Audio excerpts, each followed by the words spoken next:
Have found your cozy place. Thank you, Clara Robbins, for this beautiful piano melody at the beginning. And now it's time for me to welcome you for the final session of the Gaza Tribunal here in Istanbul. For the next 3 to 4 days, we will be hearing, witnessing, we will be discussing and analyzing everything that has been going on in Gaza for the past 2 years mostly, and for the past period in general. During this conference, in 4 days, we will reach the final verdict for the war crimes and genocide happening in Gaza by Israel at the moment. And at this point, after saying welcome again, I will call Richard Falk, President of the Gaza Tribunal, to address you and wish you a good morning.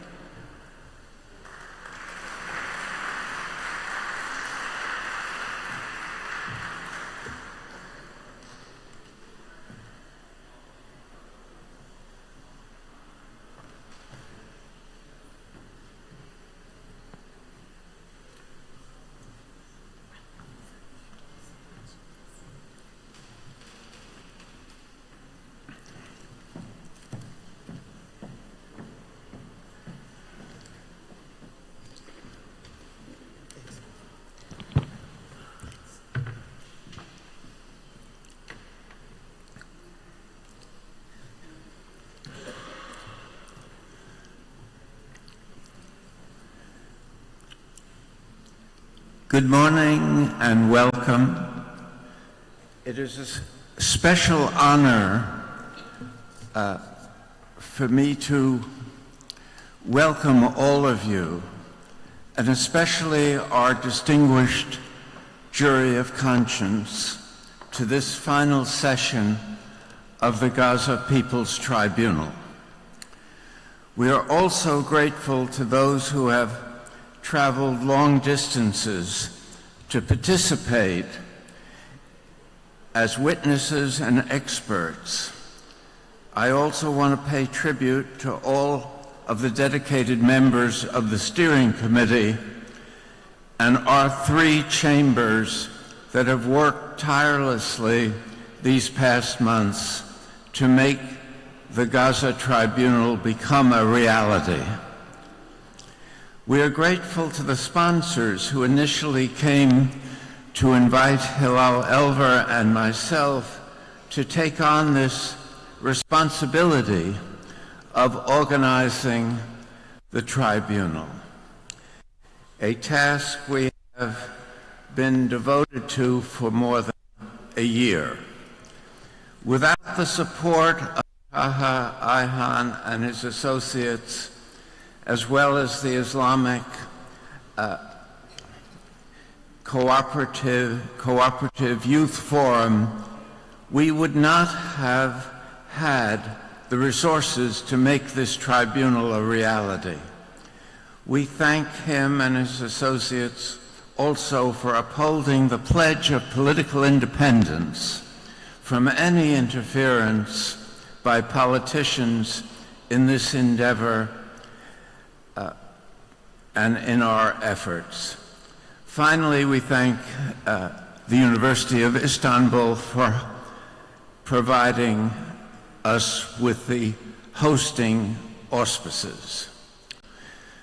We convene at a critical moment of paused genocidal assault on the Palestinian civilian population of occupied Gaza, with lethal spillover effects in the West Bank.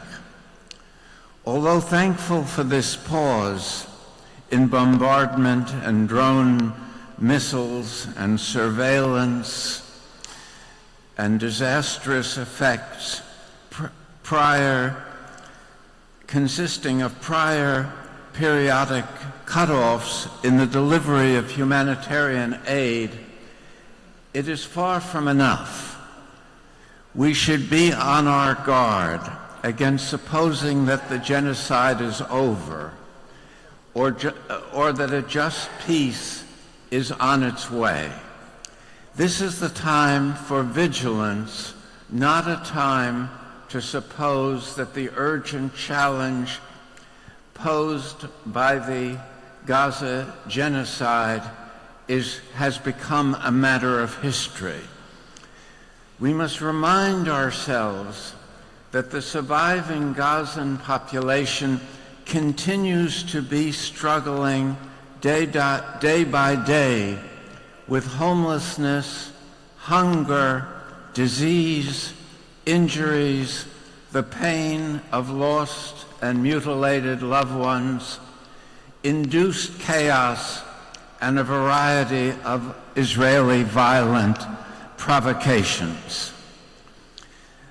Gazans continue to be confronted with the instabilities of an ultra-dangerous wasteland, undoubtedly haunted by fears that the high-intensity genocide of preceding months could resume at any moment.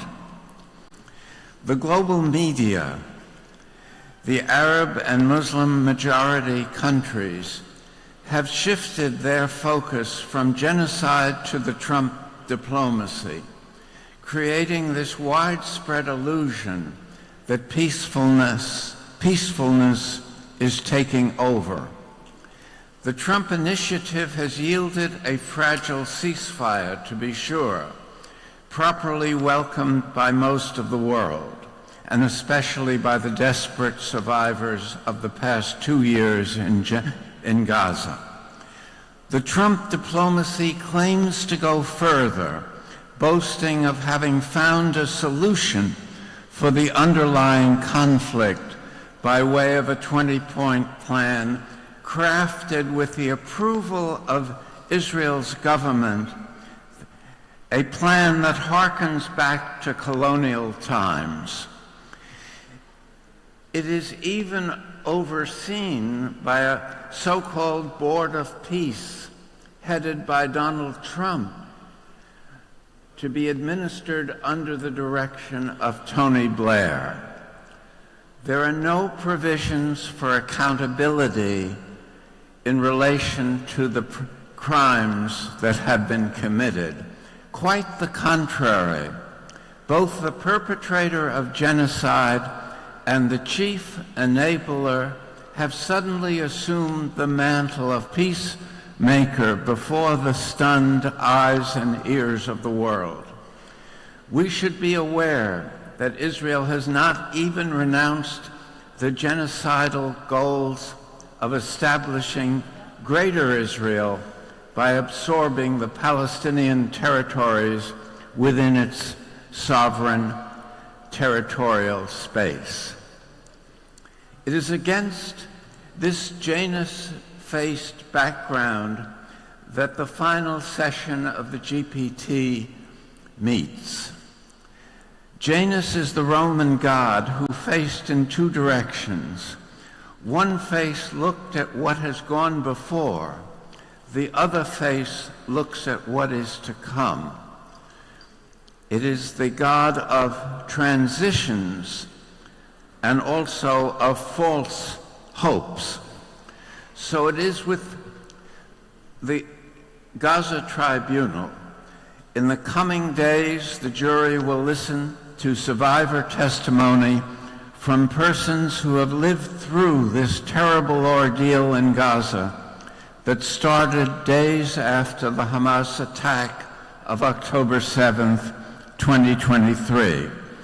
It will also hear expert witnesses addressing the main components of genocide as the devastation of more than 83% of Gaza homes, the destruction of water, electricity, and sanitation infrastructure, the deliberate targeting of hospitals, places of worship, heritage sites, schools and universities, as well as assassinations carried out against journalists, doctors, health and aid delivery personnel, and truth tellers, as well as UNRWA staff members. We wish to make clear that the Gaza Tribunal is not trying to compete with or mimic conventional courts by adjudicating between antagonistic parties from a starting point of neutrality. It is openly partisan and does not proceed from the adage, innocent until proven guilty beyond a reasonable doubt. At the same time, we take note of the judicial professionalism of the International Court of Justice and the International Criminal Court that provides a firm grounding in international law for the work of the Gaza Tribunal and its pronouncements.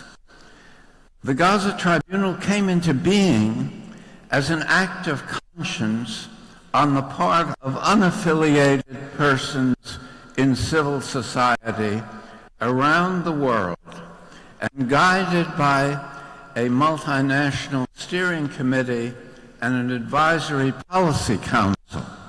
From the start, it has benefited immensely from the robust and persuasive participation of its Palestinian members with respect to all tribunal activities.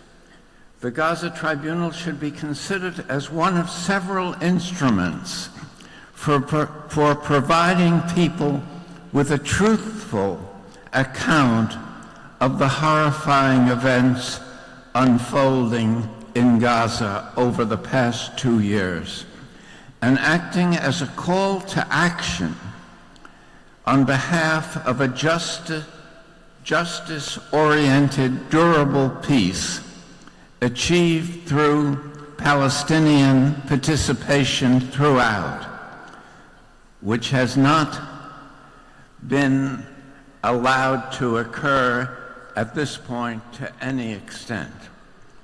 Such an undertaking partakes of the same motivations that inform the struggle of fearless journalists to file commentaries on the images of daily atrocities happening in Gaza.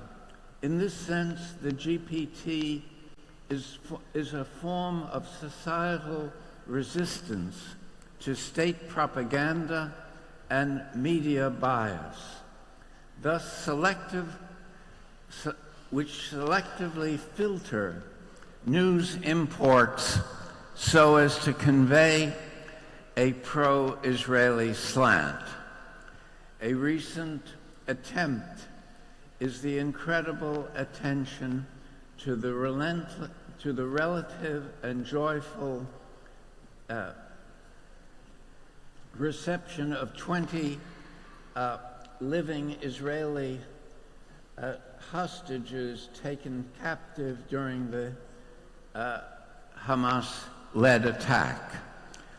This attention, confronted with treating the comparable release of 1,900 Palestinians, mostly arbitrarily imprisoned and badly abused, without being worthy of the slightest notice. The contrast, the double standards in reporting this hostage prisoner release reinforces the central aim of the Israel propaganda machine to present itself as victim rather than as perpetrator. The Gaza Tribunal also gives credit to the UN efforts to circumvent the geopolitics that paralyze preventive enforcement actions that could have challenged the genocide at its initial stage. As long as the geopolitical muscle of the Western liberal democracies stood shoulder to shoulder with Israel's military campaign, the UN was politically paralyzed. What the UN did do, and deserves credit for doing, is to join the symbolic politics of the legitimacy war that is won or lost by the side that gains control of the legal and moral public discourse. The UN did this by the special procedures of the Human Rights Council that established a Gaza Commission of Inquiry composed of international law and human rights experts that released a month ago an 82-page report that documented in detail the Gaza genocide. Even more dramatic were the 3 superbly researched reports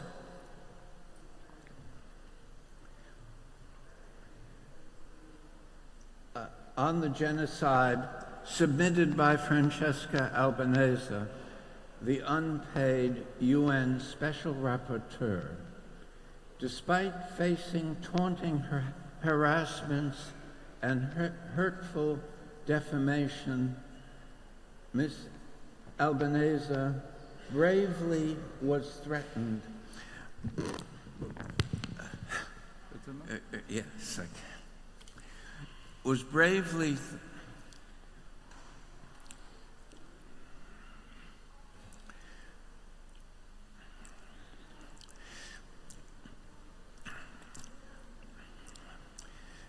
threatened in her heroic efforts to carry the truth to a wider public to counter the official lies and propaganda. For her efforts, she was subjected to unprecedented sanctions by the U.S. government, barring entry to the U.S. to deliver her report to the General Assembly and having her American assets frozen, all in violation of the U.S. obligation to uphold the host country treaty. In another brazen move, the U.S. denied visas to representatives of the PLO while welcoming the Israeli Prime Minister. Unsurprisingly, the President of Colombia called for the movement of the UN from the U.S., which prompted Washington to take punitive action in the form of the cutoff of all economic aid to Colombia.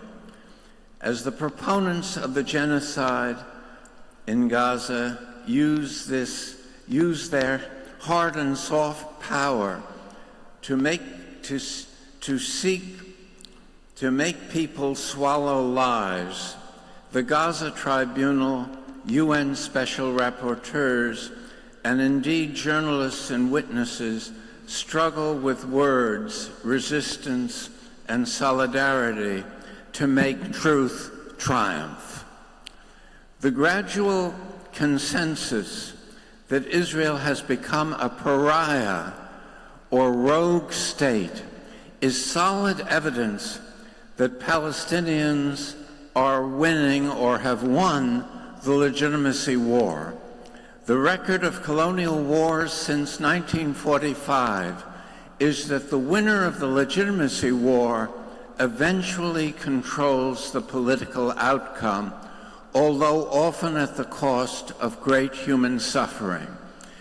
The U.S. should have learned this lesson in Vietnam, where it dominated all phases of the military combat and yet lost the war. It is against this background that we have invited distinguished moral and legal authority figures to be members of our jury of conscience.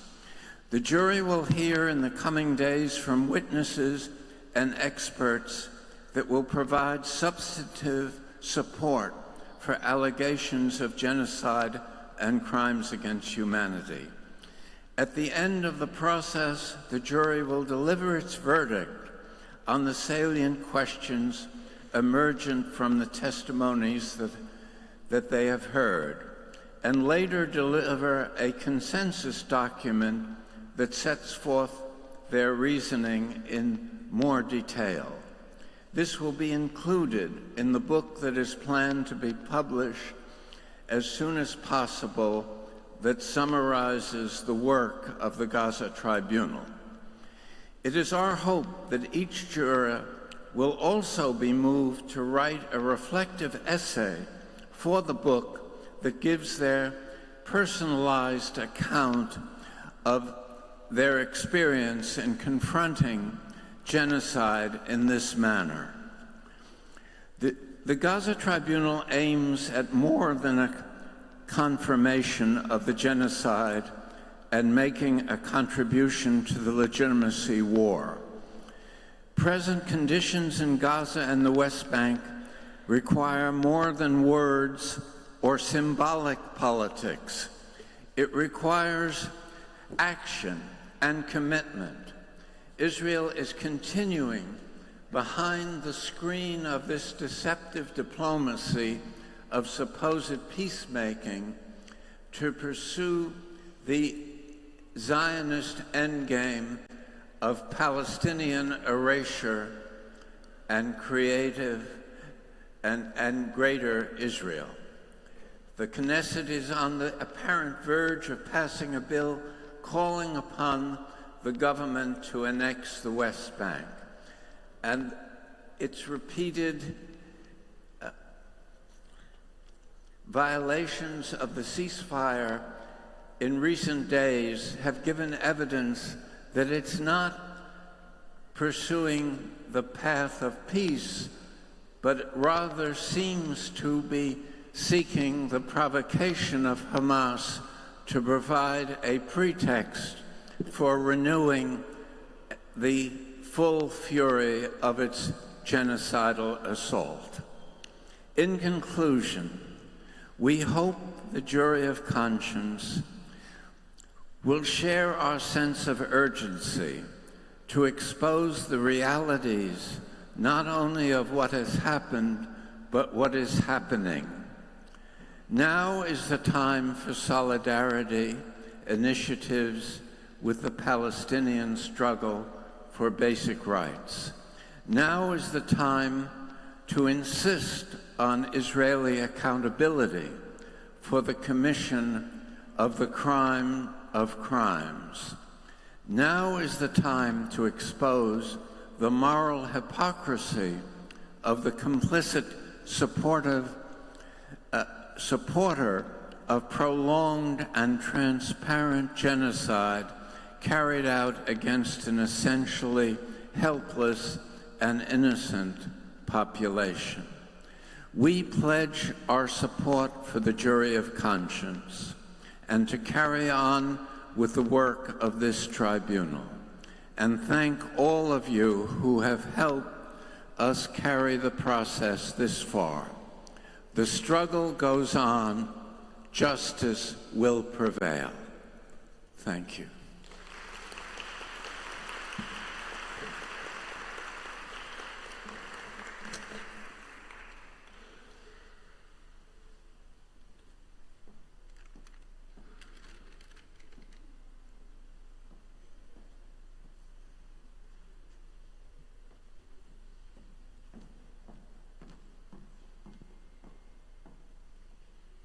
Thank you, Mr. Folk. As they say, when voices fade, conscience is made. Now, I will introduce you, jury of conscience, and each one of you, as I mention your name, I will ask you kindly to just step on the stage and sit into your chair. So, Christine Chenkin is the first member of the jury.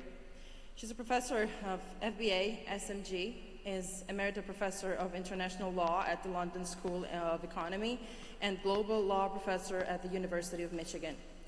She's author or co-author of several books on international law, including The Boundaries of International Law and Feminist Analysis in 20.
was born in Paris to a Turkish mother and an Indian father. Before studying psychology and psychology at the Sorbonne, she met a real family and discovered her Muslim roots at the age of 18. From 1969 to 1982, she reported for the French weekly news magazine Le Nouvel Observateur, specializing in the Middle East and the Indian subcontinent, covering, among the other major world events, the Lebanese Civil War, the Ethiopian Revolution, Revolution, and the Palestine-Israeli conflict. In 1980, Princess, which was largely based on the life of her mother, an exiled Ottoman princess. This enjoyed huge success both in Kenezi's native France, but also around the world, being translated into 30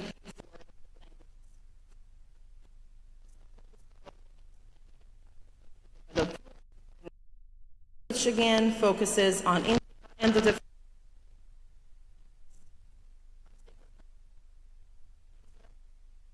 and testimonies of ordinary people in a war-torn society, published in English by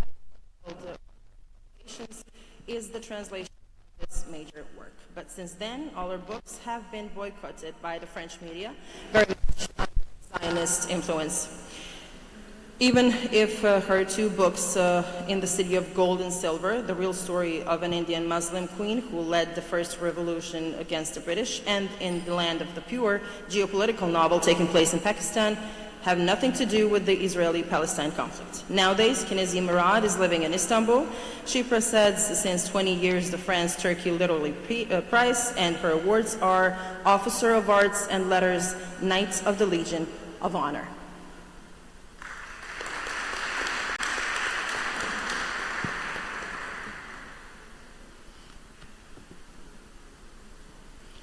We also have Chandra Muzaffar. Dr. Chandra Muzaffar is the president of the International Movement for a Just World, an international NGO based in Malaysia, which seeks to critic global injustice and to develop an alternative vision of a just and compassionate civilization guided by universal spiritual and moral values. He has published extensively on civilizational dialogue, international politics, religion, human rights, and Malaysian society. The author and editor of 42 books in English and Malay, many of his writings have been translated into other languages. Among Chandra's latest publications are A Changing World, Emerging Realities, it's an ebook, and Palestine Reflecting on One of the Noblest Struggles for Justice, ebook 2.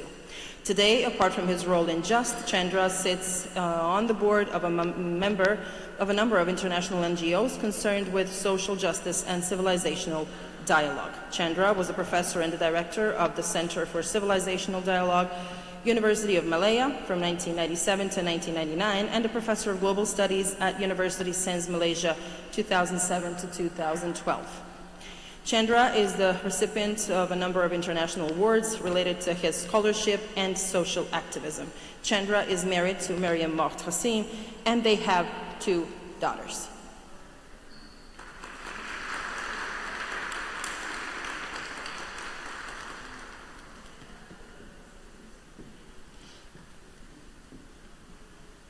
And we have Ghada Karmi. Dr. Ghada Karmi is a Palestinian physician, academic, and author whose life and work have been profoundly shaped by the experience of exile and the Palestinian struggle for justice.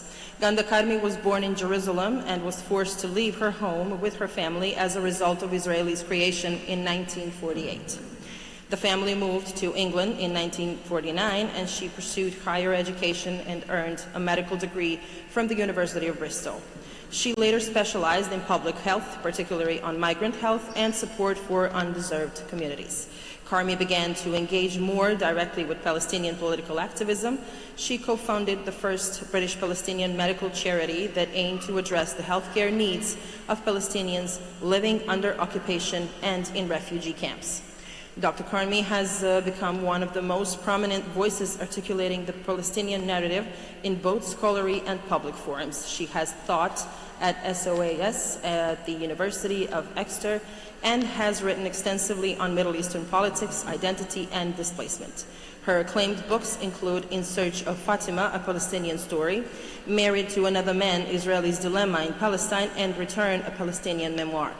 Beyond her books, Karmi has contributed articles and commentary to numerous international outlets. She has also appeared in documentaries and public debates, consistently advocating for Palestinian rights and challenging dominant media narratives that marginalize Palestinian perspectives. Dr. Karmi continues to speak and write internationally, combining her medical, scholarly, and activist perspectives to advocate for justice, equality, and the right of return for Palestinians.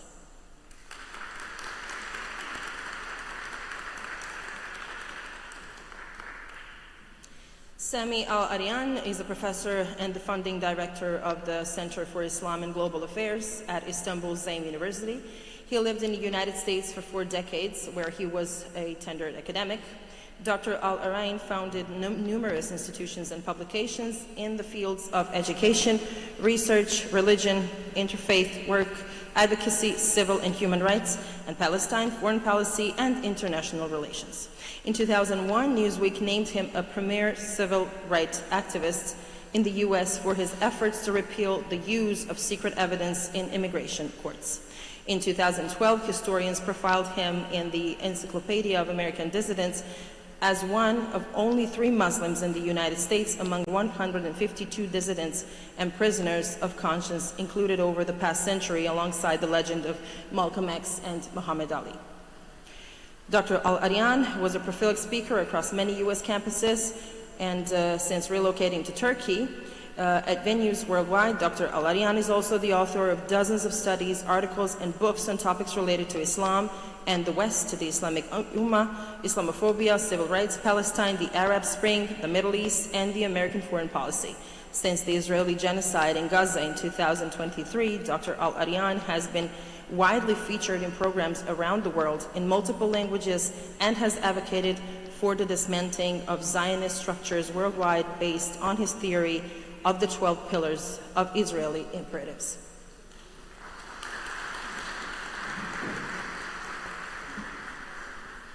And Biljana Vankovska. Biljana Vankovska is a retired professor of political science, peace studies, and international relations from Skopje, is in North Macedonia. She serves as a board member of the Transnational Foundation for Peace and Future Research in Lund, Sweden, and is a member of the No Cold War International Collective. Throughout her career, Professor Vankovska has held several distinguished academic and research positions, including guest senior research fellow at the Copenhagen Peace Research Institute, faculty member of the European Peace University in Stadtschlaning in Austria, and senior fellow at the Geneva Center for the Democratic Control of Armed Forces. She was also actively involved in the RECOM Initiative for Truth and Reconciliation in the territory of the former Yugoslavia.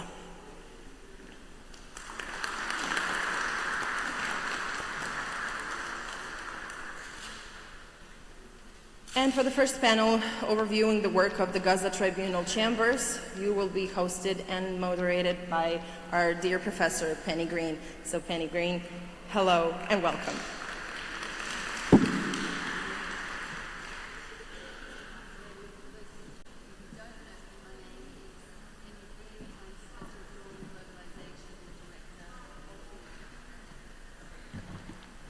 I'll start again. My name is Penny Green. I'm Professor of Law and Globalization and Director of the International State Crime Initiative at Queen Mary, University of London. I'm on the steering committee of the Gaza People's Tribunal, and I'll be moderating today's session. I just want to remind, though Richard did mention this in his talk towards the end, that this is a people's tribunal. It is not a judicial court. And I think it's very important for us to understand that we exist in the tradition of the Russell Tribunal and the Permanent People's Tribunal that was based in Rome. So the jury will listen to all of the expert and witness testimony that will be delivered today and over the course of the next 3 days. And they will then ask questions of those who are delivering testimony, if they require to do so. And then at the end of the 3 days, they will deliberate and basically prepare a concluding statement on all that they have heard. Before we begin the next session, I just want to remind speakers that we are sticking to a very tight 10-minute delivery time. We're already running a little late. It's not too bad, but and there are moments where we can catch up. So I think now we will move to the chambers.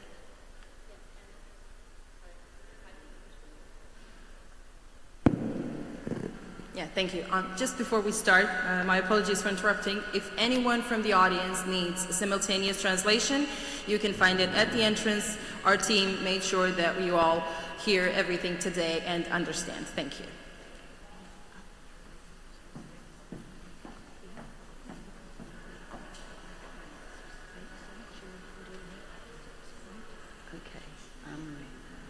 I'll ask you to try to face this way. Thanks. Okay, so as Richard mentioned, the tribunal, the initial segment of our People's Tribunal was organised around 3 chambers, basically one relating to international law, another to international relations and world order, and the third, history, ethics, criminology and philosophy. So I'm going to start off and welcome to discuss a tight summary of all of the work that Chamber 1 on international law did, and I'd like to welcome to the stage Susan Akram. Thank you, Susan.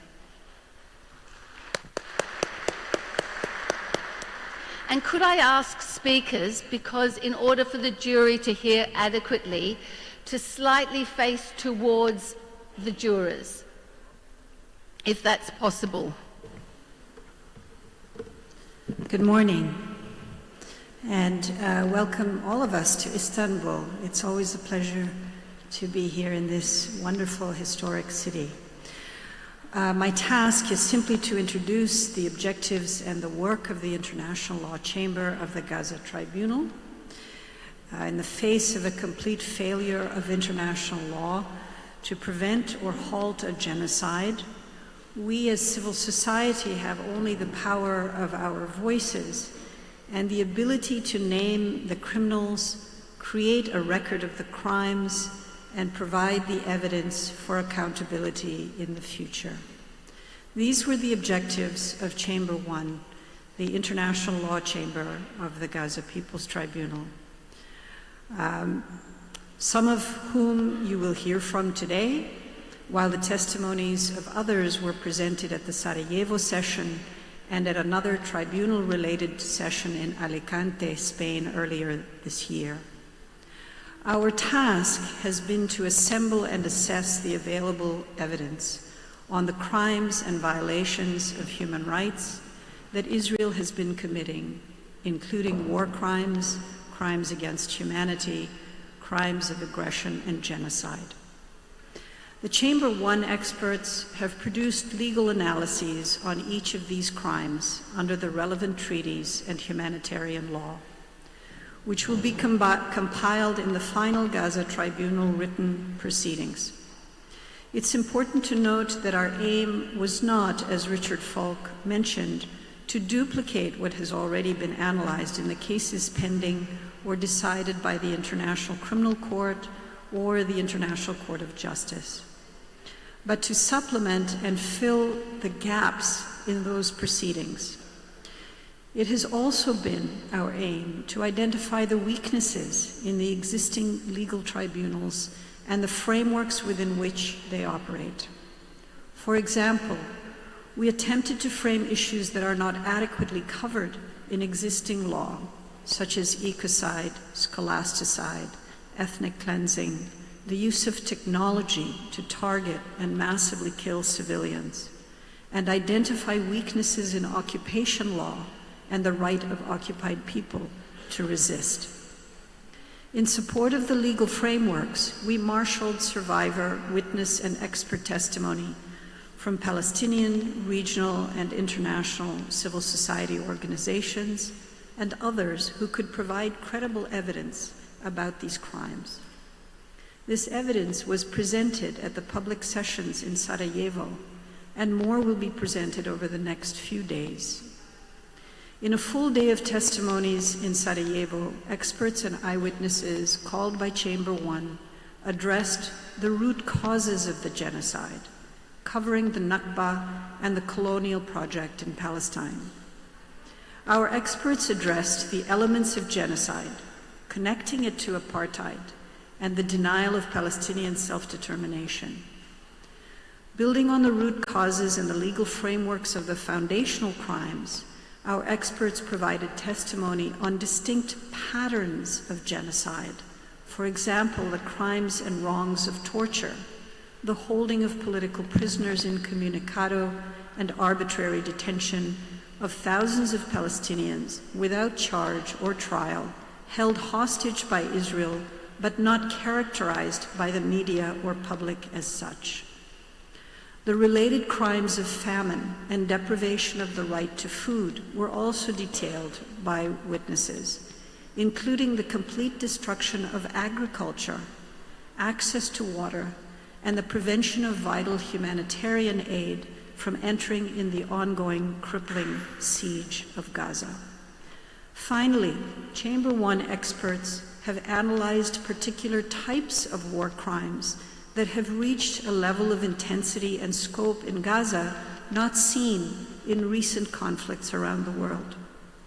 The massive disproportionate targeting of civilians, the almost complete and deliberate destruction of the Gaza healthcare system, and the targeting of reproductive systems. In Sarajevo, Dr. Mini Sayed and Dr. Tha'ar Ahmed, who have both served in Gaza, provided detailed evidence of the purposeful shooting of children in the head, the disproportionate numbers of children targeted for death by the Israeli military. According to Dr. Sayed, over 80% of the children she treated in Gaza were under the age of 10. They testified about the effects of lack of medication, lack of clean water, lack of electricity, lack of anesthesia on women and children in particular, all magnified by the deliberately enforced famine. The doctors discussed their struggles to save lives in surgery, even conducting operations without anesthesia, to learn that their patients had died of famine or were targeted again for death after leaving the hospital. Testimonials from Gaza and Gazans outside the territory highlighted just a fraction of the plethora of evidence available to support the elements of crimes of apartheid, genocide, war crimes, and crimes against humanity. Of course, our overall challenge is to the international legal system itself that has utterly failed in its most critical task, preventing and halting the worst of international crimes, that of genocide. Thank you. Thank you, Susan, and for keeping so well to time. Can I now call on Chamber 2, Craig McIver, who will be delivering online. And Craig will summarise the work of the Chamber 2, which dealt with international relations and world order. Welcome, Craig. Thank you, Penny. Distinguished members of the jury, Chamber 2 is responsible for examining international relations and world order, including the response of international institutions and the broader international order to the genocide in Gaza. Chamber 2 is comprised of recognized experts in international relations, international law, and in Palestine, the names of whom you will find in your materials. Distinguished jury, the findings of Chamber 2 are a story of contrasts, the contrast between the human rights promise of the post-war international order on the one hand, and the absolute abject failure of the international system to deliver on that promise on the other hand. The contrast between the courageous and principled action of some in the international system, such as the independent human rights rapporteurs of the UN, the humanitarians of UNRWA on the one hand, and the inaction, abdication, and at times direct complicity of the political corridors of the organization on the other. And the contrast between the rhetoric about human rights and the rule of law of Western states like the US, UK, and Germany on the one hand, and their outright complicity in the denial of the human rights of the Palestinian people on the other. In sum, despite a mandate to act, ample warning, mountains of evidence, and the live streaming of the Israeli regime's crimes, the open declaration of the regime's genocidal intentions, and a global demand for action, the international system has failed to stop genocide in Palestine, and it is now poised to deny both accountability and redress. Many, with the obligation and capacity to act, have simply chosen to allow the genocide to continue. Worse, the actions of some have actually contributed to the reinforcing of Israeli impunity, the very impunity that is a key root cause of the regime's serial criminality. As a result, those actors in the international sphere, the institutions they represent, and the broader international system in which they are situated, have suffered a serious, perhaps fatal blow to the legitimacy and ultimately to their sustainability. The work of our chamber reveals that these failures have been absolute in the genocide in Palestine and in the century of Nakba endured by the Palestinian people. It shows that the Gaza genocide is only the latest and most extreme phase of the ongoing Nakba, which Lara Alborno described as, quote, a century-long violent settler colonial process aimed at eliminating the indigenous Palestinian population to consolidate Jewish-Israeli settler sovereignty over an ever-expanding territory. Here, too, the failures and complicities of the international system are evident, beginning with the original sin of partitioning the land against the will of the indigenous people in 1947, and continuing with the reinforcing of the Israel exception to international law until today. Sami Al-Aryan explains in Chamber 2 that dismantling structures of domination like Zionism is the only path to genuine peace and the only remedy proportionate to the catastrophe that began with the Nakba and continues through the Gaza genocide. Quote, a system built to dispossess cannot be reformed into justice, end quote. The work of Halal Alvar in our chamber reveals how Gaza exemplifies how political power shields perpetrators from accountability in the international system. By way of proof, she points to the overwhelming scientific evidence of famine that was suppressed for months, how action was obstructed by Israel and the United States, and other Western states attacked UNRWA, allowed the GHF aid ruse to act as a tool of oppression and control, and intentionally avoided the use of the words famine and genocide, even trying to silence UN experts. And Professor Penny Green in Chamber 2 writes of a, quote, pandemic of disabilities in Gaza, with thousands of Gazans subjected by the Israeli forces to the horror of limb amputation, spinal cord injury, life-changing burns, and acquired brain injury, together with the intentional and systematic destruction of the healthcare system, meaning that for many, she says, permanent disability is assured. Day after day for 2 years, the international system has allowed this to continue. Gianni Tognoni, for his work in the chamber, notes that while the evidence of genocide has been long widely recognized by experts and international bodies and by the people of the world, what has been lacking has been accountability for the regime's crimes and redress for the Palestinian people. And members of the jury, Richard Falk and Paulina Chan, in their contributions to Chamber 2, point to a contradiction at the very core of the United Nations. While the UN Charter sets out a promise of a new approach to global peace and security based on international law, the structures that it creates, in their words, were, quote, designed to give the winners of World War II geopolitical control over global security through permanent membership on the Security Council and the right of the veto. That veto would be used 6 times by the US as a co-perpetrator in the genocide in Palestine to prevent a ceasefire and action to stop the bloodshed. Nor are any of these challenges particularly new. My own work in the Tribunal has revealed how the Israeli exception to international law and the complicity of the international system in creating and sustaining that exception dates back to the earliest days of the post-war order, of the UN, and of the Israeli state itself. Allowed to grow and fester for 8 decades, the virus of exception has now thoroughly infected the political corridors of international institutions like the UN. The genocide of the past 2 years in Palestine and the inaction and even complicity of some international institutions has revealed the depth and breadth of that infection. But I would ask the jury to note that there are in fact 2 UNs, one committed to the norms and standards of the Charter and of the human rights instruments, and another more empowered in the international order that operates in obsequious deference to state power. As a result, and despite historic developments in the ICJ, skilled and principled work by the special procedures, and heroic work by UNRWA and other humanitarian actors in the UN system, the response of the overall international system to the genocide in Palestine has been wholly inadequate. The Security Council has been paralyzed by the U.S. veto, and the General Assembly, despite some important action, has continued to allow Israel's full participation and has failed to mobilize protection for Palestinians or any accountability for Israel, although it is empowered to do so, including under the Uniting for Peace mechanism. And that the UN Secretary General and senior secretariat leaders, including those responsible for human rights and for genocide prevention, have failed to even call out the genocide, taking refuge instead in the safe language of conflict or both sides or humanitarian aid and the amorphous promise of a two-state solution someday. Members of the jury, Ramzi Baroud of Chamber 2 shows the long historical continuum of colonial domination that has been met with Palestinian sumud, or steadfast perseverance, quote, rendering Palestinian resistance an enduring moral and political assertion of existence, sovereignty, and dignity in the face of relentless colonial erasure and external domination. And beyond the resistance and steadfastness of the Palestinian people, Chamber 2 has also examined the role of global solidarity in advancing accountability where official institutions have failed to do so.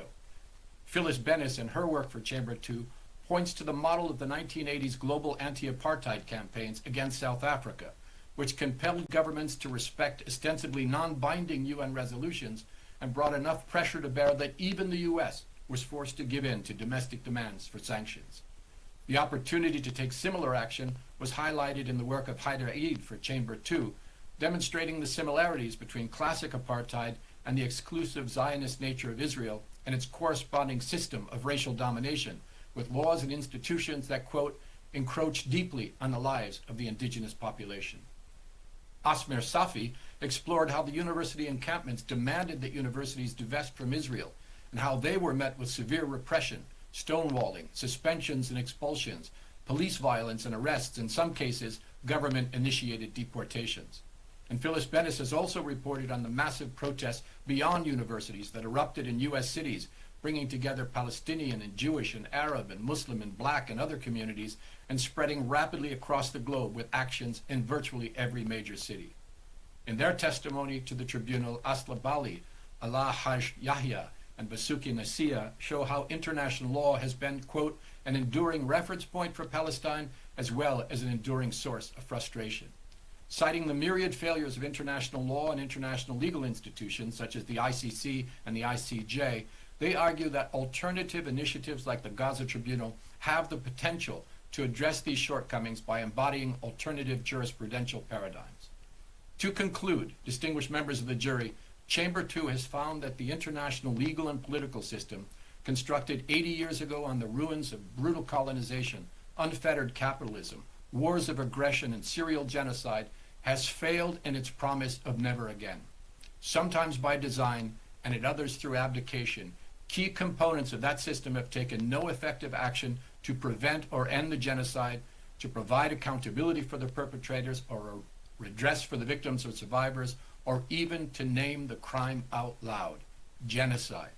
Instead, it has deferred to powerful states, including states complicit in the perpetration of these crimes, effectively abandoning the victims and the vulnerable people of Palestine. The exceptions to this general finding, evident in the courageous and principled work of the UN's independent human rights rapporteurs, commissions of inquiry, the ICJ, or the heroism and sacrifice of UNRWA and other humanitarian workers, do not excuse the abject failures of the political leadership and the intergovernmental bodies of the UN. But the Chamber 2 reveals that there is an international body beyond and above the Security Council.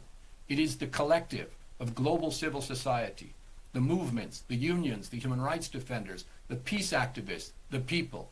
They have been active where official institutions have been absent, in the people's encampments on university campuses, the people's demonstrations in capitals across the world, the people's marches through the Sinai, the people's flotillas sailing the Mediterranean to break the siege, the people's movements like BDS, and the people's tribunals like this one. And it is these movements of people that provide a light in what has otherwise been one of the darkest moments in human history.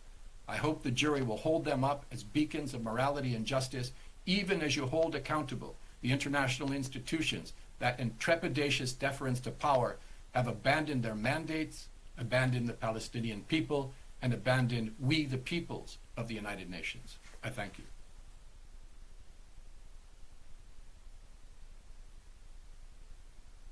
And finally, we'll have a representation from Chamber 3, Jamil Aydin, who was one of the co-chairs. So thank you, Jamil. Dear distinguished members of the Jury of Conscience, Chamber 3 is composed of more than 10 scholars, of historians, genocide scholars, philosophers, ethicists, and we focus on the ideological roots of the genocide and try to understand how this happened despite the slogans of never again, and how humanity failed Palestinians, and how the perpetrators weaponized myths and lies about history, how they distorted ethical and philosophical concepts to justify a live-stream genocide. I want to highlight 7 points, 1 minute each, about their findings.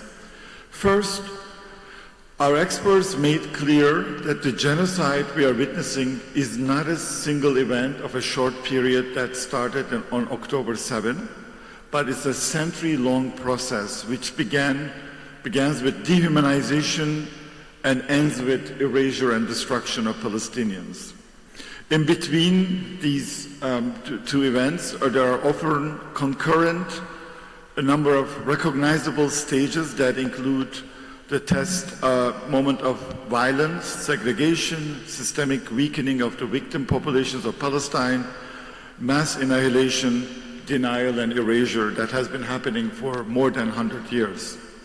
Thus, our experts note that the genocide is best understood, in addition to international law, through a state crime paradigm which centers on human rights violations committed in pursuit of state organizational goal and security.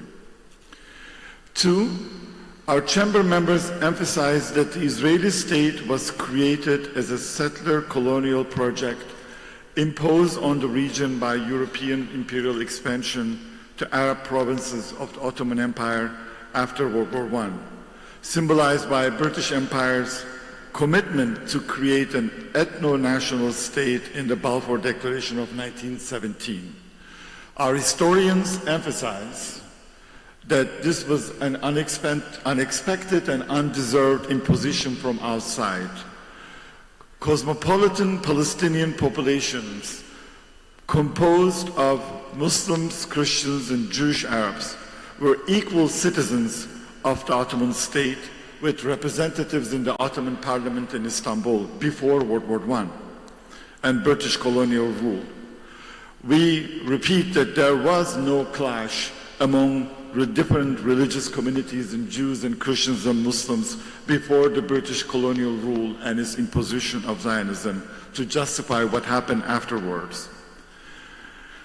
Our experts also emphasize that the Israeli settler colonialism of the last 100 years relies on an internal logic of genocide towards the indigenous native populations in Palestine, formulated by the biggest lie ever about the process, which is called, in a sentence, Palestine is a land without people promised to a people without land. That was never true. According to this logic, native Palestinian populations had to be expelled and erased as the only way to ensure the majority domination of Zionist settlers in the proposed state. This internal logic of genocide has continued and been normalized since the beginning of the British colonial rule over Palestine about a century ago.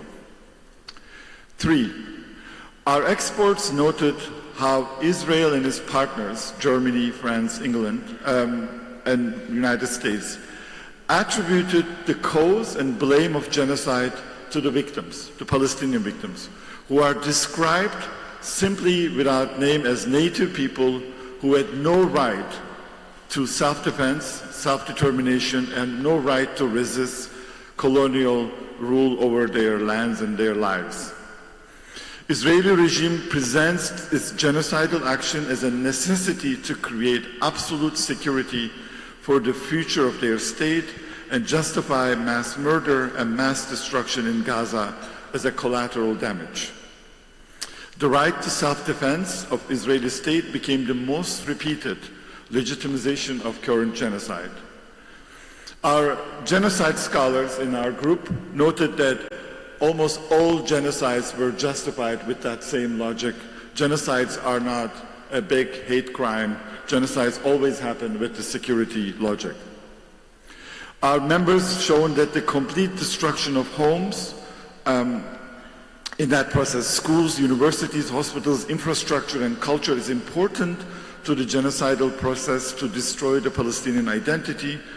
In addition to the destructive side of Israeli colonization, our members emphasize Israel's strategy of Judaization of Palestine through the discipline of archaeology to promote the erasure of the history of indigenous Arab natives who inhabited this land for thousands of years. 4. Our experts noted the moral hypocrisy of the Israeli claim to build a homeland for victims of European anti-Semitism and Zionist settlers from Europe and America in Palestine by destroying the very homes of native Palestinians through the process of domicide. In addition to showing the link between the logics of homemaking for Zionist settlers and home destruction of native Palestinians, Chamber members examined the specific targeting of Palestinian universities, educational institutions, libraries, archives, in a process that is described as scholasticide, while Israeli universities have been receiving overwhelming support from Western governments. Some of the experts describe how the live streaming overkill of Palestinians in Gaza, it has relied on a global betrayal of the rules-based international order built after World War II, and the immoral backing of Israel's depiction of Palestinians as deserving to be erased as a threat to the security of Israel. 5. Our experts critically examined the Israeli strategy of denial in occupied Palestine by juxtaposing or depicting the negative experience of destruction and erasure with the falsified lies and narratives of change, construction, and revival, best seen in the foundational myth that Israel has made an empty desert bloom with no acknowledgement of Palestinian agricultural life and prosperous Palestinian society before the colonial occupation. The slogan of Israel turning desert into bloom has been repeated by European Union chair and other politicians. Chamber members repeated that how Israel planted trees and tried to create forests sometimes over the very destroyed villages and towns from the ethnic cleansing war of 1948 Nakba as acts of Palestinian erasure. 6. Our experts critically noted the significance of the weaponization of the theory of uniqueness of Holocaust by Israel and its backers to defend the genocidal destruction of Palestinian population. We found this to be extremely important. Claiming that the genocide of the European Jewish population by Nazi Germany is a singularly unique evil in world history. The Israeli regime and its supporters, such as German government, then argued that Israel could never be accused and guilty of similar crimes as the victims of that unique evil. Majority of the genocide scholars in the world today deny this uniqueness argument and approach genocide comparatively and establish links between Holocaust, the Nakba of Palestinians, and many other colonial genocides in Asia, Africa, and Latin America, Western Hemisphere. By positing the unique victimhood of European Jews in modern world history, Israeli regime and sponsors then asked the indigenous Arab populations of Palestine sometimes to give up their lives and homeland for those victims from Europe as an atonement, as a key term, for Europe's crimes and compensation, even though Palestinians had nothing to do with European anti-Semitism or Nazi Empire's crimes during World War II. By abusing this theory of the uniqueness of the Holocaust experience and identifying the Jewish religion with Israeli state and Zionism, Pro-Israeli governments, especially US government, silence and demonize any critic of Israel's genocide as anti-Semitic hate crime and try to ban it. Last point is about the language of civilization utilized to justify the genocide. Israel often calls its genocide as a battle of civilization against barbarism, a language we noted that it was commonly used during the era of European colonialism in Africa and the Latin America, Western hemispheres. We reject presenting the current genocidal assault in Gaza as a continuation of also a 1,000-year clash between members of Jewish and Muslim communities, or a clash between two civilizations. In fact, our reports show that the very clash of civilization theory is invented and developed by scholars to deny the justice claim and demands for equal rights by Palestinians in the 60s and 70s. To conclude, our chamber repeats that the never again should mean never again, regardless of who the victims are and who the perpetrators are, and we hope that our reports will be of use to the jury. Thank you. Thank you very much, Jenya. Now I'm going to briefly step out of my moderator role and discuss a little bit about what happened in Sarajevo.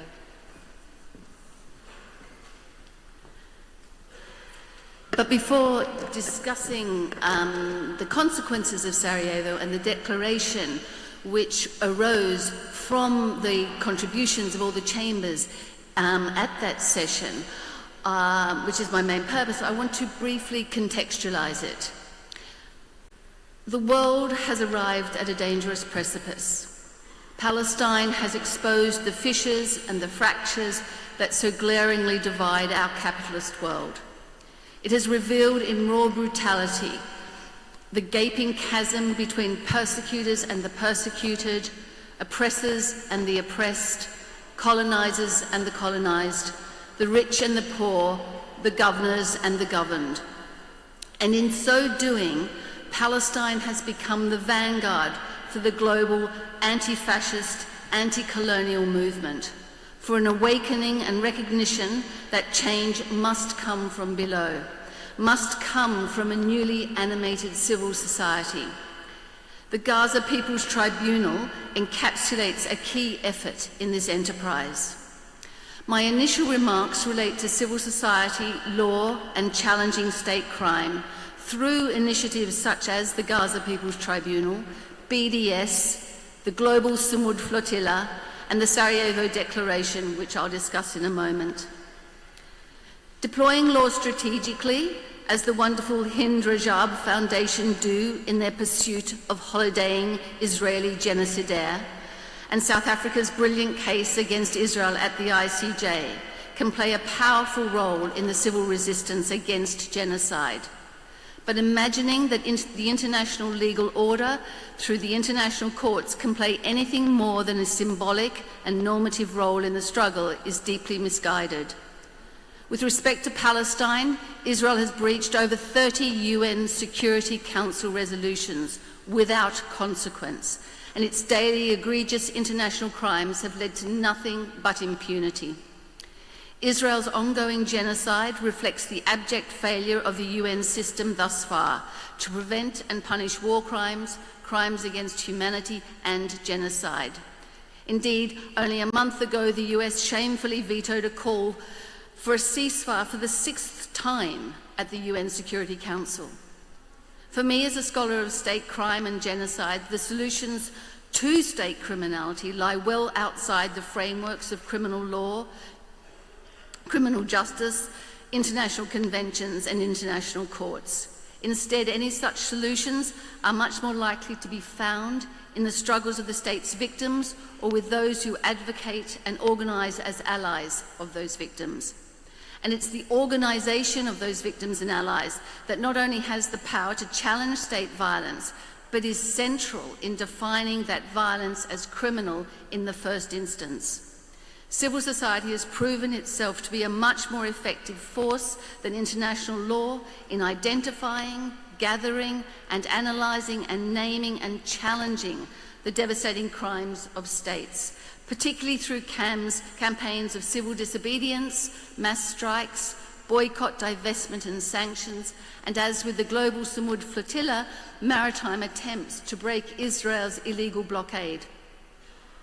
Civil society enjoys widespread legitimacy as an authoritative check on the power and actions of the state. And because it operates from the ground up, it has far greater agility and capacity to recognise the processes involved in the earlier phases of state criminality. Why do we know about Israel's genocidal crimes? Not because the UN Independent International Commission of Inquiry, which published its findings just a few weeks ago, a whole 2 years after the annihilation phase of the genocide began, nor because the Association of Genocide Scholars has finally found its conscience. Not because our legacy media reports on Israel's genocide and its decades-long persecution of Palestinians, nor because our governments denounce the genocidal state. To the contrary, our media and our governments have been central in sustaining and perpetuating these crimes. We know about Israel's crimes only because, for decades, Palestinian NGOs, critical researchers, Palestinian and other independent, courageous journalists and civil society groups have been documenting, evidencing, analysing and disseminating their findings in whichever ways they can. The Israeli crimes embodied in all the stages of genocide have thus been known for many years and include its decades-long policies and practices of settler colonialism, ethno-supremacism, apartheid, racial segregation, persecution, unlawful settlements, the denial of the right to return, collective punishment, mass detention, torture and cruel and inhuman treatment and punishment, extrajudicial executions, systematic sexual violence, demolitions, forced displacement and expulsions, ethnic purges and forced demographic change, as well as forced starvation, and the systematic denial of all economic and social rights. And now we're witnessing extermination. Civil society has been at the heart and centre of all evidence gathering in relation to all these crimes. And this work by civil society, not by the courts, not by the UN, not by the mass media, not by our governments, has led efforts to successfully name Israel's crimes as settler colonialism, apartheid and genocide. Unlike a court of law, the Gaza People's Tribunal begins from the premise that Israel is committing genocide, as Richard mentioned, that it is a settler colonial apartheid state underpinned by the racist ideology of Zionism. We don't require the hypothetical ruling of an international court, nor the dreadfully belated judgment of a UN independent commission to determine that a genocide is happening and has perhaps been happening incrementally since 1917. The evidence is manifold. Thousands of Palestinian and global civil society organisations, historians, state crime theorists, international relations scholars, philosophers and international lawyers all agree. We start from a recognition that governments and the international legal order have not simply failed the Palestinians, but they have actively enabled Israel's impunity and partnered its decades-long colonial persecution of the Palestinian people. For us, the challenge of justice and resistance falls to civil society, to acts of solidarity, to social movements, and to people of conscience everywhere. It understands the need to mobilise the power of the people in their millions to challenge the crimes of the Israeli regime and its co-conspirators, our own governments in the US, Europe and the Middle East.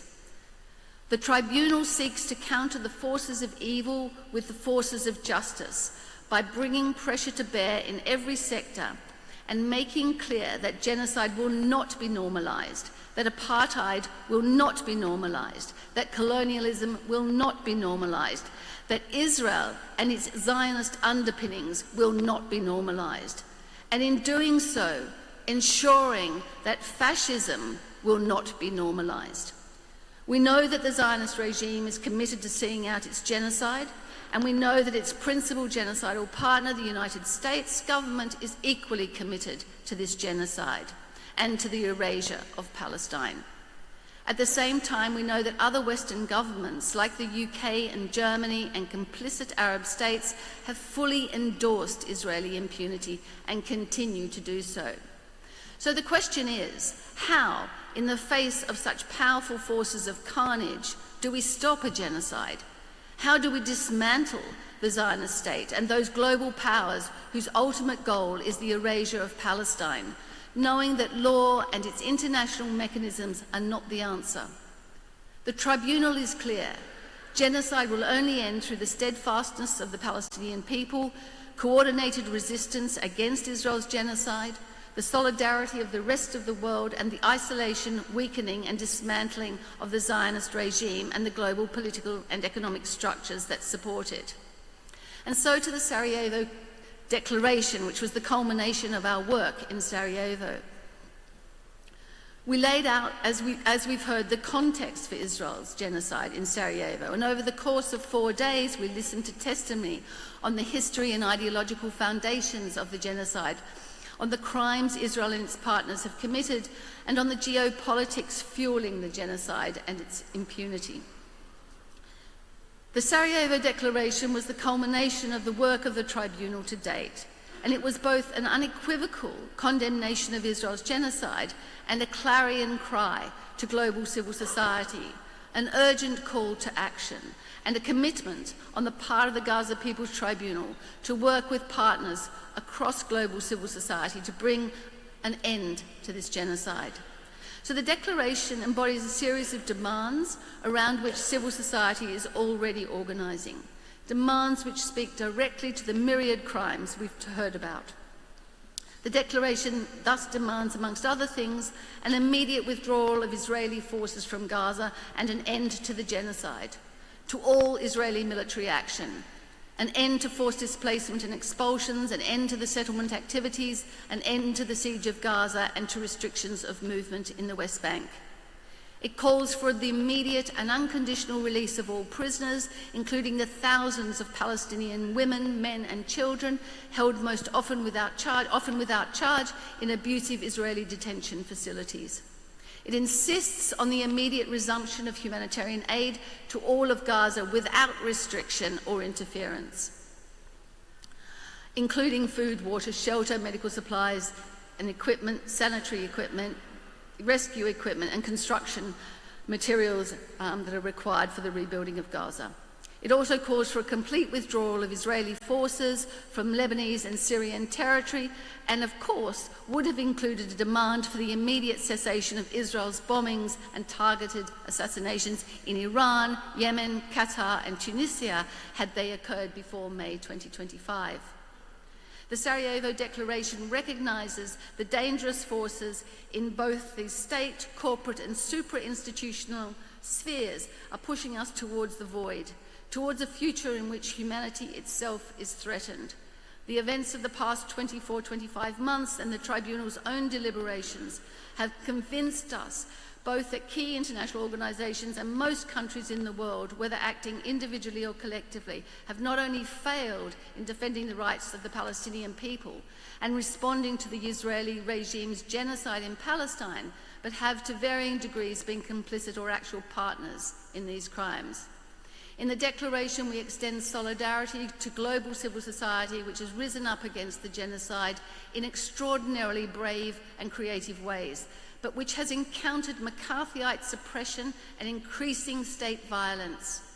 We denounce the wave of persecution against human rights defenders, peace activists, students, academics, workers, professionals, and we pay tribute to those who, despite this persecution, have had the courage and moral conviction to stand up and speak out, while rejecting the ridiculous Hasbara tactics of smearing as anti-Semitic or supporters of terrorism all those who dare publicly to challenge the Israeli regime and its European and US allies. Significantly, the Declaration rejects wholesale the destructive ideology of Zionism, the official state ideology of the Israeli regime. It's the forces of Zionism that colonized Palestine in 1948 and continued to colonize the occupied Palestinian territories, and it is Zionism with its inherent racism that created the Israeli apartheid state on the ruins of traditional Palestine.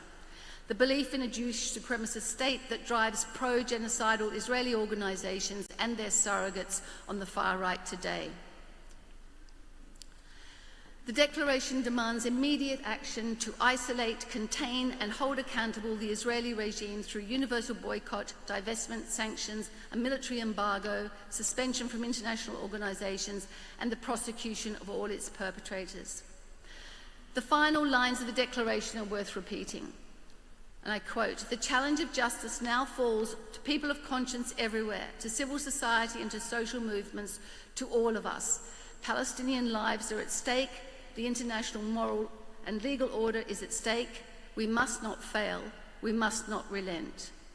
And to conclude, millions of people continue to march in cities around the world. Civil resistance groups target Israeli-linked armaments factories. Trade unions have blocked weapons shipments to Israel. The BDS movement, particularly through academic and cultural boycotts, has grown in power, and a phenomenal 26,000 people signed up for the global Samud flotilla in an attempt to break the siege. The message of the Sarajevo Declaration is that in spite of, because of, the forces of darkness we find ourselves surrounded by, we must continue to do everything, everywhere, and at all times to stop Israel's attempts at Palestinian erasure, and at the same time to restore justice and humanity in a world hurtling towards fascism. In his closing address to the final session of the Vietnam War Crimes Tribunal, Bertrand Russell declared in words that equally impel our resistance today, and I quote, and I'll end on this quote, "The napalm and pellet bombs, the systematic destruction of a heroic people, are a barbarous rehearsal. The starving and the suffering will no longer die in silence. We must discredit the arrogant demand that they protect our comfort with their quiet agony."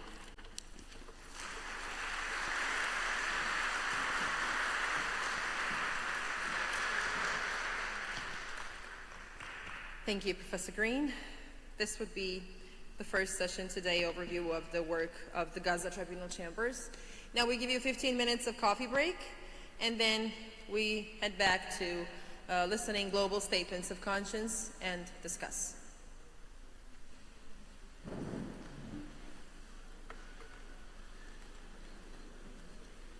Nice to meet you. Yes, Annie.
conscience who are in power with stockpiles of bombs at their disposal, and laughter used to describe the use of newer and specialty weapons asked for, given to, and used on the Palestinian people.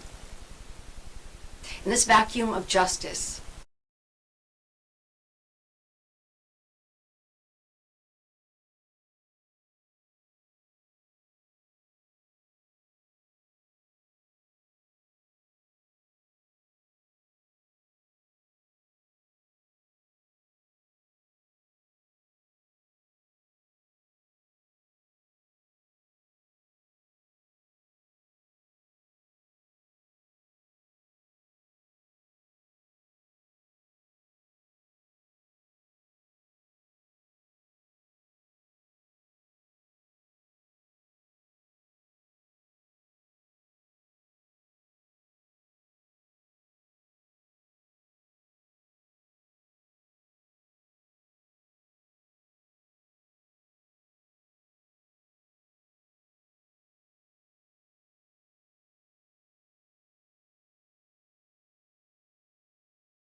And the first is Raji Sarani. Mr. Sarani, do you hear me? Are you with us? Yes, I do hear you. Thank you. Good afternoon. Thank you for your time, and please, the time is yours. Thank you. Dear Richard, dear jury's member, it's very special me to address you and talking to you for people who are conscious about justice and dignity of man, who are looking for this unprecedented grave crimes committed against Palestinian people in the occupied Palestinian territories. I think what makes this tribunal unique and special, three issues. First, I think that for the first time and in unprecedented way, the world justice system, ICC and ICJ, subject to unprecedented attack by superpower like United States, and for the first time we are seeing in Palestine case precisely designation and sanction be imposed on prosecutors, judges, and lawyers and human rights organizations. This is unique and unprecedented. Why? That's because of Palestine. So the problem is not really with the world justice system. The problem is related to the political will of the world community. The second, I think what we are having right now, there is ongoing genocide. They spoke about peace, they spoke about ceasefire, but actually the genocide, the apartheid, the ethnic cleansing with the conditions existing makes definitely the crime going on. And the third point, it's related to the Convention of Prevention and Punishment of Genocide crime. The title of the agreement itself shows in a clear-cut way the most important part of it, the prevention, not to have it. And most of the states, when they signed, they said never again for this crime. So these three components, I think, makes much more important having this popular public tribunal for Palestine, for Gaza, and the fact that the genocide is still going on makes it unique and very special. We have serious problem related to the world legal system. We are aware and know that the ICJ issued 3 provisional measures decisions. And these 3 provisional measure decisions was simple, clear, and it was precisely talking, allowing since January 2024, the humanitarian aid and the food supplies to go on to Gaza unconditionally. But actually since then, the famine is still going on, and this wasn't, implemented exactly like the 2 warrants issued against Netanyahu and Gallant from the ICC.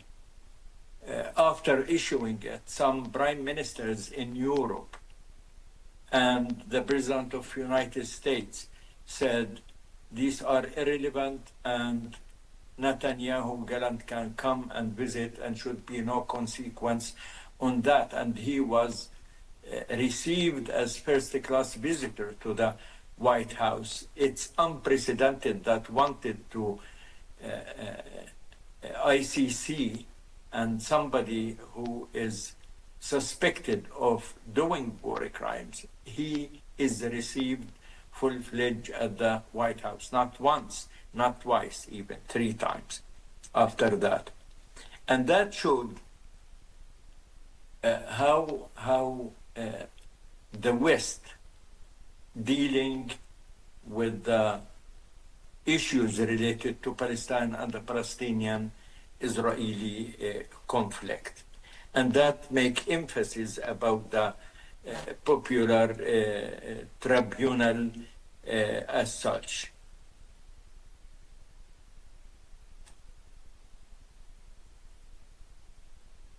I want to say for the first time ever, we have a clear-cut consensus among international human rights organizations, among the UN bodies, among the Palestinian human rights organizations and the Israeli human rights organizations about describing the situation and having the solid conclusions about what's going on and describe in very detailed and precise words that what's going on, it's a genocide against the Palestinian people.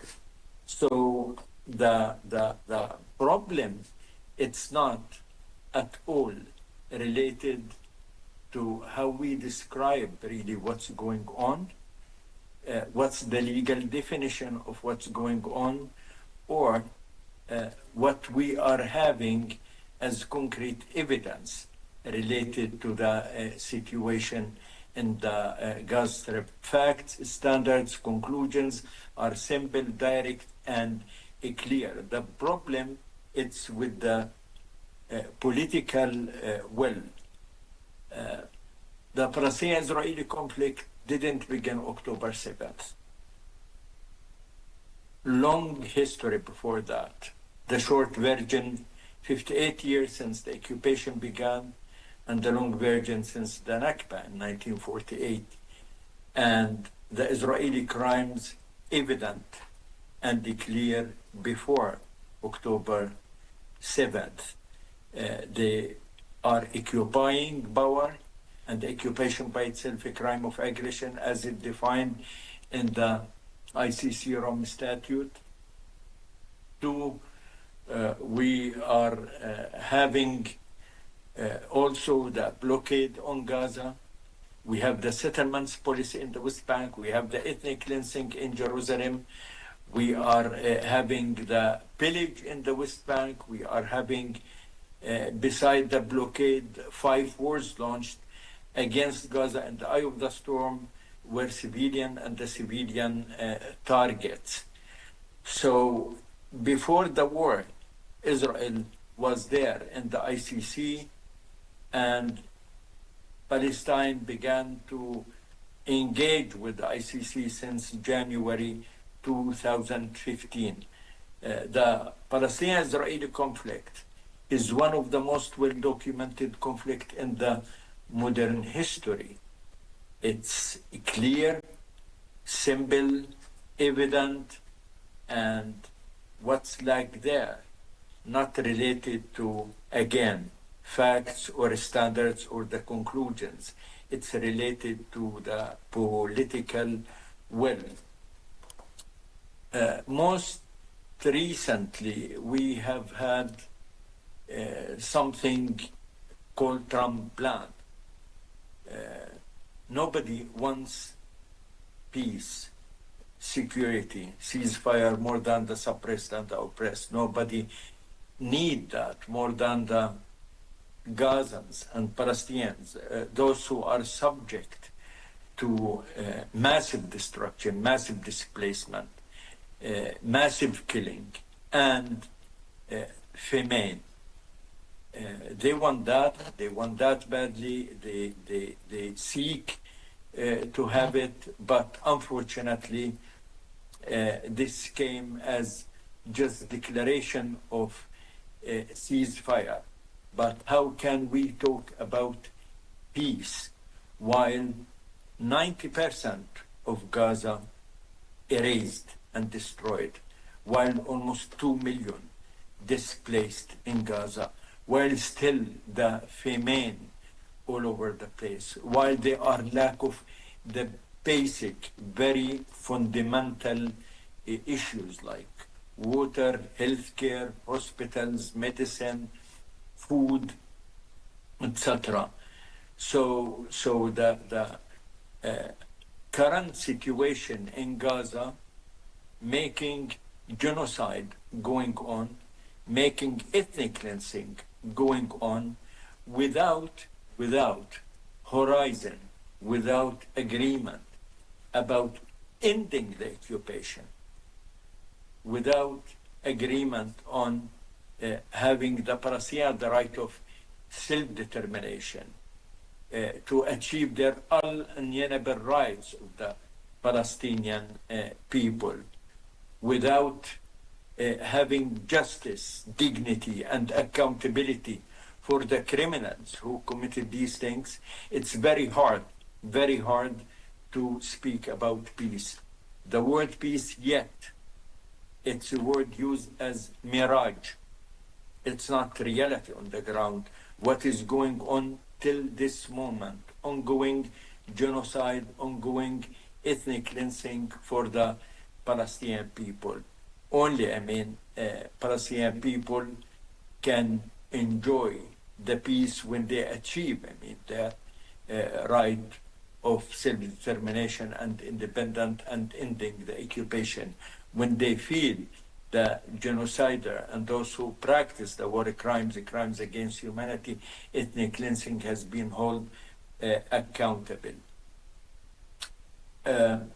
I think with what's going on, it's very hard to see horizon for that. That's why it's very and vitally important to keep the popular tribunal on Gaza and to keep such work, because it's obvious yet the US and Western European countries at large is still in clear-cut support for the occupation, still recognize Israel's right of self-defense, and they are the victim, not the victimizers, and still, don't recognize the full political right of the Palestinian people of self-determination and independence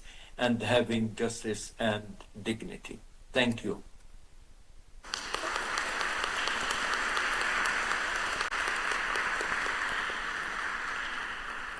Thank you very much, Mr. Sourani. And for those who were not able to be here physically or make a video, they did send us a message so that words can be heard. Arundhati Roy says, I'm sorry that I cannot be present at the final session of the Gaza Tribunal, so I thought I would at least send a brief message. Today is the 12th of October, and Israelis live-streamed genocide of Palestinians is just over 2 years old. Despite being armed and supported by the richest countries in the world, it has not succeeded militarily in its stated aim of wiping out Hamas as retribution for its October 7th attack on Israel.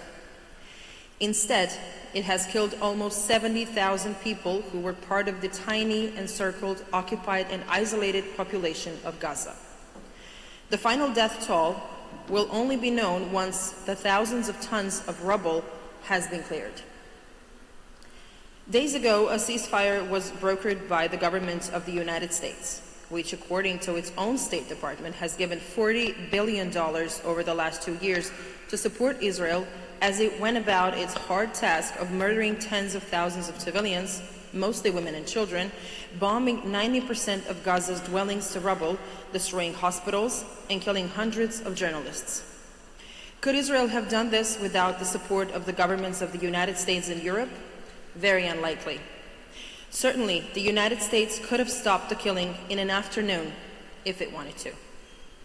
So the question is, whose genocide is it, and who should be held accountable?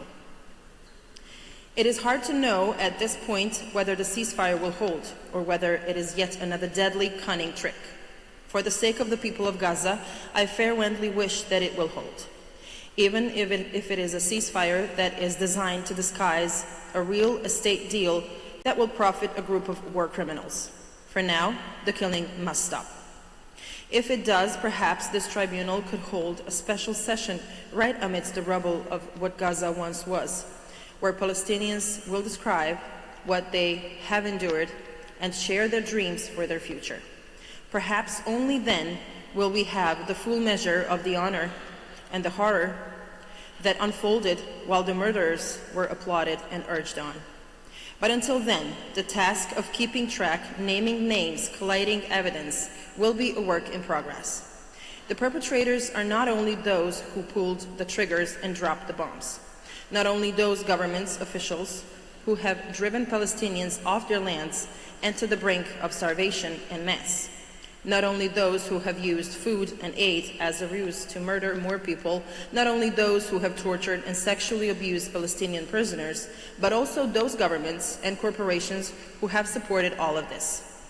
Also those mainstream newspaper and TV channels that have willfully lied and spread fake news. Also those editors, columnists, and journalists who developed a sophisticated slanted language that dehumanized Palestinians and prepared the grounds for genocide with impunity. All these people and organizations will, I'm sure, one day be named and indicted. The task of defining who is the perpetrator and then bringing them to account is an onerous one. We need a genocide audit. I'm sure the Gaza Tribunal is fully cognizant of all of this, which is why your work is both urgent and necessary.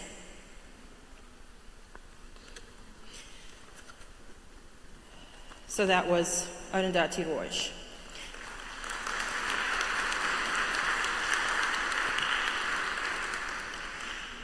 And now we will see a video message of Marcia Cross.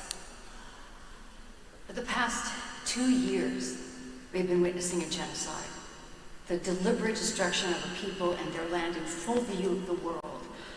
Every day has brought new evidence, entire families wiped out, people buried under rubble, children shot by snipers or blown to bits, their parents forced to pick up remains of their tiny bodies and put them into plastic bags. Neighborhoods have been flattened. In fact, 85% of all of Gaza has been decimated. Hospitals and their heroic doctors obliterated or taken hostage, and the list goes on and on. With the international community unable or unwilling to stop it, the legal and political systems designed to protect life have failed. International law, the very architecture meant to safeguard our common humanity, has been paralyzed by politics, by double standards, and by men who lack any conscience, who are in power with stockpiles of bombs at their disposal. And laughter, used to describe the use of newer and specialty weapons, asked for, given to, and used on the Palestinian people. In this vacuum of justice, the Gaza Tribunal was born, a moral court created by civil society to document the truth, to preserve evidence, to hold power accountable when official institutions refuse to do so or are unable to do so. My own awareness of the situation in Gaza happened in the summer of 2014. My daughters were 7 years old and we were on a family road trip through the national parks. I would lie in the back seat of our SUV to avoid being car sick and scroll through my phone to pass the time between our stops. And randomly, I came across a post about Gaza. And until then, I knew almost nothing about Palestine and Israel. I just thought it was a place that was far away, and I was told it was beautiful and that I should visit it. I thought maybe I would one day. But then I started reading and I couldn't look away. The number of Palestinians being killed was absolutely horrifying. There seemed to be no number that would satisfy the Israeli government in their retaliation. And I later realized that this was one of many, many battles, if you want to call them that. This one was called Operation Protective Edge. And I thought I needed to know more, so I began listening to Israeli soldiers from breaking the silence, speaking about the occupation and about checkpoints and about raids that terrorized citizens, waking them up in the middle of the night, taking over their homes. And I watched documentaries, and I saw with utter horror what was happening in this conflict that we were told was too complicated to understand. And I was horrified, but shamefully I went back to my life, raising children, caring for my family, and I looked away. And then came October 7th, and of course at first I reacted with horror at the attack, but I wasn't surprised. And soon the retaliation unfolded, and the threats to annihilate Gaza were openly declared, and I watched with terror, because I knew from what I had learned in the past that the reaction by Israel would be bad. And when the civilian death toll in Gaza doubled the Israeli losses on October 7th, well, I thought, well, this must be enough. I mean, surely this is going to stop. But it didn't stop. I kept going, and I was riddled with grief and panic, because I thought, who am I? Who am I if I stay silent? And who, of course, who would I have been at another time, in another place, when others were being annihilated and good people said nothing? I couldn't function. I couldn't live with myself. This was 2 weeks in. I had no idea it was going to last for 2 more years, maybe longer, God forbid. And so I wrote on my social feeds, ceasefire. And for that, like hundreds of others to come, I was accused of hate. Friends I'd known for decades suddenly saw me not as a fellow mother, not as a woman begging for the killing to stop, but as someone they believed hated Jews. I was shocked. I mean, how could this happen? I mean, what kind of conditioning leads someone to erase decades of friendship, knowing me, in just a moment?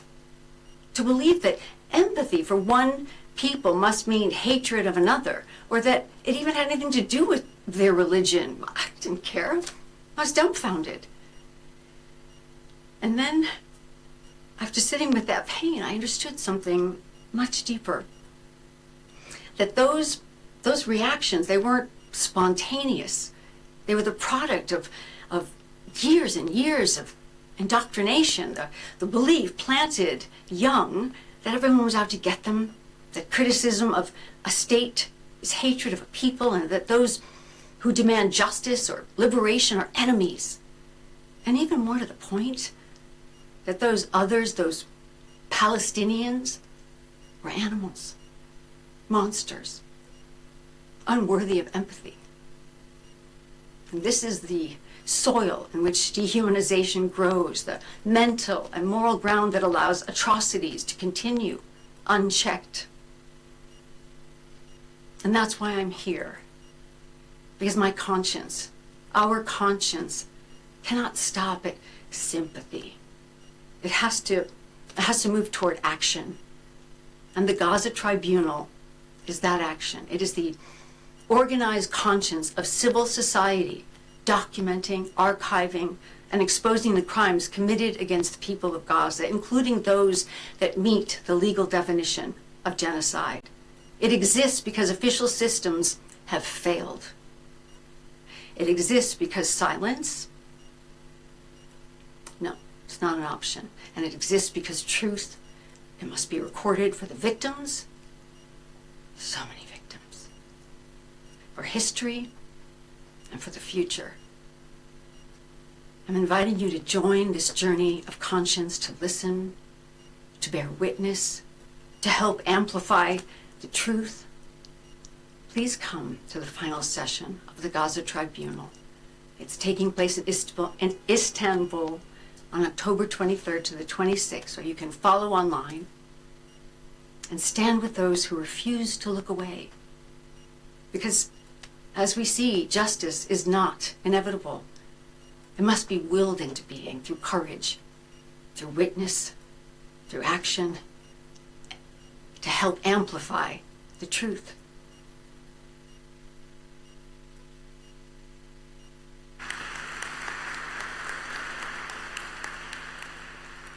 Thank you to March Across, and now we will hear a message from Omar Soleimani.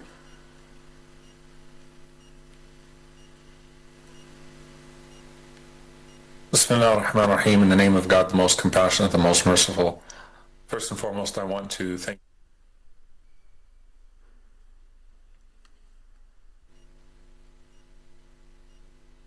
Bismillah ar-Rahman ar-Rahim, in the name of God, the most compassionate, the most merciful.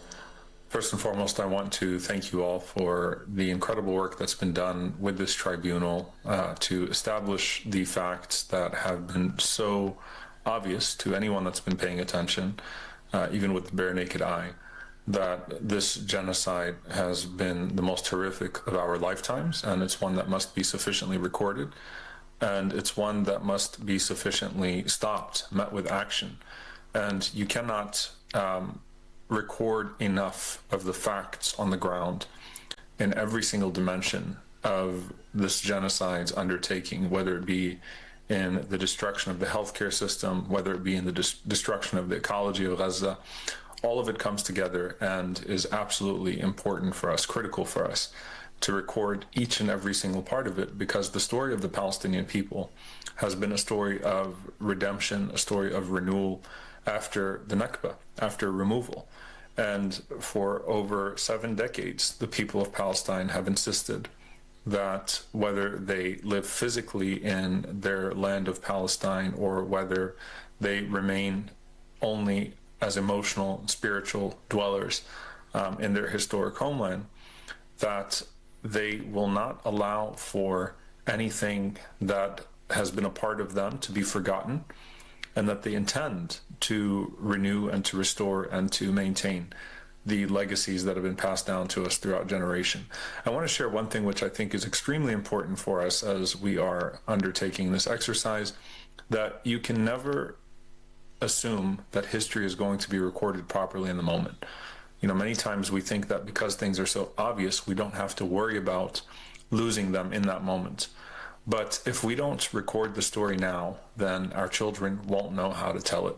So it's important to establish the facts on the ground now so that we can have immediate and urgent action. The Palestinian people have suffered for long enough. The people of Gaza have suffered for long enough.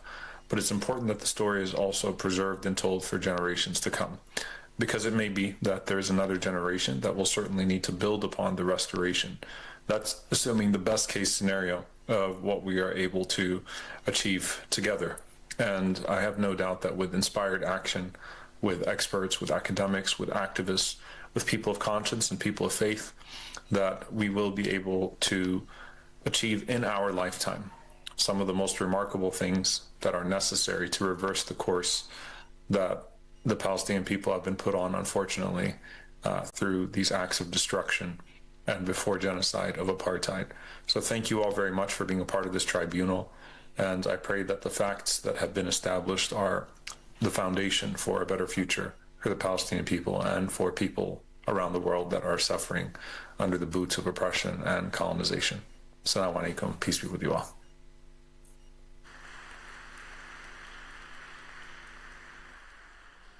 And after Omar Soleimani, we will hear Roger Waters. He's also on the video.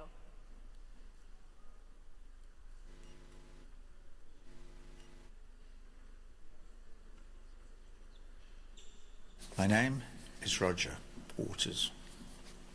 We're all in Istanbul. I know you know that. Actually, I'm not in Istanbul. I did this last Monday. All right. Here we go. It is time to call a spade a spade. No more pussyfooting. Zionism is a failed ideology. A majority of ordinary people all over the world know that to be true. A majority of Jewish people all over the world know that to be true. Israel is a failed state. Any state that admits it has to commit genocide to survive has already failed. Ordinary people all over the world know this to be true. So, what to do? The so-called Trump peace plan is a bad joke. It openly and unashamedly denies the Palestinian people basic human rights. So what do you suggest, Roger? What's your peace plan? Well, sumud, steadfast perseverance in resistance to the occupation. We must keep on taking to the streets in our millions. We must keep on raising our voices. The sound of our choir needs to be so loud it pierces the palace walls. No king should be allowed to sit smiling on a throne soaked in the blood of our children. Yes, I'm talking about you, Mohammed bin Salman. I'm talking about you, Sisi, in Egypt. I'm talking about the Qatari and Jordanian royal families. I'm talking about the rulers of the Arab Emirates. I'm talking about everyone except our noble brothers and sisters, the Houthis in Yemen. Our final goal must be to turn back the clock 100 years to before the stain of Zionism blackened the land. We work towards a free, democratic Palestine from Lebanon in the north to Egypt in the south and from the River Jordan to the sea.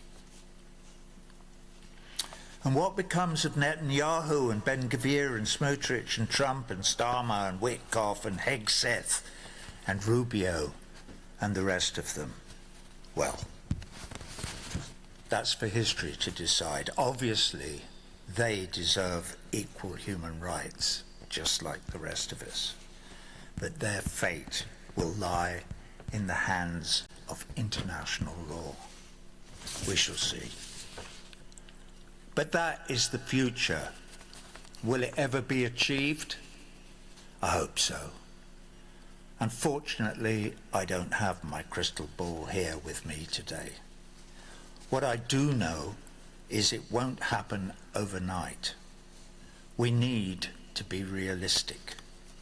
We need a realistic first step. And that is why I am here today. Donald, pay attention. This is important. The realistic first step to which I refer is uniting for peace. I call upon all world leaders, but especially all the Arab leaders, to, for once, represent the will of your peoples and stand solidly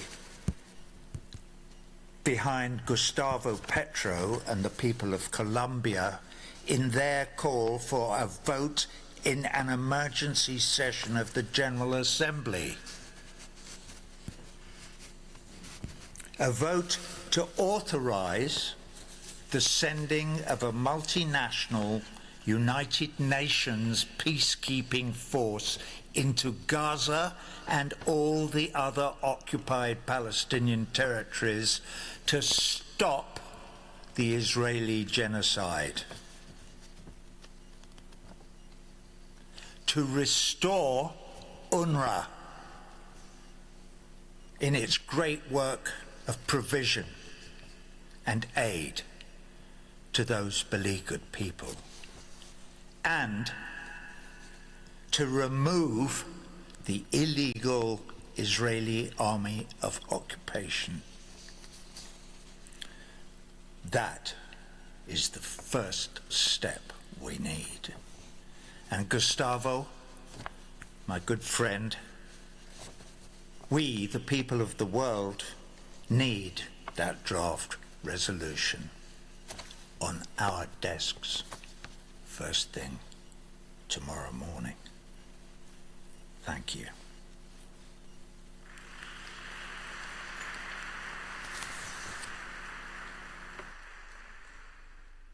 Thank you to Mr. Waters and our dear guests, academics, professors, and everyone involved in today's session. I'm calling you for a lunch break, and the lunch will take place here at the university. And please ask our young volunteers who have these Gaza t-shirts to track you and show you where you will have your lunch. So yes, thank you, and I will see you at 2.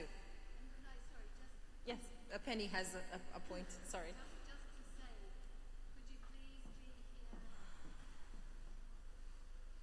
Just to say, could you please be here about 5 to 2, because it always takes some time to get in and settled. And we caught up, which was marvellous this morning in terms of time, and we want to do the same this afternoon. So thank you very much. Enjoy your lunch.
2, 3, 4, 5, 6, 7, 8.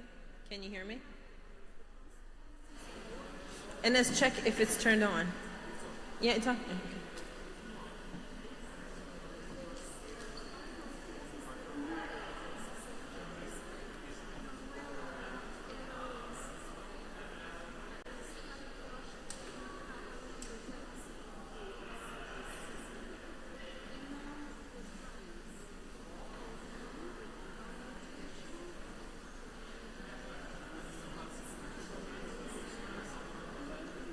Okay, can you hear me? Is it okay?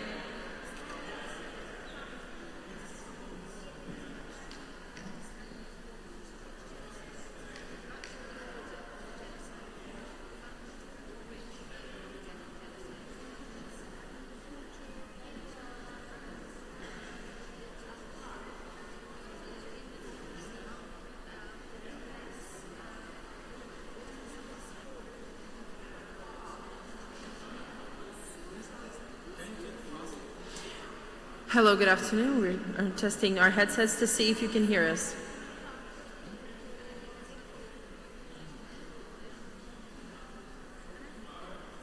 One, two, three, 4, 5, 6. Yeah, she's taking off. What is the problem?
Does anybody want? Yes.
Good afternoon again. Hope you had a short, brief rest. Now it's time to continue. And we have reached the panel of experts, and we'll hear some professors, scholars, and different analysis of everything that has been happening in Gaza for the past 2 years and longer.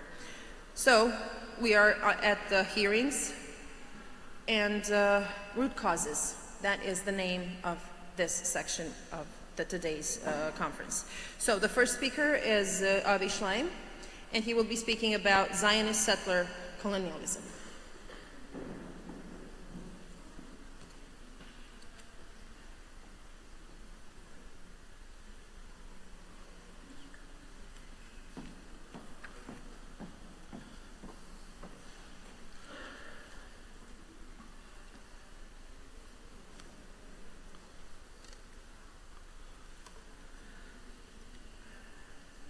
The Zionist movement was a settler colonial movement, and Israel is a settler colonial state. The logic of settler colonialism is the elimination of the natives as a prelude to taking over the land and its resources. The undeclared but real objective of the Zionist movement from the beginning, has been to build a Jewish state on as large part of historic Palestine as possible, with as few Arabs inside its borders as possible.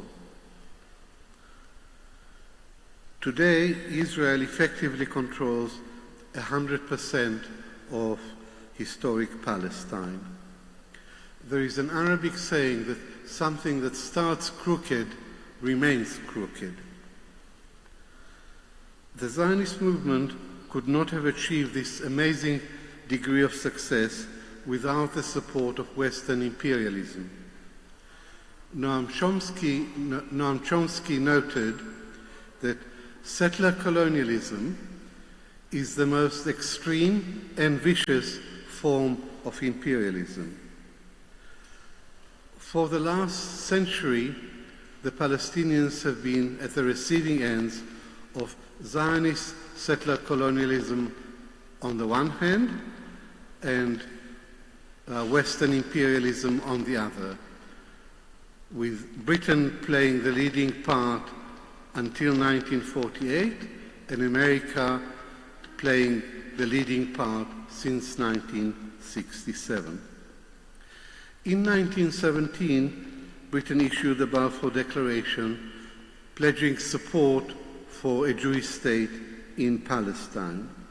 At that time, the Jews were 10% of the population and they owned only 2% of the land. So the Balfour Declaration was a classic colonial document which completely disregarded the rights and aspirations of the local population.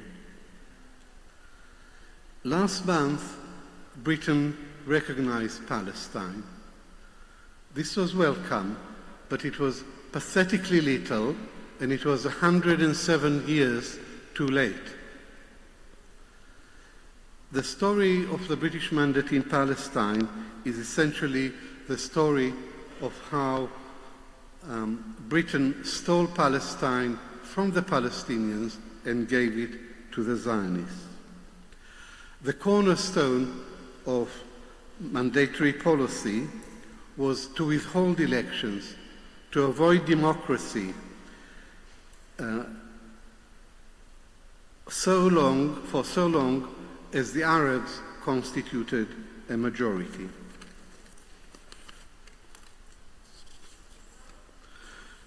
The Jews only became a majority as a result of the ethnic cleansing of Palestine during the 1948 war. 750,000 Palestinians became refugees, and the name Palestine was wiped off the map. This is the Nakba, the catastrophe. The Nakba, however, is not a one-off event, but an ongoing process of displacement and dispossession of the native population by the colonial power. This process reached its cruel and indeed its sadistic climax with the genocide in Gaza and with the ethnic cleansing of the West Bank in the aftermath of the Hamas attack of the 7th of October.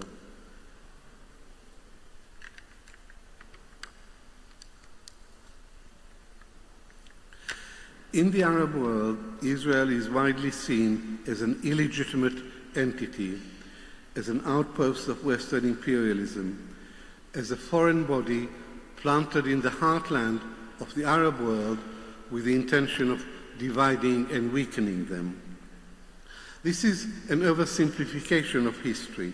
Nevertheless, it is true that Western support was crucial to the establishment of Israel in 1948 and to the persistence of the colonial empire beyond Israel's original lines since 1967. America is Israel's closest friend and indispensable ally. America gives Israel military aid and diplomatic protection. The problem with American support for Israel is that it is unconditional. It is unconditional. It is not conditional on respecting Palestinian human rights or international law. This is how Israel gets away literally with murder. This is why Israel can continue to act with complete impunity. This is why the international community is unable to call Israel to account for its multiple crimes and egregious violations of international humanitarian law.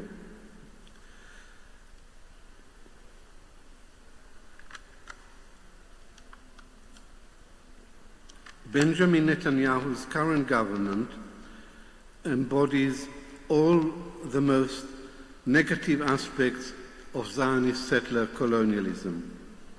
It is the most far-right, reactionary, crudely populist, messianic, overtly racist, and territorially expansionist government in Israel's history.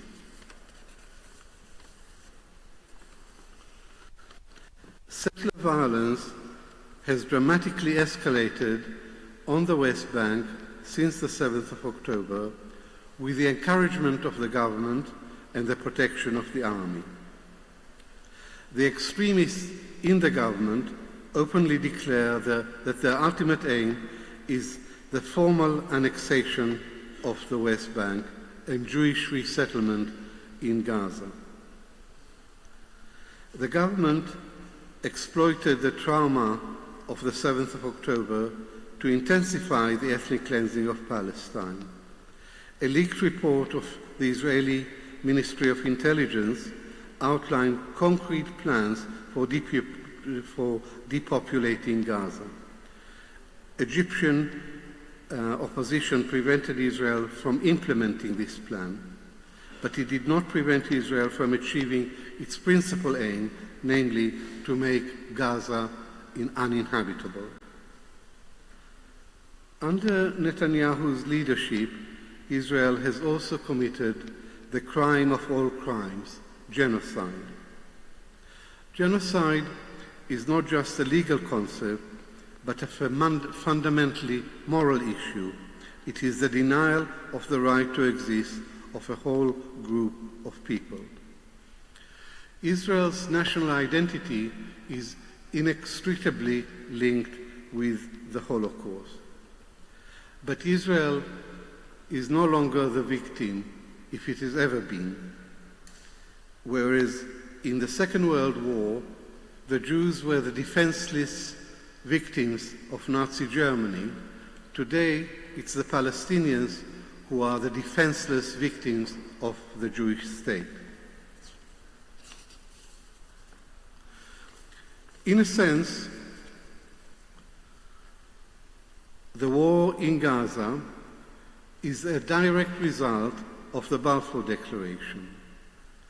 The combination of Zionist settler colonialism and Western imperialism is the root cause of the Palestinian tragedy. In Gaza, over the last 2 years, the injustice, the immorality, the inhumanity, and indeed the sadism of Zionist settler colonialism towards the native population have reached a new climax.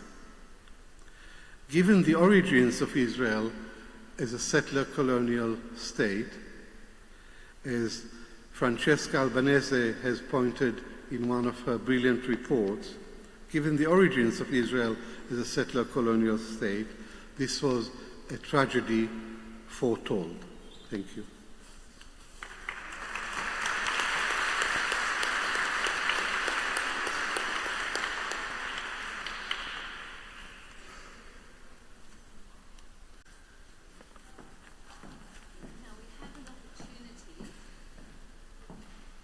Thank you very much, Avi.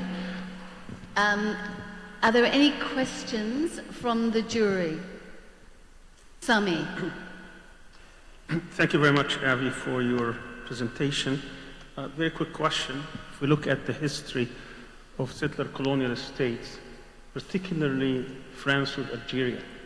What future do you see of this conflict? Do you see it along these lines or along the lines of South Africa, where they would be settled and try to integrate? What kind of future do you see in light of what you know about the Zionist ideology?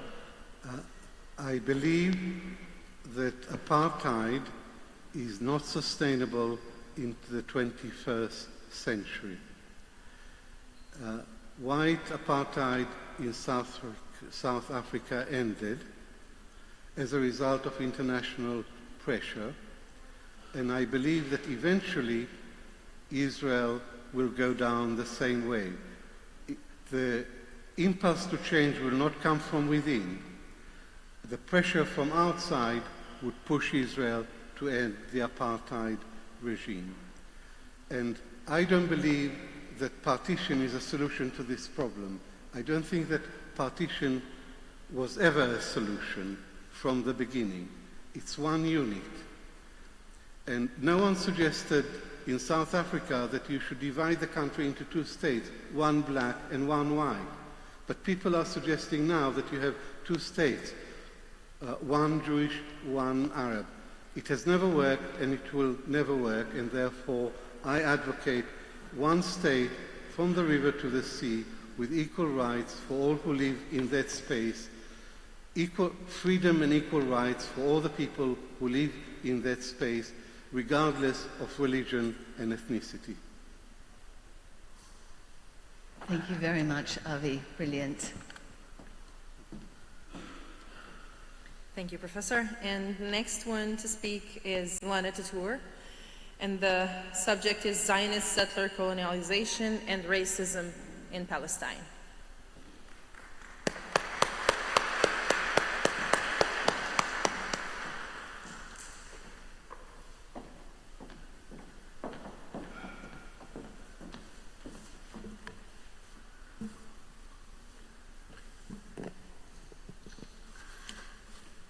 In the 10 minutes I have, I will address specifically the topic of the relationship between Zionism, race, and racism. There is a consensus in the international human rights community that Israel's actions in Gaza amount to genocide. Reports were issued by human rights organizations such as Human Rights Watch, Amnesty International, Il-Haq, B'Tselem, and others, as well as by UN Special Rapporteurs and the UN Independent Commission of Inquiry on Palestine. Genocide studies experts have also determined that Israel is committing genocide. This is, of course, a welcome recognition. However, while these reports and statements acknowledge the genocide and address the dehumanization of Palestinians as core element of it, they do not address Zionism as a form of racism, nor do they name and recognize Zionism as the racial ideology that drives the colonization of Palestine and the genocide in Gaza. This omission, I believe, is something that the jury should take note of and rectify. For 2 years, we have been witnessing the annihilation of Gaza. As Israel announced its genocidal campaign, Israeli officials, including at the highest levels of government, have called for a second Nakba, describing the Palestinians in Gaza as human animals, the children of darkness, monsters, Amalek to be eliminated from infant to the elderly, and evil, and I'm quoting, to be uprooted so that there will be good for the entire region and the world. Israel's Prime Minister, Benjamin Netanyahu, declared that the war on Gaza is a battle of civilization against barbarism. These statements are not aberration, nor are they momentary responses to trauma, as often portrayed in the West. They draw on over a century of racialization of Palestinians by the Zionist movement and imperial powers. The Balfour Declaration and its denial of the existence of Palestinians as a people with right to self-determination, the partition plan, the British mandate, the Nakba as a series of events and as an ongoing structure, the mass expulsion of Palestinians, their denial of their right to return in the name of demographic considerations, the occupation of additional Palestinian territories in '67, the siege on Gaza, the genocide, land dispossession, entrenched system of checkpoints and segregated roads, the mass incarceration of Palestinians, the discrimination against Palestinians with Israeli citizenship, they all rely on the treatment of Palestinians as less civilized, as an inferior race, as lesser humans. Racism, racialization, and racial classification and hierarchization are core to the Zionist movement, ideology, and practice. The colonial project in Palestine is also racial and racist. Any reading of the Israeli genocide in Gaza should take into consideration how Zionism emerged as part of an imperial, colonial, and racial history, speaking to imperial order and aspirations, and building on 19th century European conceptions of race. Western imperialism and racism, of which Zionism is part, rendered territories and lands belonging to 9 white peoples, including the Palestinians, available for invasion, exploitation, and settlement. As put by Edward Said, imperialism was the theory, colonialism, the practice. Moreover, Zionism was not antagonistic to colonialism, nor to the idea of race itself. On the contrary, Zionists built on and benefited from both. Race was central to the Zionist mission of establishing Jews as a nation and the people, not just a religious group. Furthermore, Zionist leaders themselves described the movement as one of colonial settlement, an extension of European imperialism, bringing civilization and modernization to the Orient. Theodor Herzl talked about the Jewish state as an outpost of civilization as opposed to barbarism. The idea was that while Jews are inferior race in Europe, in Palestine, they are racially superior to Palestinians. And if Palestinians are an inferior race, then they are not deserving of self-determination, sovereignty. Their national aspirations can be ignored, and they can be expelled, transferred, removed, killed, and their land taken. Already in 1965, Fayez Sayer wrote that racial elimination stands at the heart of the Zionist project since its inception. The Zionist quest for eliminating Palestinians is now taking one of its most brutal forms, the genocide in Gaza. Israel has destroyed all means that sustain human life and has made Gaza unlivable. The annihilation of Gaza has been justified, supported, facilitated, and carried by Western powers, Western media, and corporations. It relies on anti-Arab, anti-Muslim, and anti-Palestinian racism, and on the attribution of more value to Jewish life while disregarding Palestinian life. It is this deep-seated racism that allows this genocide to continue despite it being live-streamed. In Gaza, we see the treatment of Palestinians not just as less than humans, but also as non-human. Israelis are dancing in parties, social gatherings, and weddings, and exercising to songs that call to exterminate Palestinians with genocidal lyrics, such as "May your village burn." Israeli civilians are actively blocking and destroying food and medical supplies intended for the people in Gaza. They are picnicking with their families at sites where they can watch the bombing of Gaza as a form of entertainment. They protest for the right to rape Palestinians, and Israeli parliament debates the legitimacy of raping Palestinians. Israelis relish on TikTok videos of killed and starved Palestinians, taking pleasure from watching dogs eating bodies of dead Palestinians that were never allowed to be respectfully buried.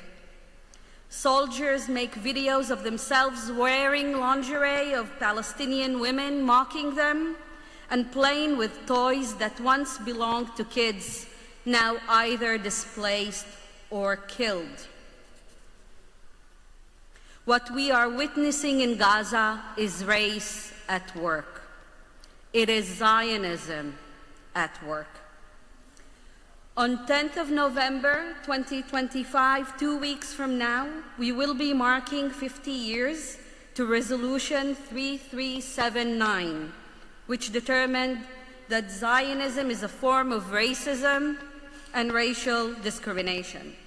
Unfortunately, in 1991, the PLO agreed to rescind the resolution, one of the greatest achievements we had, simply as a precondition to enter the negotiations that led to the Oslo Accords. 50 years later, the genocide in Gaza and Israel's ongoing colonization and apartheid in Palestine demonstrate the need to recenter the conversation on the racial and racist nature of the Zionist colonial project. As Noura Rekat powerfully writes, and I'm quoting, "Understanding the racial dimension of the Palestinian struggle for freedom, including that Zionism is a form of racism and racial discrimination, is work that is still ongoing, on the ground and in scholarship. It remains our unfinished business," end of quote. International institutions and the human rights community still insist on reading genocide as well as apartheid as divorced from Zionism. Even when they acknowledge racial domination and Jewish supremacy, they do not recognize Zionism as their source. It remains the unspoken taboo. Justice and accountability for Palestinians demand that we address this. Settler colonialism, apartheid, and genocide do not exist outside the grammar of race, which in Palestine is the grammar of Zionism. I call the jury to address Zionism as a colonial project and a form of racism in their consideration of Israel's genocide in Gaza. Thank you.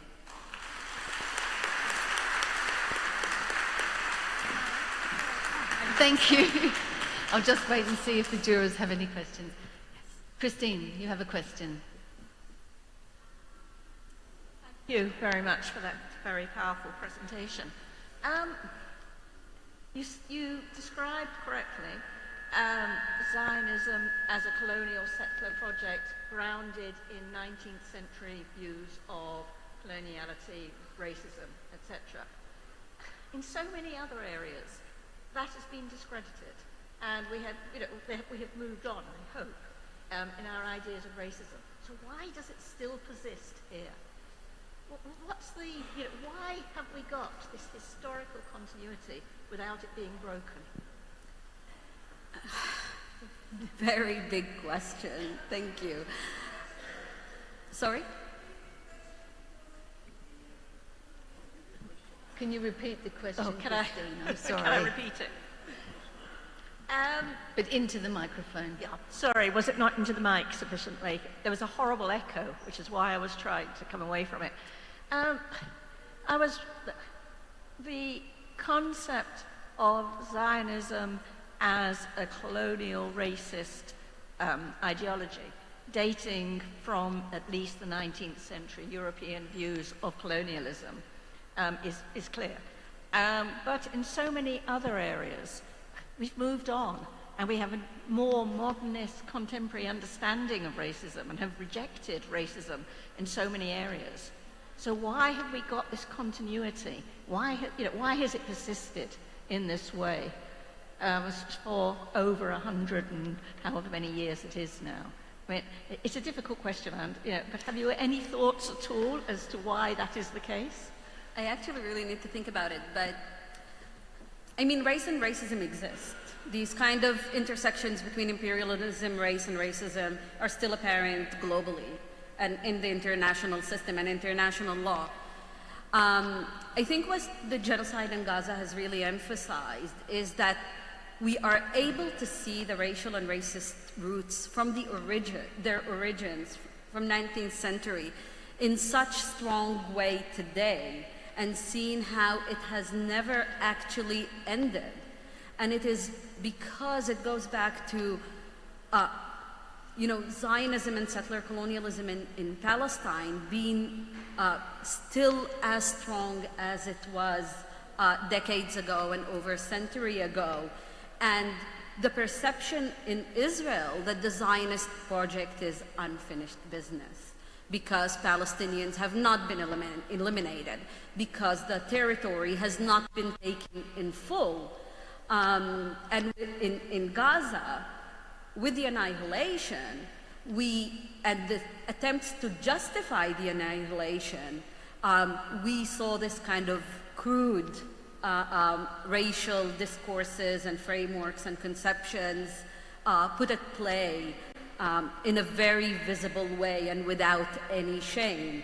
What is more striking is not the Israeli discourses, maybe not striking but disappointing, but actually seeing the impunity with which Israel is operating, which again speaks to the deep anti-Palestinian racism and to the less value of life that is given to Palestinians. Thank you. Thank you, Nana.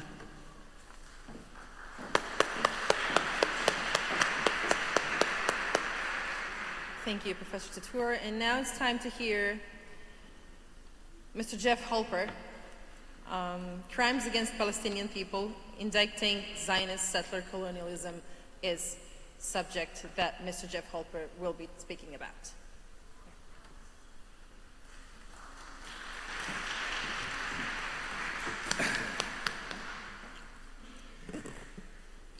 I hate to read, but so I'm sure I stay within my 10 minutes.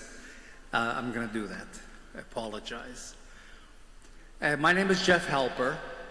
I'm the director of ICAD, an Israeli-based anti-colonial organization dedicated to resisting the Israeli demolition of Palestinian homes, the Zionist colonization of Palestine, and for establishing a shared democracy between the river and the sea. I'm here in my capacity as an expert on the crimes of house demolitions and settler colonialism. In the few minutes I have, I'll address specifically the need for the tribunal to look up from the specific areas of crime being committed by Israel in Gaza in order to hold accountable the very system, Zionist settler colonialism, that spawns those crimes. The crimes of which Israel is accused, from plausible genocide, war crimes, and crimes against humanity, to specific and myriad violations of the Fourth Geneva Convention and the International Convention on the Suppression and Punishment of the Crime of Apartheid, among others, cannot be addressed only as crimes in and of themselves. For justice to be advanced and to ensure that these crimes never happen again, the political and ideological system from which they emerge must also be dismantled. This was recognized, in a way, when the UN General Assembly adopted the Zionism is Racism resolution in 1975. Although that wasn't an operational resolution, but merely declarative, and it was repealed, unfortunately, in 1991. The verdict regarding Israel's operations in Gaza must relate not only to specific criminal policies and actions, but also then to the criminal system that spawned them. Zionism's very purpose, to Judaize Palestine, by definition, violates the right of the Palestinian people to self-determination as guaranteed in the UN Charter. The principle that all peoples have an inalienable right to complete freedom, sovereignty, and territorial integrity has risen to a point of customary law. Settler colonialism, however, isn't a concept with a clear and adjudicable definition that can be applied in international law, like, for example, occupation or apartheid. This weakens the ability to apply international law to cases of settler colonialism. I would therefore like to shift the focus of the accusations from the crimes this tribunal is considering to the broader illegal colonial system of Zionism, which gives rise to them. Settler colonialism, in both its ancient and modern forms, is a form of colonization in which settlers arrive in another country with the intent of taking it over. It can arise out of nationalist ideology, as in the case of Zionism, or as a policy of grabbing and integrating territory, as in the Sinification of Tibet, the Iraqi attempt to Arabize Kurdistan, or the Russification of Eastern Europe. Whatever the steps taken by the settlers, they follow a similar pattern. Displace or eliminate the indigenous population, take control of its lands, replace the native population with the settler one, a process which in Zionism is known as Judaization, and ultimately to normalize the new country. In the case of Zionism, to normalize the transformation of Palestine into Israel, in the image of the settlers themselves. This process then disappears the indigenous population. Palestine and Palestinians are disappeared, and the settlers become the new indigenous population. Genocide, cultural and physical, is therefore built into the settler project. As the Zionist leader and former Prime Minister Moshe Sharett said as far back as 1914, "We have not come to an empty land to inherit it. We have come to conquer a country from a people inhabiting it, that governs it by virtue of its language and savage culture." So the flip side of Judaization is de-Arabization. Already in 1937, David Ben-Gurion, who was a vocal proponent of compulsory and total transfer, established a committee on population transfer within the Jewish Agency. This is a decade before the partition, of Palestine by the UN.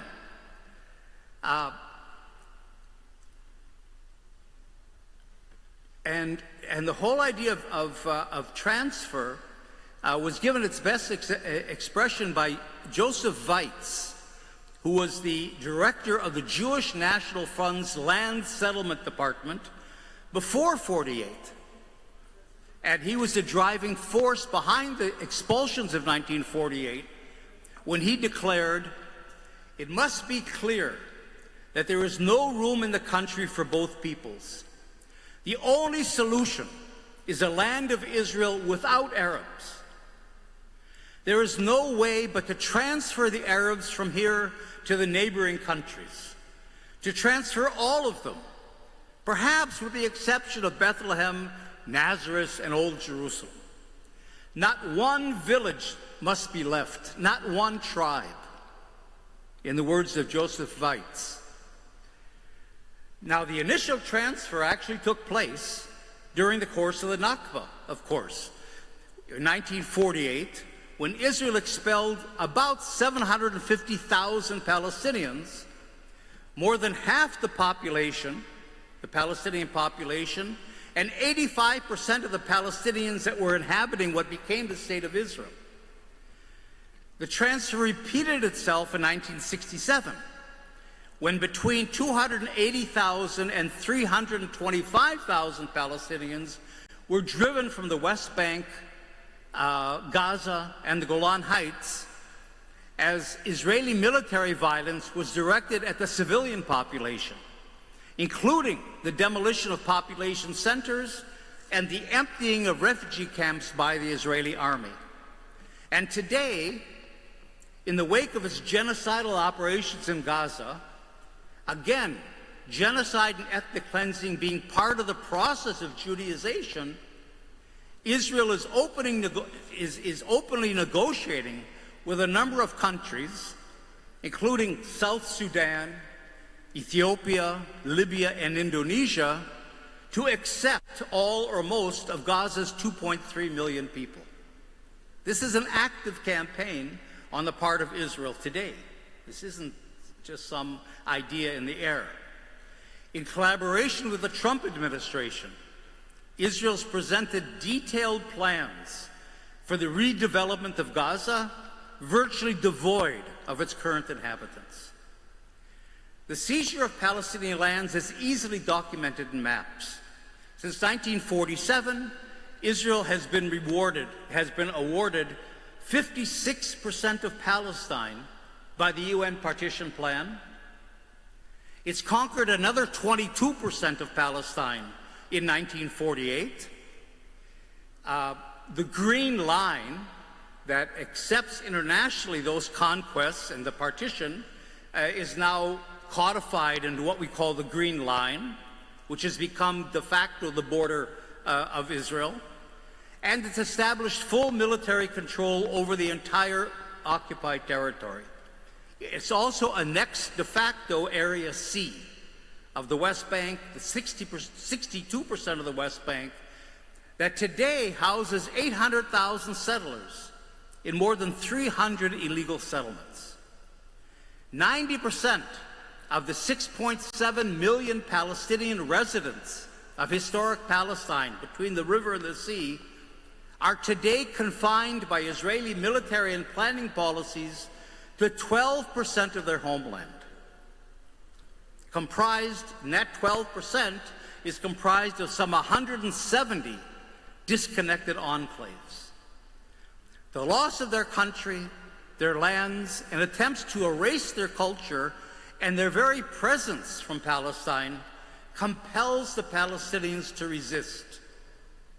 And since resistance is therefore built into settler colonialism, Zionism cannot achieve its goals, normalizing its violent Judaization of Palestine, without pacification, without breaking all Palestinian resistance.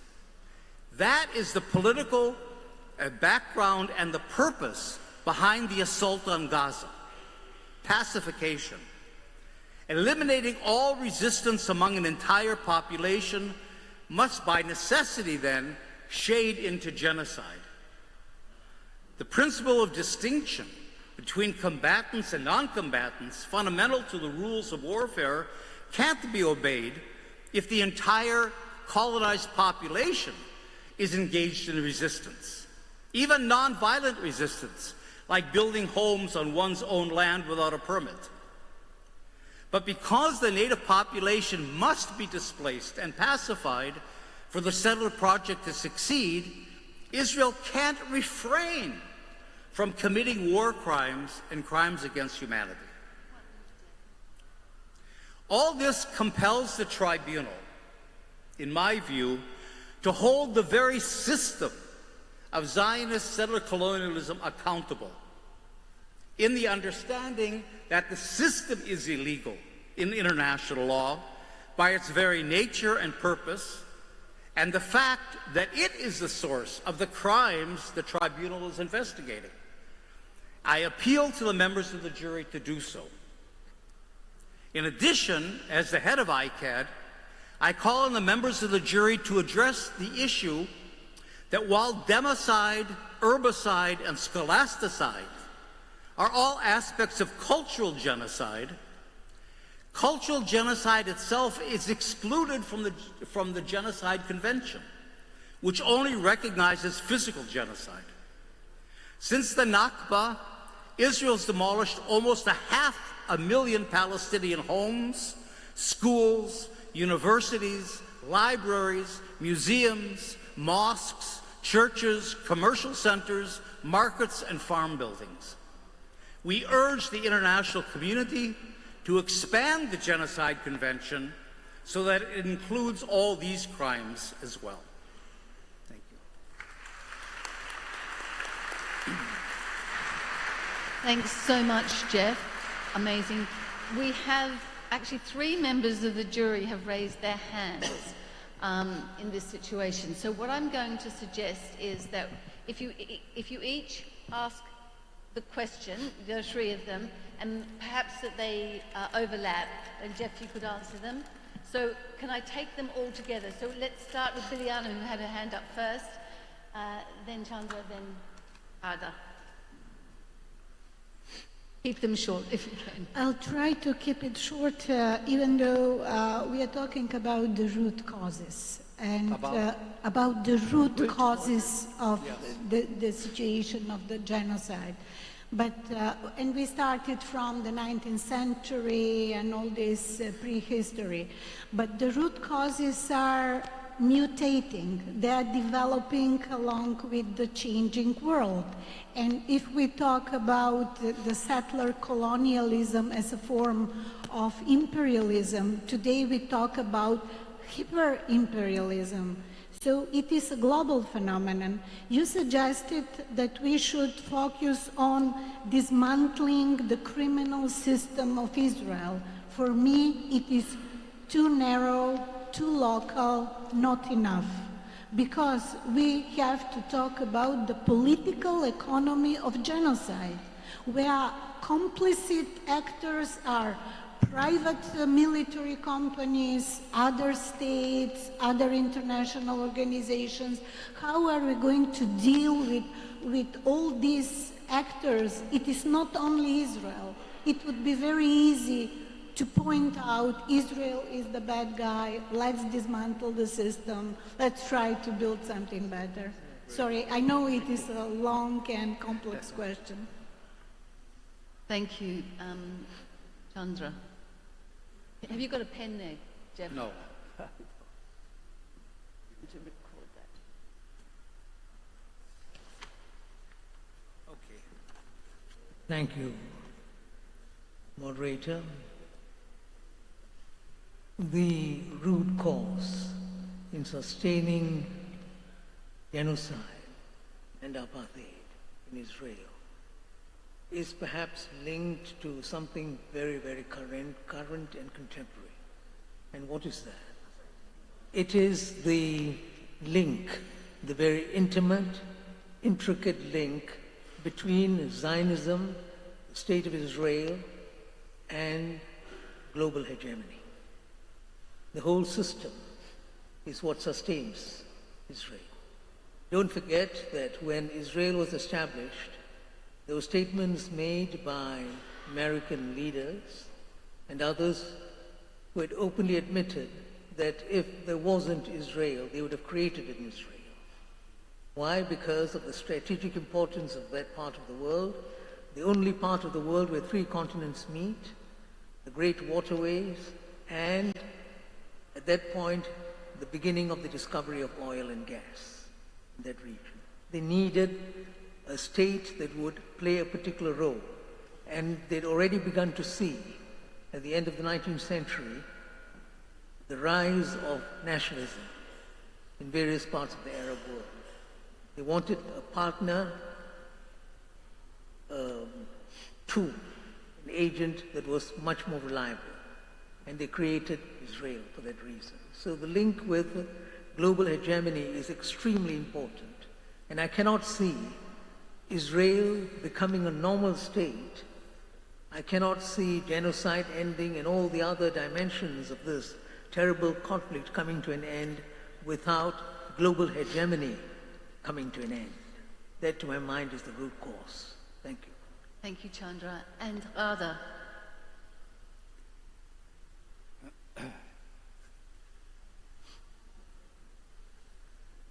That's on. Okay. This is just a question about Zionism and genocide. I'd like you to just clarify. Is genocide an inherent part of Zionism, or is it the case that Zionism, as you've explained, aimed to get rid of the population, not necessarily by killing them? If they had just got up and left Palestine, my understanding is this would not, the attempt would not have been made to kill them wherever they were, but the whole point, isn't it? It's just wanted to clarify that, if you wouldn't mind, as to what the essence of Zionism, while it might use genocide if it has to, in essence, it's aiming to expel the people. Thank you, Radha. Jeff, Can I squeeze in just quick 30 seconds, if I may? You've had a question, Sami. Can we've got online participants Okay. who are coming, so I think we can do something with the rapporteurs later. Sorry. Jeff, please come back. All right. Well, in terms of the first comments, if I got it right, you know, settler colonialism is a system, and it's not unique to Zionism, of course. I mean, the settler colonial projects all over. I mentioned Iraq and Kurdistan. Well, there's the issue of Western Kurdistan as well. The United States, you know, Canada. I mean, you go all over the world. The French in Algeria. I mean, it's a system, and I guess what I was just trying to point out here and argue was that, you know, if you don't attack the system itself, you can attack its different symptoms, but you've got to, you know, you have to attack the causes of those crimes. And in fact, if you look at the settler colonial projects in different parts of the world, they follow a fairly similar pattern, as I tried to mention, so that even the crimes become kind of common and parallel. And so if you attack the settler colonial system, and I argue that the international legal system has tools for that, you're not only able to deal with all the instances of the crimes committed, but you're able to prevent the crimes. I mean, it was completely predictable. I think it was predictable to the UN in 1947 when they did the partition plan, that genocide was going to happen, that the Nakba was going to happen. I mean, it was all clear, not only from the statements of Ben-Gurion and these people, but from the very nature of what Israel was doing and what previous settler colonial enterprises did as well. So I think it's a lacuna. We use settler colonialism as kind of an analytical tool, which is really important, but I do think it has to somehow, I'm not an international lawyer, so I don't know how to do that, it has to be brought into the legal processes so that we can begin to attack the root causes and not simply the symptoms. In terms of global hegemony, I write a lot about that. I wrote a book called War Against the People. And it was subtitled Israel, the Palestinians, and Global Pacification. I talked about the pacification of Gaza, but Israel, in a sense, on the basis of what I call the Palestinian laboratory, you know, its 130-year war against the Palestinian people has developed tactics of population control, technologies of repression, surveillance, and weapons, you know, for wars against the people that countries don't have. You know, the Pentagon might have $1 trillion budget a year, but it didn't prevail in Iraq or Afghanistan. Wars against the people that especially arise out of the capitalist system we have are really Israel's niche. It's its specialty. Enforcing capitalism at a time when, with neoliberalism, of course, more and more people, including the middle-class young people of the global north, are being excluded from the global economy, from the job market, and so on. So that it serves that purpose, and it also serves to give support to repressive regimes. Let's not forget the Pegasus system in Khashoggi's telephone that Israel had supplied to Saudi Arabia. So, you know, this whole issue of Israel serving the hegemons, that was an essential principle of Zionism since Herzl went to the Sultan here in Istanbul to try to get a charter for Palestine. And when that didn't happen, he went to the German Kaiser, met him in Jerusalem to try to get a charter. Serving the hegemons has always been Zionism's strategy, because otherwise it's a small little movement of a few Jews somewhere. It doesn't make any sense. But if you can insert yourself into the global system, and Israel's very good at reading the needs of the different countries whose support it needs, then it's able to succeed. And in fact, I think there's a co-hegemony developing in the Middle East between Israel, which is becoming the military hegemon of the region to a large degree, certainly of the Arab part of the Middle East, and Saudi Arabia, which is becoming the economic hegemon. And, you know, so those kinds of considerations, it's true, really, you know, give even a wider context to how Israel succeeds in its settler colonial project. And finally, just really quickly, I think genocide, that's what I was trying to argue in this presentation. The genocide isn't only physical genocide. It has to do, you know, when Raphael Lemkin developed the concept of genocide, he got the United Nations to accept the physical genocide part, but not the cultural genocide part. But cultural genocide also prevents peoples from reproducing themselves. If they don't have land, if they're expelled, if they're scattered, if they're oppressed, they can't, if they're diseased, they can't reproduce themselves. So that part of genocide should be that should be a campaign of ours to expand the Geneva Convention, so that genocide can mean killing a population, which Israel has done, and also expelling them, you know, which Israel has done in mass, and also marginalizing them, which is what Israel is doing in terms of, like I said, confining the Palestinians to 12% of their country today. And I'll end on this, that Israel really has given the Palestinians, this is reflected in this, a very stark option of three things. Israel has said to the Palestinians, you submit to us. If you recognize this country as a Jewish country from the river to the sea, and you submit, and you know your place, and you shut up, and you stop resisting, of course, we'll let you stay. So in a sense, submission is also kind of a part of this genocidal, or get out. Israel says to the Palestinians, you're living in a prison. You're in a prison, but the back door is open. Go out, however you want to go out, and go settle somewhere else, or die. And I think that's the message of Gaza especially. Submit, leave, or die. And those are the, I think, different aspects of genocide, and we shouldn't reduce genocide only to the physical wholesale killing of a people. Thank you very much, Jeff.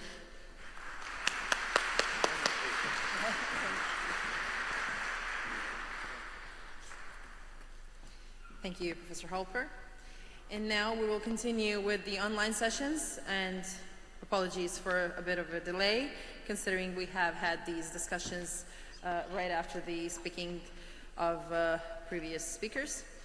So, apartheid as a denial of self-determination. Rania Mkareb will be speaking about this. Rania, do you hear us?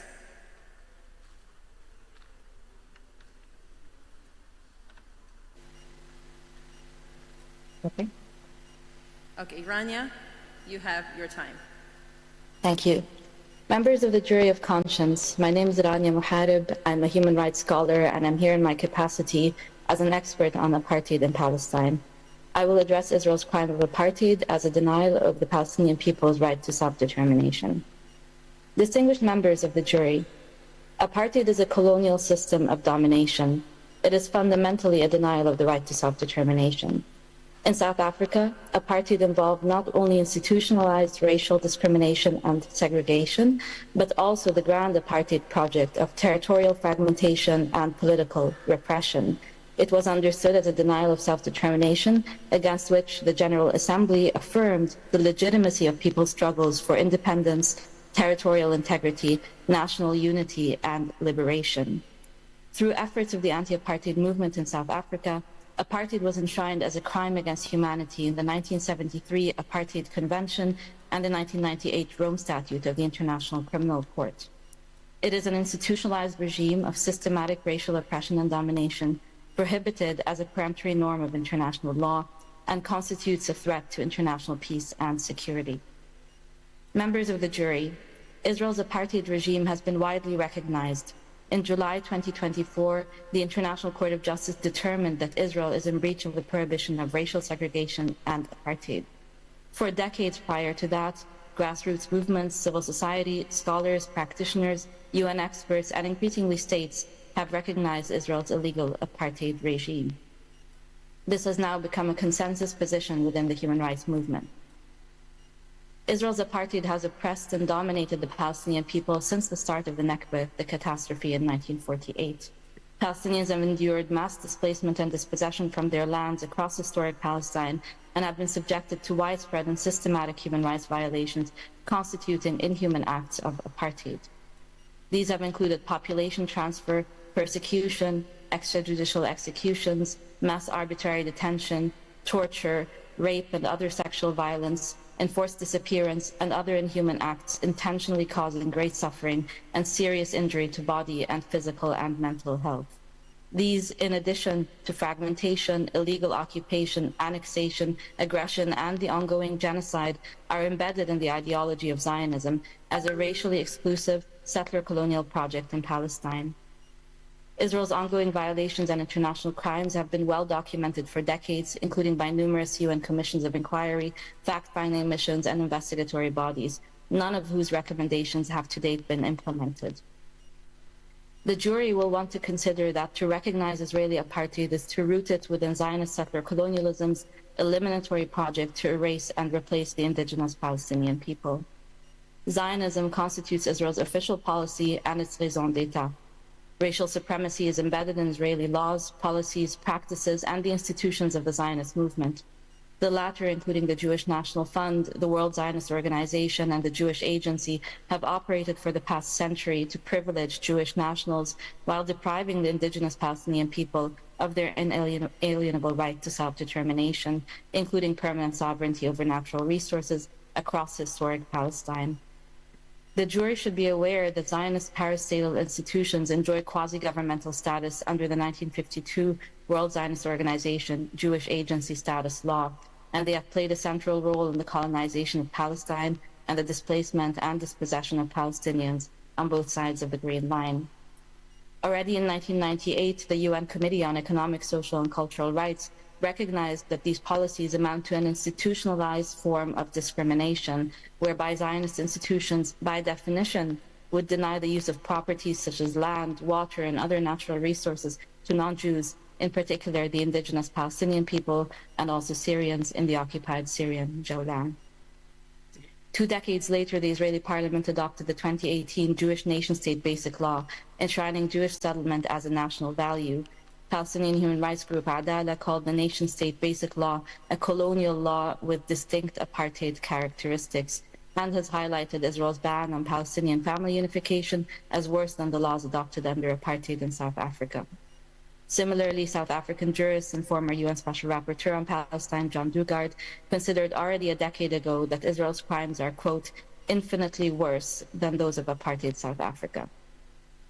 Members of the jury of conscience, the Palestinian movement for freedom, justice, and equality has for over 2 decades advocated for a comprehensive understanding of the root causes in Palestine. These are over a century of racist Zionist settler colonialism that has sought the elimination of the Palestinian people from the land, 77 years of ongoing Nakba and apartheid, and 58 years of illegal Israeli occupation, all of which must be radically dismantled through a process of decolonization. I wish to draw the jury's attention here to 3 critical points. First, the Gaza genocide is taking place in a broader context. It is a culmination of Israel's settler colonial apartheid regime, as recognized by South Africa in its application against Israel before the ICJ under the 1948 Genocide Convention. In 2021, the Gaza-based Al Mizan Center for Human Rights found that the Israeli regime deliberately imposes on Palestinians in the Gaza Strip living conditions calculated to cause their physical destruction in whole or in part, constituting an inhuman act of both the Apartheid Convention and the Genocide Convention. Second, a comprehensive articulation of the root causes in Palestine is essential to ending impunity, dismantling the system of oppression and domination, and realizing the Palestinian people's inalienable rights to self-determination and return. In this regard, it is worth recalling that Israel's apartheid regime targets the Palestinian people as a whole. It operates through perpetuating the ongoing Nakba of displacement, dispossession, and denial of the right of return, and through the fragmentation of the Palestinian people. In the Gaza Strip, under illegal siege, blockade, and enduring the ongoing genocide, in the occupied West Bank, including Jerusalem, in 1948 Palestine, and in forced exile. The jury may recall that in 2011, the Russell Tribunal on Palestine concluded that, and I quote, Israel's rule over the Palestinian people, wherever they reside, collectively amounts to a single integrated regime of apartheid, end of quote. Despite this, Israel's apartheid has often been addressed in a piecemeal manner, focusing only on some areas of Israeli control rather than the nature of the Israeli regime as it targets the Palestinian people as a people. Even the International Court of Justice in July 2024 considered Israel's breach of the prohibition of racial segregation and apartheid only with reference to its illegal practices in the West Bank, including East Jerusalem, without addressing the totality of the Palestinian experience as part of the ongoing Nakba. Third, and finally, recognition of Israel's illegal apartheid regime necessitates the activation of international justice and accountability mechanisms. Indeed, Palestinian human rights organizations first advanced the apartheid framework in order to trigger international responsibility and to end the ongoing Nakba. Third states have a legal duty not to aid or assist in the maintenance of this illegal situation and to cooperate to end it through lawful means, including through sanctions, arms embargoes, and other effective measures. Perpetrators must be held accountable, while institutions, including companies, universities, sporting and cultural associations, must fully and immediately divest from and cut ties with Israeli apartheid and genocide. These measures are long overdue and have been advanced by the Palestinian movement for freedom, justice, and equality as the most meaningful forms of solidarity with the Palestinian people. Global civil society has also demanded for over 2 decades the reactivation of the General Assembly's anti-apartheid mechanisms, comprising the UN Special Committee Against Apartheid and the UN Center Against Apartheid, to direct global efforts toward the dismantlement of Israel's illegal apartheid regime. To conclude, Israeli apartheid operates as a tool of Zionist settler colonialism, both of which must be radically dismantled if the inalienable rights of the Palestinian people are to be realized. At the forefront of these are the right to self-determination and the right of return of Palestinian refugees and displaced persons to their homes, their lands, and properties, of which they have been illegally and violently displaced and dispossessed ever since the start of the Nakba. I thank you. Thank you very much, Rania.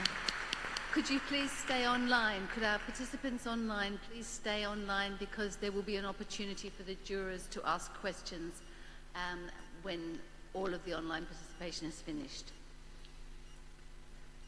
Yes, there will be time for discussion. Thank you, Penny, for calling them. Next to speak is Rabia Agbaria, as you can see on our screen behind our back, towards Nakba as a legal concept. Rabia, the time is yours. Thank you. Can you hear me? Yes.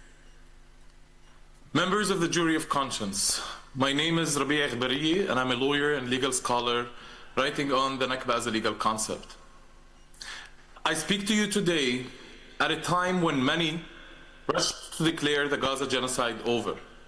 Yet Gaza remains in ruins. Its devastation is unlike anything we have witnessed before. Israel has violated the so-called ceasefire over 45 times since it was announced just 2 weeks ago, killing over 50 Palestinians since. The acts of extermination have clearly not ceased.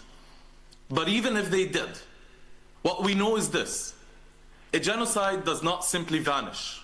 It does not miraculously evaporate. It is embedded in a deeper and darker systems of injustice and oppression. The genocide in Gaza over the past 2 years is not an isolated aberration. It is a culmination of a century-long process rooted in a political ideology, Zionism.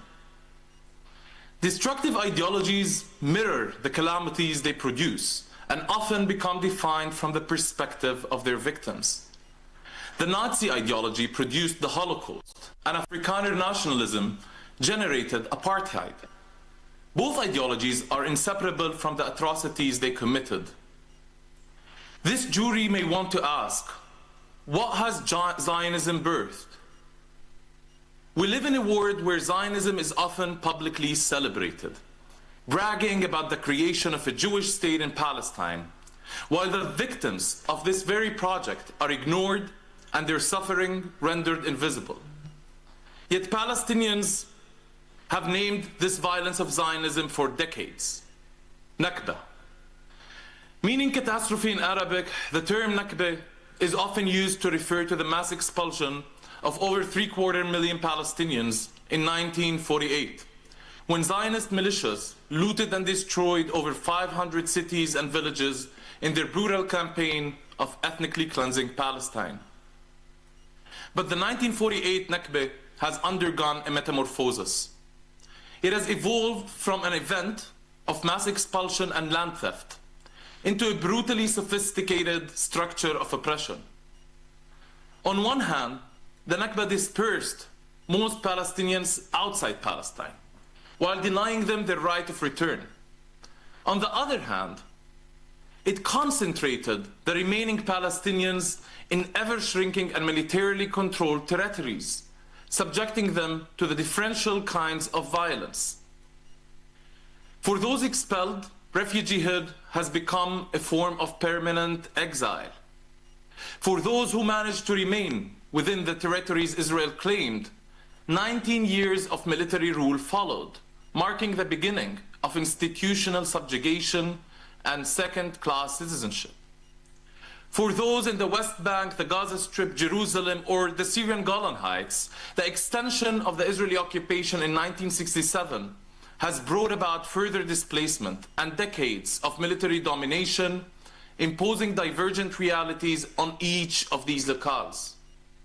Gaza specifically is home to 2 million Palestinians, the majority refugees or descendants of refugees expelled in 1948. Their confinement in this small strip of land is not accidental. Their siege for 17 years before the current genocide is a continuation of Nakba's logic, premised on the denial of their inalienable right of return. What we must consider today is this: even if the genocide in Gaza ends, the Nakba continues. For every household, there is a Nakba story. For each refugee, a stolen home. It is precisely in this moment of suffocating absence of words, it is when language fails to capture that this end is not really an end, that a ceasefire is not a synonym for freedom. It is now that we must turn to name the Nakba in all its continuity. Simply put, the Nakba never ceased, and the genocide in Gaza is inextricable from this ongoing Nakba. Members of the jury, The Nakba was born in 1948, the same year the Genocide Convention went into effect and the same year that apartheid was institutionalized in South Africa. Yet the Nakba remained the forgotten sister of both genocide and apartheid, two crimes against humanity that, in contrast, gained global recognition. I am here to remind the jury that this absence of Nakba in law is not neutral. It is complicit. What I ask you to consider today is that Nakba itself must be understood as a legal concept, autonomous and distinct, if we are to reckon truthfully with the reality in Palestine we are witnessing today. Its foundational violence is displacement, its structure is fragmentation, and its purpose is to deny the Palestinian people their right to self-determination. The ongoing stream of Nakba has long ago intersected with the spectacular violence of occupation, apartheid, and genocide. From the acts of ethnic cleansing carried out in 48 to the military rule of Palestinians inside Israel between 49 to 66, to the extension of the military rule to the West Bank, Jerusalem, Gaza, the Golan Heights in 67, to the Sabra and Shatila massacres of 1982, massacres that the global majority in the United Nations recognized then as acts of genocide. The Nakba has contained many unspeakable crimes that meet the legal definition of both apartheid and genocide. Still, the totality of these crimes has never been recognized, and the overall settler colonial project they advanced has often remained obfuscated. The legal language we possess has treated Palestinians at best as victims of different episodes of violence or so-called conflict, rather than victims of an overarching and organized project of dispersal, domination, and denial of self-determination. That's why we must insist to name this violence in law. To render the Nakba invisible is to make its continuation possible. Nakba is the grammar that ties Gaza's destruction to the permanent exile of refugees, the fragmentation of the West Bank to the subjugation of Palestinians inside Israel, and the Palestinians' enforced exile around the world to Palestine itself. The crime of Nakba, understood as a structure, not as an event, captures what the other legal categories, even when correct, leave fragmented. Members of the jury, the crime of Nakba is the paradigmatic crime of settler colonialism in the 20th and the 21st centuries. The disastrous qualities of the Nakba rest on the dual violence of both expulsion and concentration, fragmentation and domination, both designed to deny a group its inalienable right to self-determination in its homeland, while granting that very power to a settler society. Members of the jury, the genocide in Gaza today cannot be understood without the longer view of the Nakba. And while law has often failed Palestinians, it is still a terrain where truth must be fought for. To recognize Nakba as an autonomous legal concept is not to imagine that the law will save us. It is to demand that law tell the truth, that what we see in Gaza today is not simply a horrendous episode, but the continuation of a century-long project designed to deny the Palestinian people their right to self-determination and their very existence in Palestine. By affirming Nakba as a legal concept and a continuous crime, you, as a jury of conscience, are not creating something new. You are recognizing what Palestinians have testified to for generations. You are saying there is no past war and present conflict. There is only one continuous Nakba, and the genocide in Gaza is its most devastating manifestation. The Nakba must urgently be recognized, ended, and remedied. Thank you, and may we all live to see the day when the Nakba is finally overcome.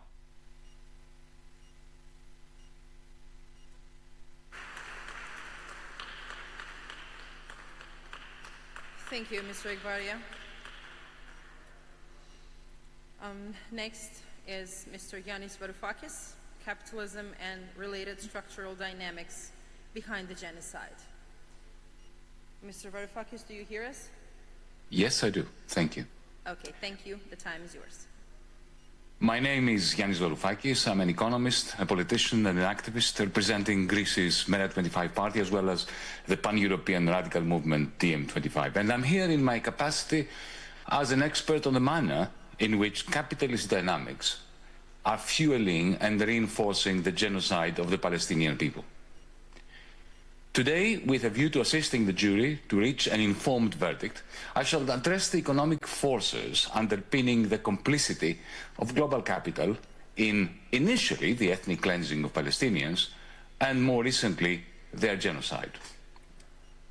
The jury should want to keep in mind that genocide pays, and I shall be arguing later, it pays a great deal more now that a new form of capital has evolved and is involved in the execution of genocide. To begin, the jury should want to acknowledge that capitalism thrives on human misery and in sheer destruction. There is therefore no great paradox in the fact that at a time when demand for goods and services, production, and consumer confidence are falling precipitously in Israel, nevertheless, at the very same time, the Israeli stock exchange not only did not fall since the Gaza genocide began, but in fact it rose by more than 160%. This reflects the underlying political economy of occupation, and in particular, the manner in which thousands of Israeli companies are intertwined with American, European, Korean merger corporations, as well as one large Brazilian company, shamefully, including the world's weightiest financial conglomerates, all that comprising an international network that kicked into overdrive after October 2023. The moment the Israeli defense budget doubled, it crowded into Israel's financial circuits large investments and therefore enablers of its killing machine. For more detailed information on this, the jury should take into account the excellent report to the United Nations published by Francesca Albanese, the United Nations Special Rapporteur on the occupied Palestinian territories. Francesca's report is entitled From Economy of Occupation to Economy of Genocide. Of course, none of this is new, per se. History teaches us that economic interests have been key drivers and enablers of colonial enterprises and often of the genocides they perpetrated. The corporate sector has been intrinsic to colonialism since its inception, with corporations beginning with the Dutch and the British East India companies, historically contributing to the violence against, the exploitation of, and ultimately the dispossession of indigenous people and lands, a mode of domination known as racial colonial capitalism. Israel's colonization of the occupied Palestinian lands could not have been an exception. The jury should be aware of the manner in which Palestine today demonstrates all three phases of colonial expropriation. First came the phase of unsophisticated, brutalist expropriation, the brutal plunder of land and the conversion of indigenous people into either refugees or, more likely, cheap and even slave labor. That phase, which led to the rise of capitalism in the 18th century, has been evidenced in Palestine at least since the Balfour Declaration, and much, much more so during and in the aftermath of the Nakba. Palestinian land was brutally expropriated, and the Palestinians either turned into refugees or encased in Bantustans, which ended up, until at least the Second Intifada, providing cheap labor to the colonizers. Now, turning to the second phase of modern colonialism, also known as neo-imperialism, that did not so much concern the plunder of land as it was intended to secure markets for the surplus commodities produced in the capitalist metropolis, commodities that the capitalist metropolis could not absorb domestically due to insufficient domestic demand. The neo-imperialist dimension also made its appearance in Palestine in connection to the plight of the Palestinian people, as Israel began to absorb massive quantities of weaponry imported from the United States, from Germany, from the United Kingdom and elsewhere, imports into Israel that contributed significantly to the aggregate demand of the exporting countries. More recently still, the Israeli arms manufacturers have managed to enter this game as exporters by exporting high-tech weaponry tried and tested on the Palestinian population, exporting those technologies to foreign countries, including, shamefully, to my own country, Greece, but also to Arab countries too, let's not forget that. And that brings me to the third phase of contemporary capital accumulation, feeding expropriation at home and colonialism abroad. The phase which I like to refer to as the techno-feudal phase, a phase underpinned by the accumulation of a new radical form of capital, which I have entitled, I've called cloud capital. War, ladies and gentlemen, was always lucrative. Arms dealers made fortunes from supplying weapons to the highest bidder. Indirectly, all sorts of capital, including capital that produced consumer goods, accumulated faster at times of war and destruction. But in this techno-feudal age, phase that I'm referring to, cloud capital, this new radical form of capital, accumulates new powers in the battlefields. How? Directly by improving its algorithms' capacity to understand and to manipulate humans. Nothing helps cloud capital improve its efficiency than the real-time experience of monitoring and manipulating the behavior of combatants, of target selectors, those people in the military who select targets, of the politicians that enable these target selectors, and yes, tragically, of the population targeted for annihilation. The jury will want to note that cloud capital is a network of machines comprising smartphones, tablets, servers, algorithms, a network of machines which does something remarkable. We train it, this network of machines, to train us, to train it, that network of machines, to know us well enough, and eventually to manipulate our behavior, therefore imparting, giving the owners of this cloud capital exorbitant powers to do things to us against our will in their interest. In this context, the jury should want to take into account the fact that no country in the world has given as much access to a population's biometric data as Israel has given, let's say, to a company like IBM. And since the Gaza genocide began, Microsoft, Amazon, Alphabet, that is Google, and Palantir, let's not forget Palantir, have been expanding their cloud capital penetration at a breathtaking pace. Face recognition software, target selection algorithms, and automated execution systems are being tested in real time, at will, and with fewer ethical constraints than in the case of experiments on laboratory rats. America's big tech, Silicon Valley, could not be happier with the genocide.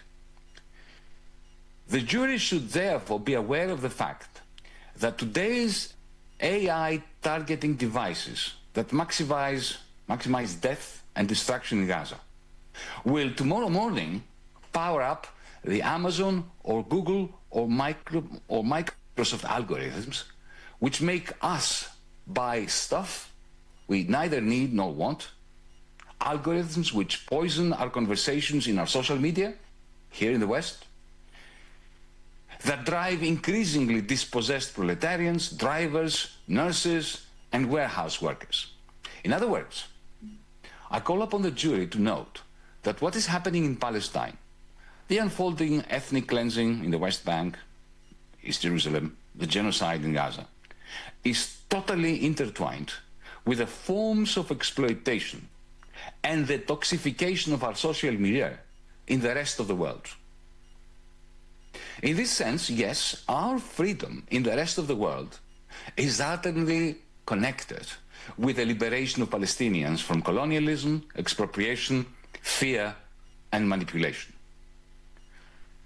To conclude, I would like to thank the jury for its important work and to implore its members to pay attention to the manner in which capitalist dynamics, especially the capitalist dynamics underpinning the reproduction of cloud capital, the way that these dynamics are fueling and reinforcing the genocide of the Palestinian people should be a significant part of your deliberations.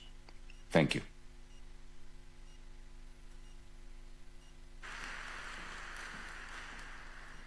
Thank you, Mr. Varoufakis. And now, Usama Makdisi will be speaking, and the subject is root causes drawing on historical perspective. Mr. Makdisi, do you hear us? Yes, can you hear me? Okay, yes, loud and clear. Thank you very much, and Okay. the time is yours. All right, thank you. Distinguished members of the Jury of Conscience, my name is Usama Makdisi, a professor here at UC Berkeley in history. For 2 years, we have witnessed genocide. And for 2 years, the question that has haunted me and still haunts me is why, across so many parts of the liberal West that so solemnly proclaims the universality of law and human rights, is the professed concern with Jewish life consistently predicated on an obvious devaluation of Muslim and Christian Palestinian life. The question that concerns me and us is why and how Palestinians have been systematically dehistoricized. That is to say, how and why Palestinians have been rendered a people without history, without ethical or political importance.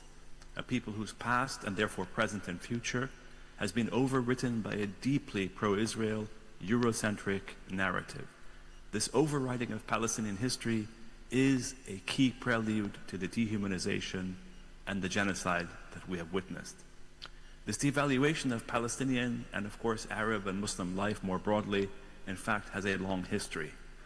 After the Crusades and beginning with the Reformation, Protestant enthusiasts and theologians in Europe and North America fantasized about the idea of a return of the Jews to biblical Palestine, but they had no interest in the actually existing diverse population of actual Palestine, or for that matter, of the Jews of Europe. In the 19th century, the Zionist Jewish nationalist movement emerged among European Ashkenazi Jews, such as Theodor Herzl. But the Zionist movement, too, at first, also ignored the native Palestinian population. Part of this, of course, was geography. Zionism was not born among the ancient Jewish communities of the East, but in Europe. Its leaders were not Arab or Eastern or Sephardic Jews, but European Ashkenazi Jews. Its ethno-religious nationalist ideology was forged not by the pluralism of the Middle East, but by the competing racial and ethnic and linguistic nationalisms of Europe. The racial anti-Semitism of the West, that was one of the main catalysts for European Jewish nationalism, was alien, of course, to the rhythms of religious difference and coexistence, so familiar to the diverse inhabitants of the Ottoman Islamic East. As Avi Shleim and Lana Tatur have just explained to you, the Zionist project developed as an openly colonialist project in an era, in the 19th century, when European empires routinely segregated humanity into a hierarchy of superior and inferior races. So while leading Zionists such as Herzl grappled with the racial anti-Semitism of Europe, they were also desperate to belong to this Europe. They expressed, shared, contributed to, and circulated many of the foundational tropes of racism of 19th century Western culture, that the non-West was manifestly inferior, that the land of indigenous peoples was largely quote-unquote empty and thus open to colonization, and that the removal of native peoples was justifiable, inevitable, and necessary. Recall, of course, one of the most notorious slogans of the Zionist movement was "a land without a people for a people without a land."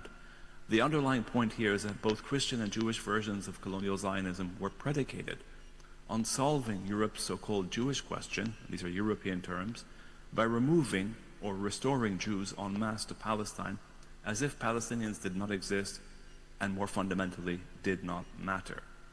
What is astonishing is just how many significant proponents of colonial Zionism in Palestine, from Theodor Herzl to Arthur Balfour to W.E.B. Du Bois, all made variations of the same argument, that the Jewish people could not be assimilated into the Christian West, that they needed a national home of their own, that Palestine was a logical place to send them out of Europe.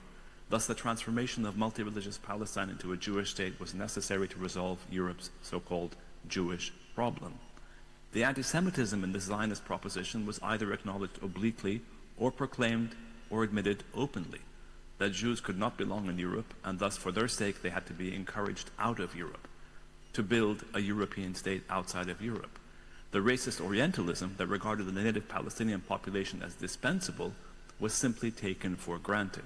From the outset of the Zionist colonial project in the 19th century, Palestinians were consistently deemed inferior, lacking history, and thus utterly irrelevant to a changing Western understanding of itself, whether we're talking about the 19th century that explicitly was racist and colonial, or in the post-World War II era that claimed to repudiate anti-Semitism, that is to say the West. So note that after World War II, members of the jury, US politicians rejected allowing the survivors of the Holocaust into the United States, just as Arthur Balfour himself had at the turn of the 20th century rejected Eastern European Jewish immigration to England. But at the same time, US politicians, journalists, and intellectuals across the United States and in Europe supported sending hundreds of thousands of Jewish displaced persons to Palestine in the name of decency and humanitarianism. Native Palestinians were entirely shut out of this decision-making process that most directly affected them. In November 1947, despite the fact that the overwhelming majority of the population of Palestine was Palestinian, and despite centuries of Palestinian belonging on what had always been their land, their villages, their towns, and their homes, there was no consideration given to the fact that the idea of resolving Europe's Jewish question and then the question of displaced persons, in other words, Jewish survivors of the Holocaust, at their expense should be seriously challenged. Virtually every Western state that voted for partition in 1947 recognized that Palestinians existed, and this is what's different from the 19th century version. After World War II, the European powers and the United States recognized that Palestinians existed, and they also recognized that they would be harmed by any partition plan of Palestine. But they justified their vote for partition in 1947 by insisting that what happened to the Jews of Europe was a horror that needed urgent redress. In other words, they valued what happened in Europe far more than they valued what was going to happen in Palestine. And this redress, they said, embracing Zionist logic, could only occur in Palestine, even if it came at the expense of the Palestinians. The Nakba, which we heard about just now, or the calamity of 1948, followed. Note that the co-author of the Universal Declaration of Human Rights, Eleanor Roosevelt, rationalized and justified the uprooting of Palestinians. Roosevelt blamed the Palestinians for opposing their own displacement. She justified her support for colonial Zionism by dehistoricizing what she regarded as primitive, irrational, and aggressive Arabs. World War II and the creation of Israel in 1948 reflected, in short, more than just Western settler colonialism as a practice of native elimination. The support of Israel, the identification with Israel after 1948, reflected a reconstitution, or at least a claim to reconstitute post-war Western humanism at the expense of the Palestinians. The creation of Israel as a Jewish state therefore represented an implied Western atonement for its own terrible past, or at least a claim to atone for this past. Israel, remember, received reparations from Germany in 1953. Israel was celebrated, recall, in the liberal and leftist Western world before it was celebrated in the conservative and anti-immigrant West that we see today. But it is crucial to point out that the war against Nazi racism, and specifically the Western repudiation of the virulent anti-Jewish ideology of the Nazi state, was not predicated on a Western rejection of colonialism more broadly. France fought bitterly to remain in Algeria. Britain fought bitterly to remain in Kenya. The US supported Jim Crow segregation in the US South, and all supported apartheid South Africa. My point is that support for the new state of Israel after 1948, established outside of Europe in the name of the Jewish people after the Holocaust, was key to a reconstitution of post-war Western humanism, a sense of belonging in the world, a sense of leading the world. Palestinians, however, did not figure in this moral calculus, nor did most of the rest of the colonized world. This Western denial of an ancient, sustained, and meaningful Palestinian relationship to Palestine has had profoundly corrosive moral, political, and ethical effects. I appeal to members of the jury to see that these effects in Gaza, in the Gaza genocide, are playing out today in the 21st century. Thank you. Thank you, Osama. Thank you, Mr. Makdisi. And now we're opening time for some discussion, questions, and answers. So I'm going to ask our online speakers to stay online, as our Professor Penny said a few minutes ago. So yes, please, jury, it's your time now. If you have any questions, you're free to ask. Oh, thank you. I got a few questions. Can I all of them at once? You can ask our online participants if you want to, and you can just refer to the one that you're asking the question so that they know, because they cannot see us. Okay, very well. This is for Avi, and it comes from the personal experience, which has to do with the Jews of the Arab world. Are they seen also as victims, and do they have any kind of say about what's going on in terms of reparations or things of that sort? And how do you, from your own personal experience, where do you put yourself in this situation? For Jeff, he mentioned the principles of combatant and non-combatant cannot be applied. And I think he said it in the context of the victims. And then he talked about resistance. He distinguished between armed and non-armed resistance. And in that context,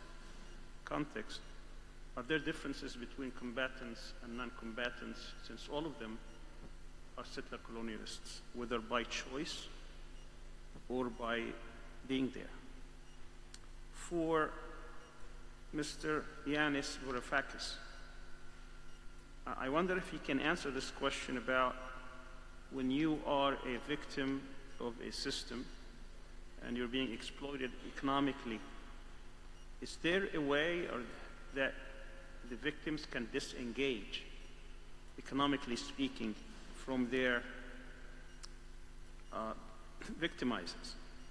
In other words, the people of Gaza and the West Bank, can you think of any model by which they can disengage from that, again, as part of their resistance? And finally, for Lana, she was asked about the question about why does Zionism persist? Can you identify from your perspective what would be the main sources of the Zionist strength and perpetuation? What would they be? Thank you.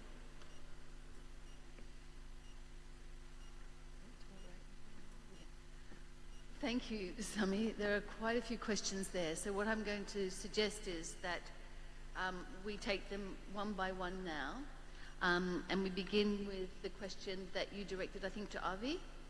Is that right? Your first question was to Avi. So.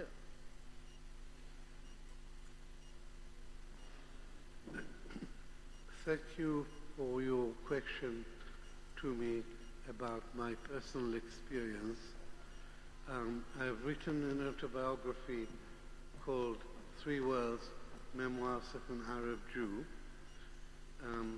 And in it I try to interweave a family history with a broader history of the Jews of Iraq. And I think of it as my impersonal autobiography. And my wife, who read it chapter by chapter, said to me one day, Avi, I'm very worried. I'm on chapter 5 and you weren't born yet. And the reason for this is that I wanted to write an account of what it was like to be Arab Jews, Jews of the Arab lands. Israel, the Zionist movement, is a movement by European Jews for European Jews. It didn't include us.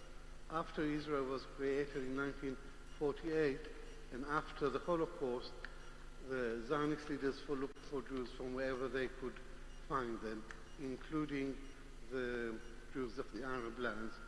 But they looked down on Arabs as backward and inferior, and they looked down on us as equally inferior, but they needed us for building the state of Israel. So we were in Iraq, we were a minority. Iraq didn't have a Jewish problem. Europe had a Jewish problem. In Iraq there were many minorities, and we were one minority among many, and there was a tradition of religious tolerance between the minorities. In Israel, we became second-class citizens, and it took Europe much longer to accept Jews as equal citizens than it took the Arab world. Thank you. Before we continue, I would just like to ask, I know that the subject is extremely complex and extremely wide, but all of the participants to keep their answers short and sharp, because I'm sure that jury has a lot of questions. Thank you. Thank you, Avi. The next question was for Jeff. And so, Jeff, if you could be brief, that would be terrific, and it related to resistance, armed and non-armed. You know I can't be brief. I'm here to make sure you are. I didn't quite understand everything. It's a little, the sound isn't so good, but I think I can relate to this. We have to put this into a wider framework. We're using the concept settler colonialism not only as a kind of an analytical framework, but basically it's essentially different from a conflict. There's a conflict between conflict and settler colonialism. We all use the terms the Arab-Palestinian conflict. The Palestinians talk about a conflict. It's not a conflict. A conflict is between two sides, right? And somehow they get into some kind of a dispute, of a fight. And how do you resolve a conflict? Through compromise and negotiations, conflict resolution. Well, colonialism, including settler colonialism, is unilateral. The Palestinians, like I said, were never in a fight with Jews. They're not a side. And to call this a conflict, to raise the Zionists and the Israelis to the level of a side in a conflict is legitimizing an illegal, immoral, unjust colonial movement to a legitimate side. Once the Palestinians recognize Israel as a side, they've legitimized what's basically settler colonialism. So there's a conflict between the whole idea of a conflict and settler colonialism. It isn't only an analytical framework. It really is a whole different type of contention, you know. And at the same time, the Palestinians are an indigenous people living on their lands, having their cultures. All of a sudden, they find themselves reduced to being a side. Now they have to defend why they're on their land, what are they doing in a Jewish country at all, you know, why are they resisting? You know, they have to defend why they're resisting colonialism. So if the minute we use the word conflict, we're trapping the Palestinians into a lose-lose kind of a framework, and that's true in terms of things like you know, terms like combatants and non-combatants. Because if you look at this as a conflict, the Palestinians are a military side, and then they're subject to and limited to the rules of lawfare.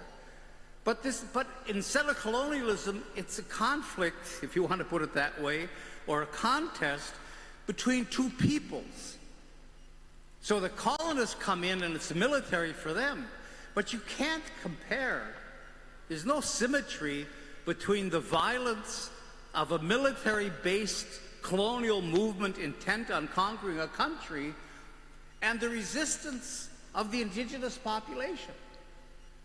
And so, you know, the danger of this idea of a conflict and placing the Palestinians within the framework of combatants in a conflict. I'm sorry, but I don't have the time to wait much longer for what is supposed to be a brief interjection. So I won't waste your time. I'm leaving. Thank you. Oh, Yanis, we have the next question. Oh, no, I'm sorry, but you have not kept to the rules of our debate. Some people have had a lot more time, and I did make my deposition. I hope the jury comes to a verdict that will help the struggle. But I'm not prepared to sit idly by while the moderation is taking this particular turn. I'm sorry. Okay? So I'm handing over my time to other speakers. Goodbye. Okay. Thank you very much for your contribution. We really appreciate it. Thank you.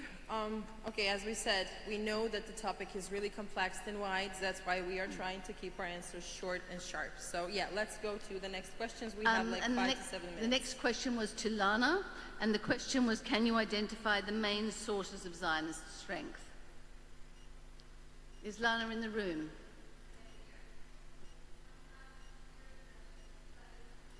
Yes, please, if you can.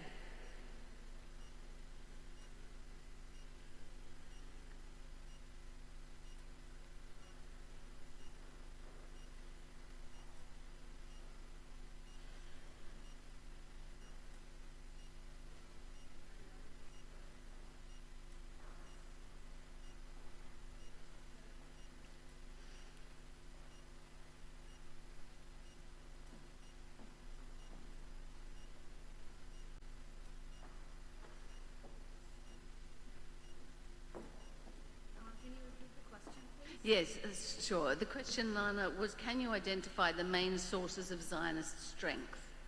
Comes from Sami Alarian.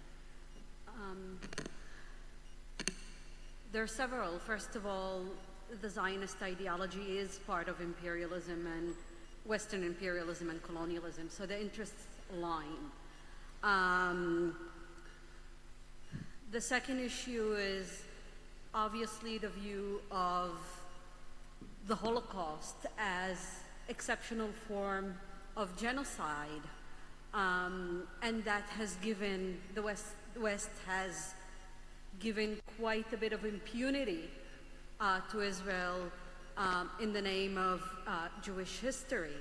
And what happens in that space is also part of it, that we Palestinians are being cast as inherently anti-Semitic. The racism against us is not being recognized, and it's more than that. We're seen as the producers of the worst type of racism as it acknowledged in the West. So there is that aspect as well. But it's really important to locate Zionism within particular history, Western history of imperialism, race, and colonialism, and the alignment is there, and we see Western countries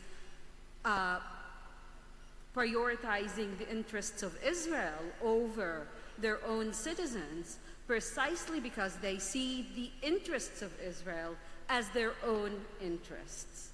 But it's a big question, so I'm gonna... Thank you, Nana. I think Chandra has the next question.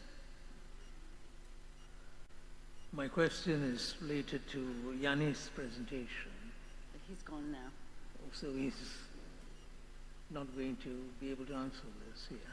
But for the sake of our audience here, I thought that one of the points that should also be considered is, if you look at the support of the USSR for the creation of Israel in 1948, and the factors that generated that support, related to the Holocaust, it was related to the Nazi invasion of the Soviet Union, and there was a very strong sentiment prevailing within the Soviet Union about the state, the plight of the Jews. In other words, when you discuss how important capitalism was to the whole process, you cannot ignore these other factors, which were also very, very important. In other words, even if you didn't have the intertwining of Zionist interests with capitalism, what had happened to the Jews, the Holocaust, and everything else would also merit consideration. Thank you, Chandra. Are there any other questions from our jurors?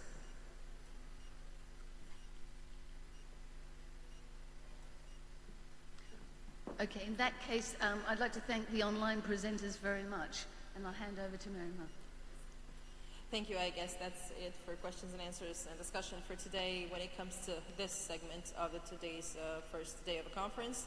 Thank you for the online speakers. Thank you for your time and your patience. And yes, now I will give you a break for coffee. 15, 20 minutes, and then we'll be head back to listen to witness stories to those who were in the genocide area, who survived, and who have a lot to say.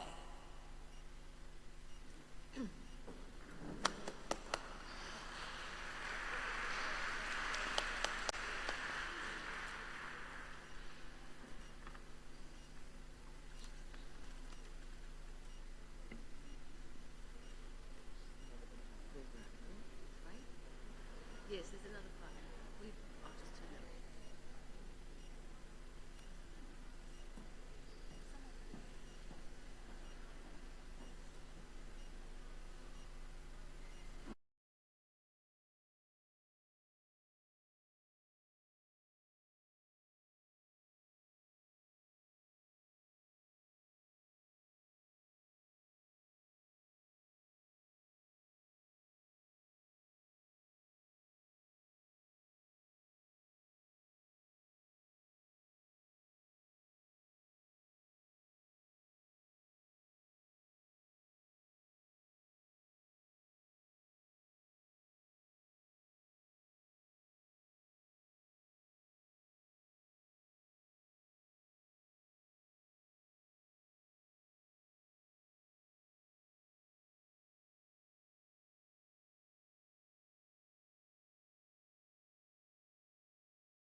So I'd like to kindly ask you to please take your seats and we could proceed with the conference.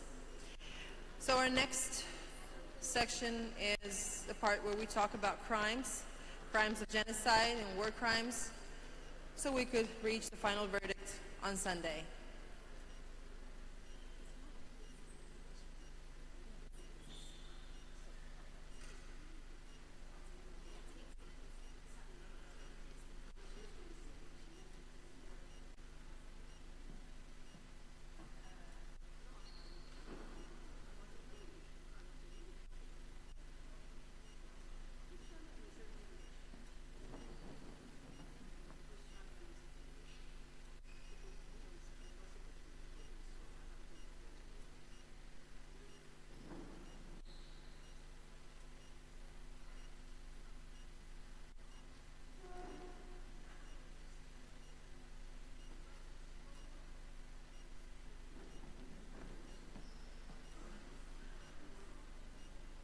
In this part of today's conference, we will be talking about the crimes, and first one to speak is a genocide survivor, and we will be listening to his testimony. Haider Eid is with us in the next minutes. Mr. Eid, do you hear us?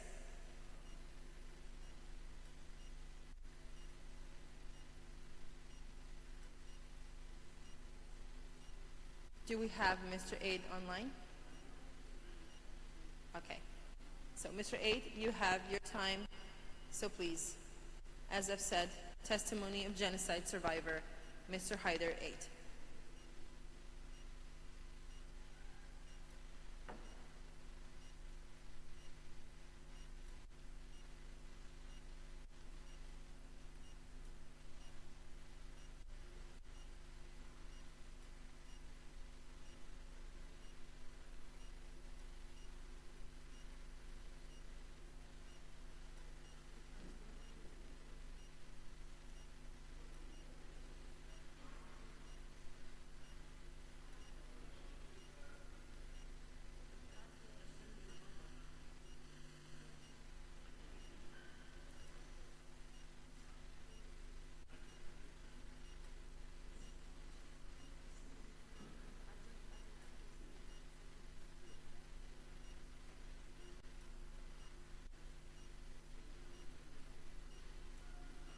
Mr. Eid, we are trying to fix the tone, because at this very moment we did not hear what you were saying. So if you could just wait for 1 second and let our team fix the tone. Yeah, obviously now it should be okay. So if you can hear me, you can start, and hopefully we will hear you too.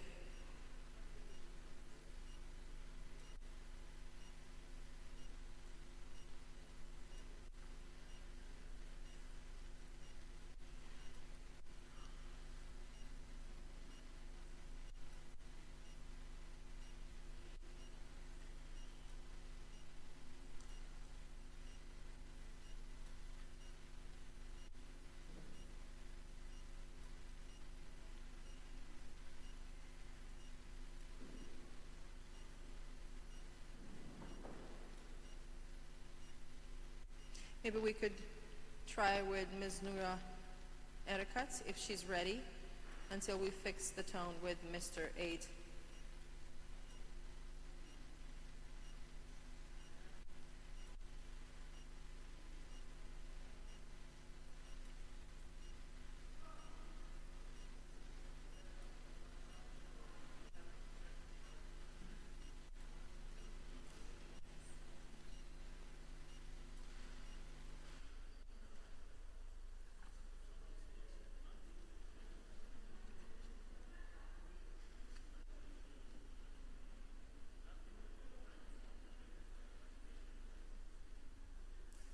So while the team is trying to fix this little issue with the tone, it's something that it usually happens when you use these technicalities, and we are really trying to have everyone here and hear everyone's opinion about this really important subject, something that we will have a conclusion of on Sunday.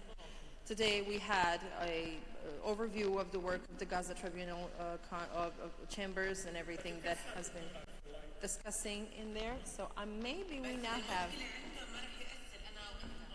Mr. Eid.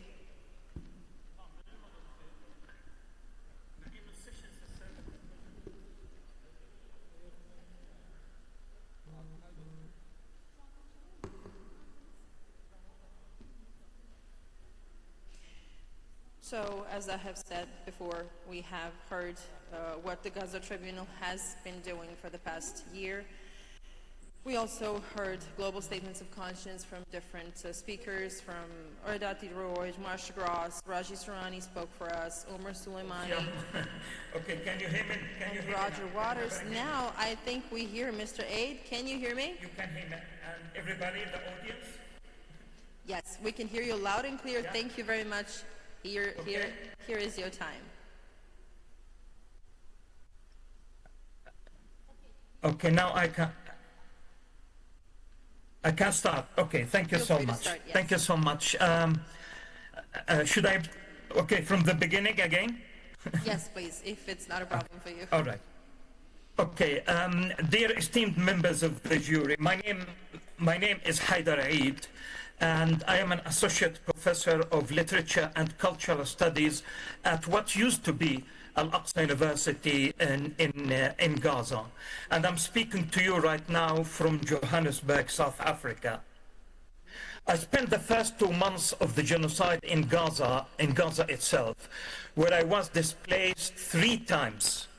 And after being evacuated by the South African embassy in Ramallah in December 2023, I went from Gaza to South Africa via Egypt.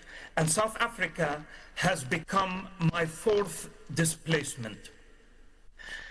And I want to begin by stating that it is extremely difficult to find an appropriate word that can describe and encompass the horror of what is happening in Gaza other than evil, an absolute evil, devoid of even the most minimal restrictions, controls, and deterrents, which, however superficial, sometimes succeed in curbing the savage evil that lurks beneath the surface and limiting its manifestations.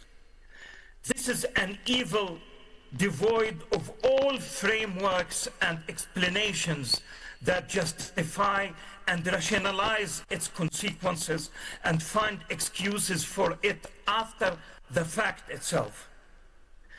Israeli political and military leaders have deliberately unleashed a genocidal war to wreak havoc on Gaza, my hometown, Gaza City, and I myself was born in the Nusayrat refugee camp,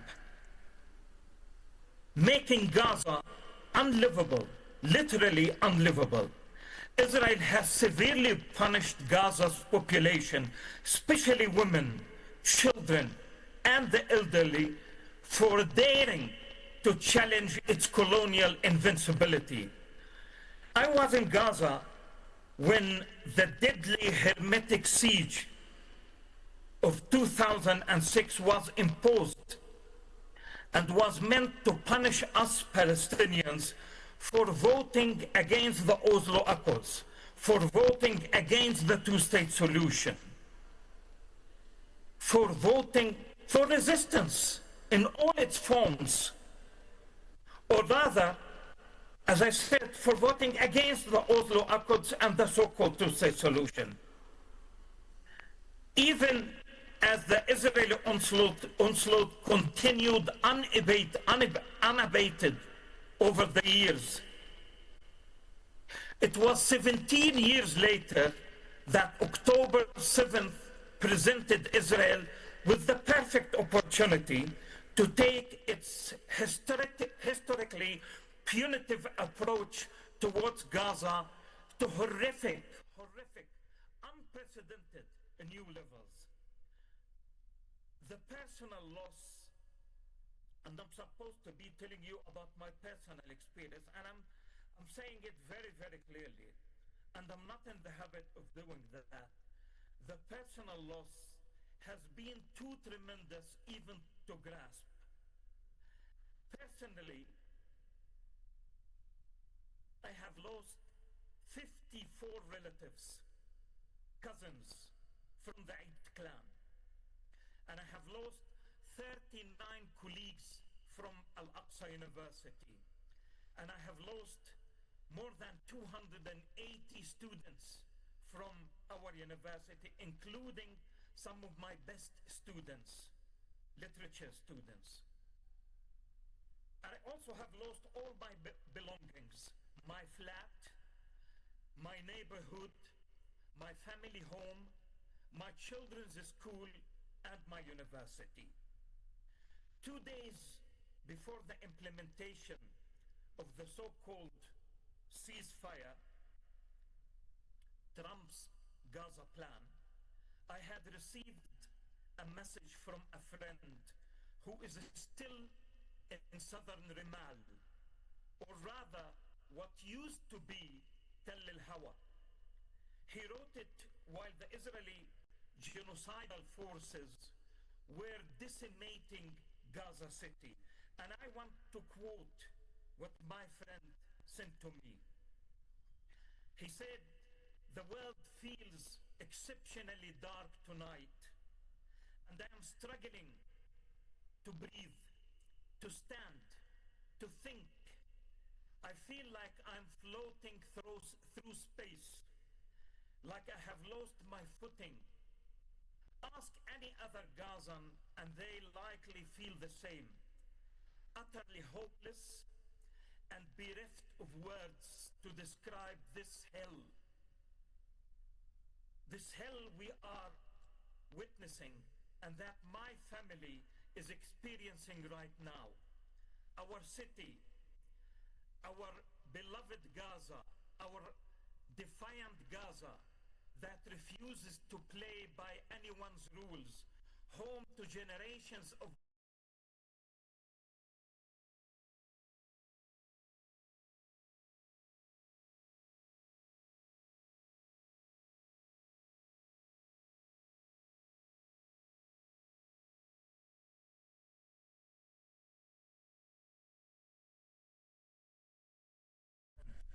according to Gaza's Ministry of Health.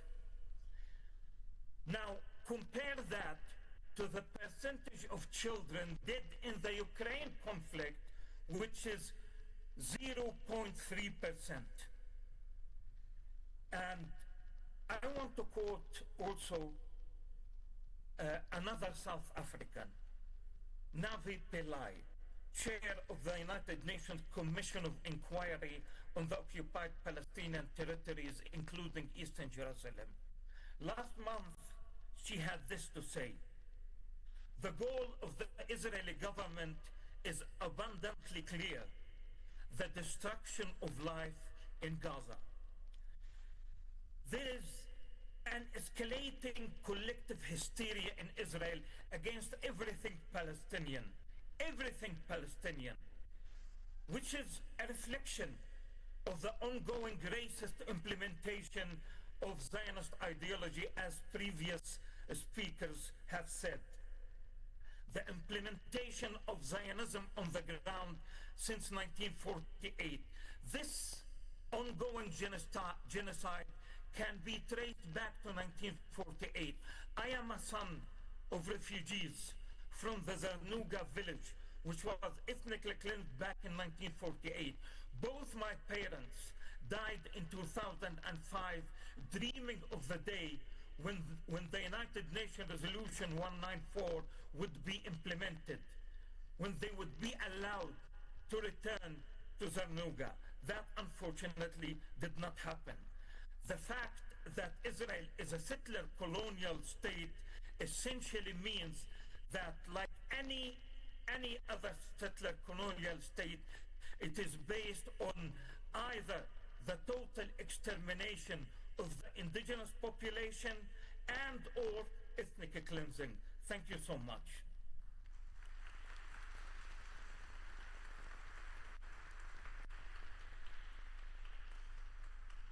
Thank you, Mr. Aid. And the next to speak is Noura Erekat, talking about the subject called "We Charge Nakba, Colonial Genocide of the Palestinian People."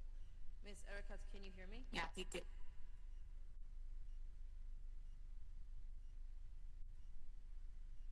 Are you with us, Noura? Yes, yes. Yes, thank you. Okay. I just want to acknowledge my comrade, Mr. Haidar Eid, Professor Eid. That was quite moving. That's incalculable loss. And may we, in these collective efforts, vindicate those losses with our liberation. My name is Noura Erakat. I'm a legal scholar and a professor at Rutgers University, and I am here in my capacity as an expert in international law. In the time I have, I will address specifically how the genocide of the Palestinian people in Gaza is quintessentially colonial in nature and constitutes the cruelest phase of our Nakba. I will conclude on the implications this has for the rest of the world. The jury should consider that Israel, together with its allies, has sought to a confounding Nakba peace. Israel's precedents for such Nakba peace took place between 1947 and 1949, when Zionist militias and later Israel's conventional army conducted military operations that collectively targeted Palestinians in the name of a defensive operation. In Plan Dalet, that plan included the destruction of villages by siege, quote, and conducting a search inside of it, and in the event of resistance, the armed forces must be wiped out and the population expelled outside of the borders of the state, end quote. Framed as defensive, this program of collective punishment aimed at Palestinian civilians and civilian villages resulted in the expulsion of 80% of Palestine's native people and the destruction of 500 villages. No one was punished or has been punished since then. The brazenness of Israel's current campaign is predicated on the normalization of the Nakba.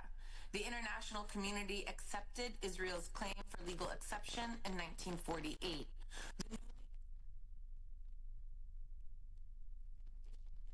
UN membership on the return of Palestinian refugees, but failed to do so. As Professor Ardemsis has written, the international community treated, quote, the new state of Israel as a fait accompli, despite emerging through clear violations of the terms of Resolution 181, as well as international humanitarian and human rights law, and transformed Palestinian refugees into a humanitarian issue whose fate would be determined through political negotiations. The past is the present. More, the Nakba committed in the shadows of the drafting of the Genocide Convention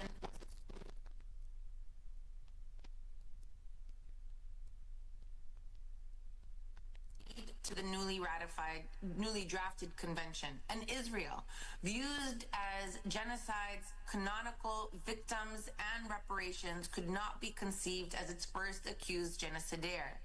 The international community further normalized the Nakba in the following decades, particularly UN Security Council Resolution 242 and the crystallized diplomatic consensus for a two-state solution predicated on the removal and forced exile of native Palestinians. Today, Israel is continuing that tradition of an exception, insisting that its military campaign is justifiably pursued for the purpose of ethnic cleansing. And though it may seem genocidal, they tell us, it is necessary for its sustainable and long-term security. This logic says that the proximity of Gaza, inhabited by 2.3 million Palestinians, 2/3 of whom are refugees seeking to return to their original homes, makes the entirety of Gaza and its population, civilian and otherwise, a threat that needs to be removed or permanently subdued, regardless of whether or not they actually pose a military threat. Accordingly, Israel has insisted that to achieve its military purpose of sustainable self-defense, it should not be subject to red lines of combat and is within its sovereign right to remove the Palestinian population and prevent their return. They are not the first colonial power to make such claims.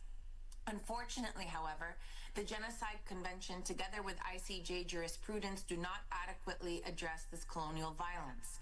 Genocide was legislated as its own unique crime that aimed to exterminate a people based on their immutable character precisely because of that character.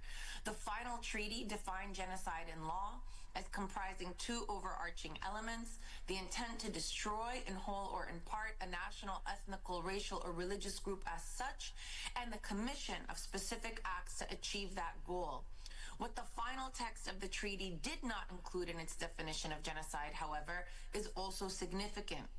Destruction of a group of people was limited to their physical destruction on purpose. It excluded the destruction of a group's political, economic, cultural, and linguistic existence.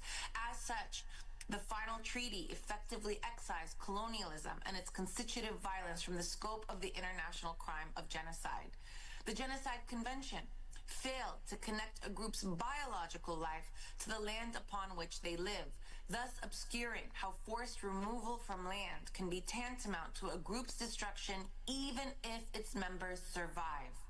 Perhaps most significantly, the convention explicitly does not apply to the destruction of a political group, neglecting the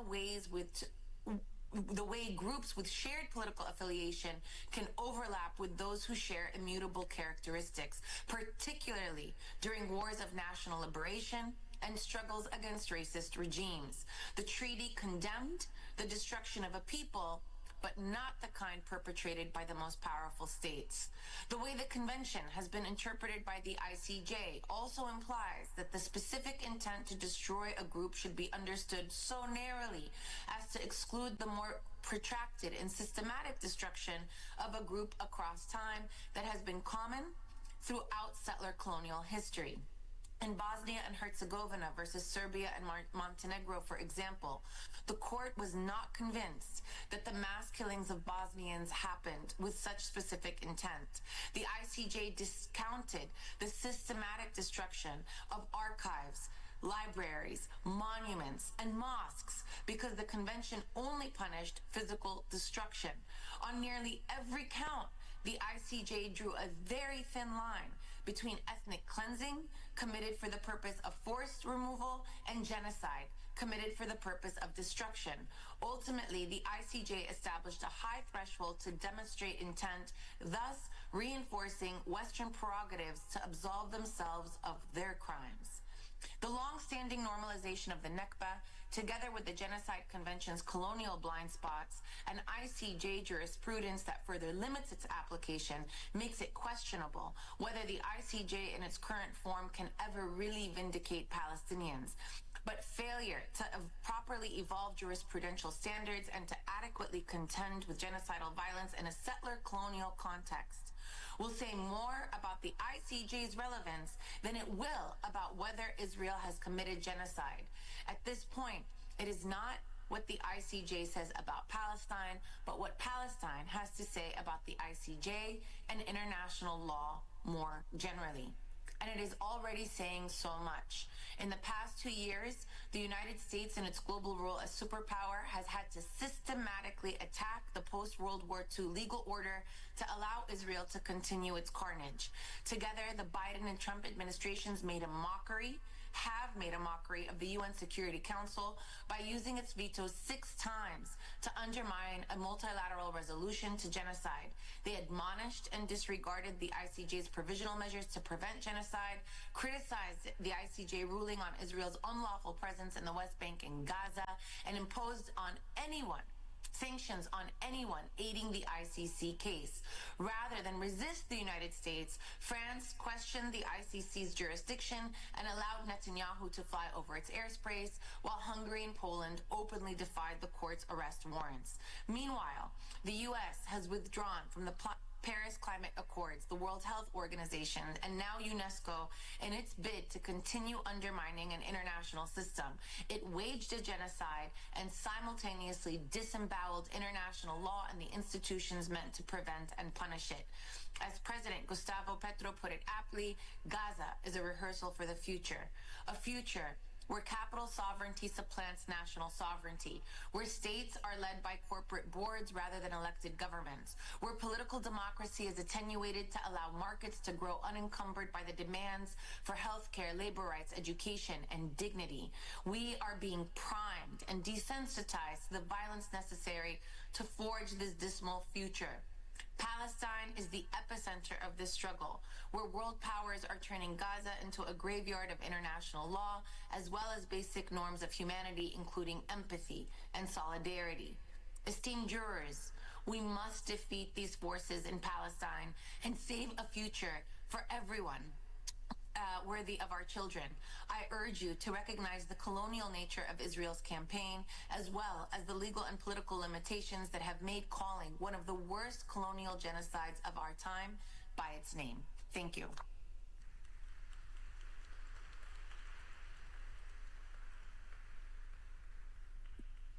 Thank you, Ms. Ericat. And now, probably the hardest part of this entire year for Witness I and the Gaza Tribunal team was choosing the stories that will be in our section for Witness I testimonials. We had countless stories, countless cases, lives that were all extremely important to us, like each one of us, and we were having a really hard time choosing which ones will be on the list. We tried to have a story from every life segment to show that there is no part of life in Gaza that was not destroyed and that was not damaged. So what you will be hearing for the next 4 days, what you have been hearing for the past year with the Witness I testimonials, are true life stories of the people who were surviving genocide, and unfortunately until today 3 of them are no longer with us. So I'm calling for Adwan Abu Muammar for the next few minutes to tell you his story and to tell you his experience, if he's here with us.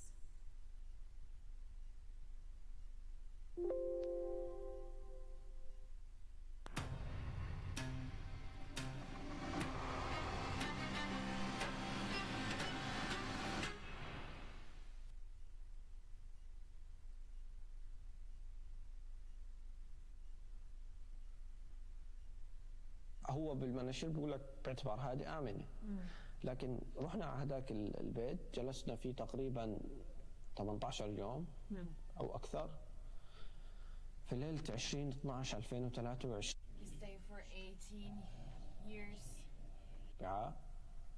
تم قصف البيت على فيه بدون سابق إنذار وبدون أي شيء. البيت كان يحتوي على أكثر من 10 عائلات، 51 شخص استشهد منهم 30. 51 شخص استشهد 30. وصيب جلهم نساء وأطفال. 30 جلهم نساء وأطفال. بدون أي سابق إنذار، والمشكلة الأكبر إنه الصاروخ اللي بينزل عليك ما بتسمع صوت. هذه الشيء الأكبر. في هذا اللحظة إنه الاتصالات كانت مقطوعة، فأنا طلعت على الطابق الثالث لحد التقط إنترنت. دخلت في الطابق الثالث ولقطت إنترنت. فجأة بدون سابق إنذار، يعني لا سمعت صوت ولا حسيت في شيء ولا أي حاجة، فقط الركام الأرض بتهتز زي زلزال والركام بنزل عليك. مال فينا السقف، فإحنا ملنا مع السقف، علقنا بين سقفين بطون. بمعنى اللي كانوا في الأسفل هم يمكن استشهدوا. هو البيت نزلوا 3 طوابق على بعض هيك. فاللي في الطابق الأول كلهم استشهدوا. أساسا لو بده يجي الدفاع المدني هو ما بيجي لأنه ما عنده خبر. لو بده يجي ما في معدات تطلعنا في غزة أو تفحر بين الأنقاض، لأنه إحنا في جثث طلعناها أو أشلاء من الجثث صرنا نطلعها بعد 3 يوم ولا 4 يوم. ففي هاي اللحظة كان في بربيش اللي بيكون تحت الكراميكا والبلاط في البناء، فلقيته ماسك، فمسكت فيه، ضليت أشد فيه، ما قدرت أطلع. فزوج خالتي كان جنبي، زقني من وراه وطلعت. فلما وصلت الدرج الآمن قعدت أسحب، ما بعرف سحبت زوج خالتي ولا سحبت خالي، بس سحبت كذا حد معي وبلشنا ننزل. لقيت أنا نزلت على الطابق الأول، والطابق الأول هو كانت المأساة الحقيقية، لأنه كان فعليا فتات، الطابق كان فتات.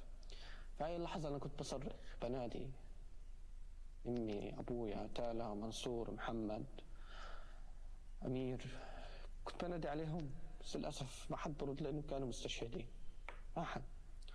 فضليت ألفلف حوالين البيت ما على أساس أشوف حدا منهم. كنت أرجع للمكان اللي كانوا قاعدين فيه، هم كانوا قاعدين هان أحكي للناس. كان في مئات الناس، وهذه لحظة مؤلمة حقيقة. يعني كان في عشرات من الناس وأنت يعني بتصرخ على أهلك مش على حدا، ما في حد قادر يساعدك، رغم أنه ممكن حد منهم يكون صديق مقرب لإلك.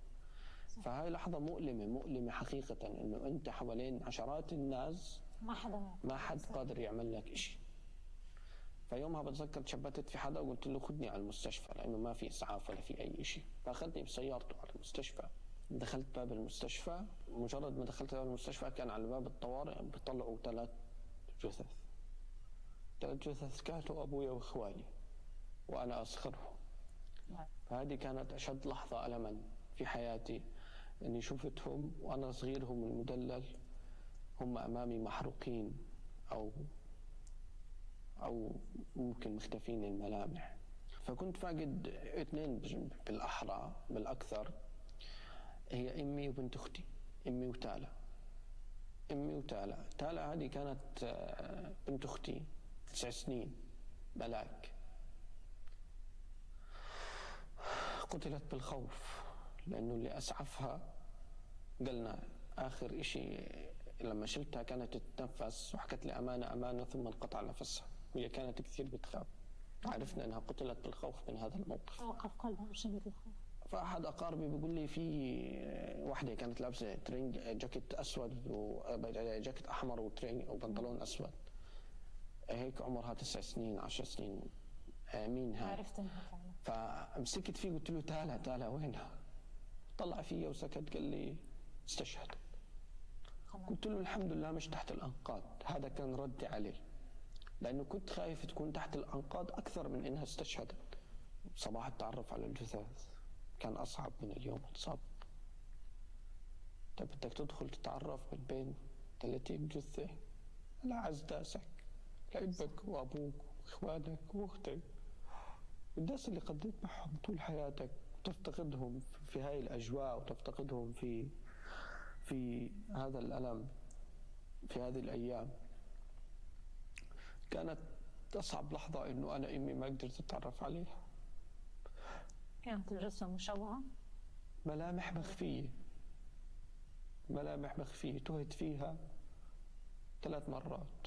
يعني أنت صواريخ لأول مرة ترمى إنه تخلي الجثة كاملة بس تخفي الملامح. غريب، عجيب مش غريب. يا ريت حرق البشرة كاملة صفية بس فيش ملامح، ما بتقدر تعرف. أنا في هاي لا يشبه شيء شفته في حياتك. صحيح، مقطع لا هي محروق. صحيح، هذا مش محروق، ملامح مخفية فقط. البشرة كما هي لكن ملامح مخفية. فهذا وصلني لحد الجنون. لحتى الآن أنا بفكر في هذه اللحظة في حياتي. أنا دفنت أهلي كلتين في حضن بعض، كلتين بيحبوا بعض، دفنتهم في حضن بعض في قبر واحد. للآن لا زلت أتمنى إني لو حضنوني في تلك القبور.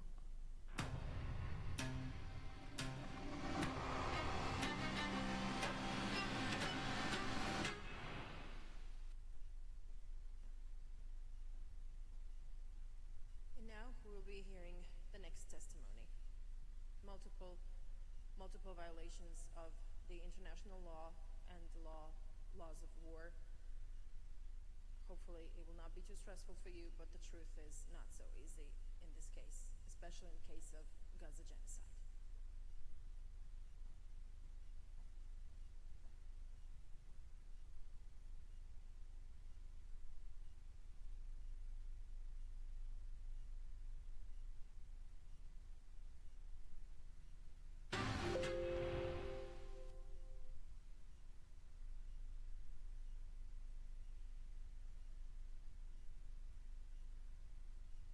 جنات سريم يعني أبشع مناظر يعني ممكن تتخيلها في حياتك. وأنا هذا عشان الشهادة يعني. كانوا مسلين في الناس.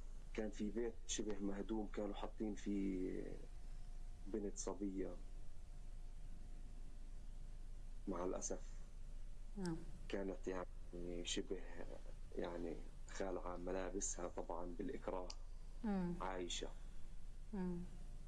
واقفة زي يعني زي إهانة، إنه هذا أنتوا، هذا إحنا، شوف إيش راح بنسوي فيكم.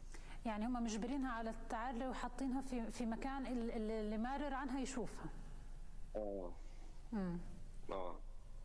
يعني البنت كانت في حالة نفسية صعبة جدا. امها كانت وراها، مجرد ما البنت كل ما بدها تخش مثلا لجوا الام تصرخ عليها وعدهم طخونا وعدهم طخونا.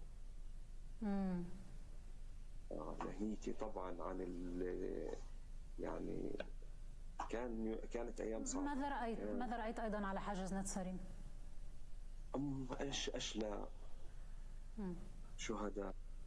شهداء بتحللوا، إذلال، إنسان شايل جريح أو شايل طفل أو طفلة بعمر أعوام، بقول له سيبها أعطيها لأي حدا وتعال. كانوا يعتقلوا الشباب وأيضا الفتيات من الحاجز، يختاروا بشكل عشوائي، صحيح؟ الكبار والصغار والحوامل، ما في يعني ما في أي تمييز. كل جرائم الإبادة موجودة في الاحتلال الإسرائيلي. ما خلى، أنا حكيت من الأول، لا خلى شجر ولا خلى حجر ولا خلى مسجد ولا خلى جنين ولا خلى طفل ولا خلى رجل مسن أو شاب أو إلى آخره. حتى بالأمس في مدينة رفح يعني حفروا حفرة كبيرة في إجلاء سكان مدينة رفح بعد الهدنة. وضعوا الشباب جميعهم في حفرة كبيرة وأعدموهم إعدامات ميدانية مع الأسف أمام أهلهم.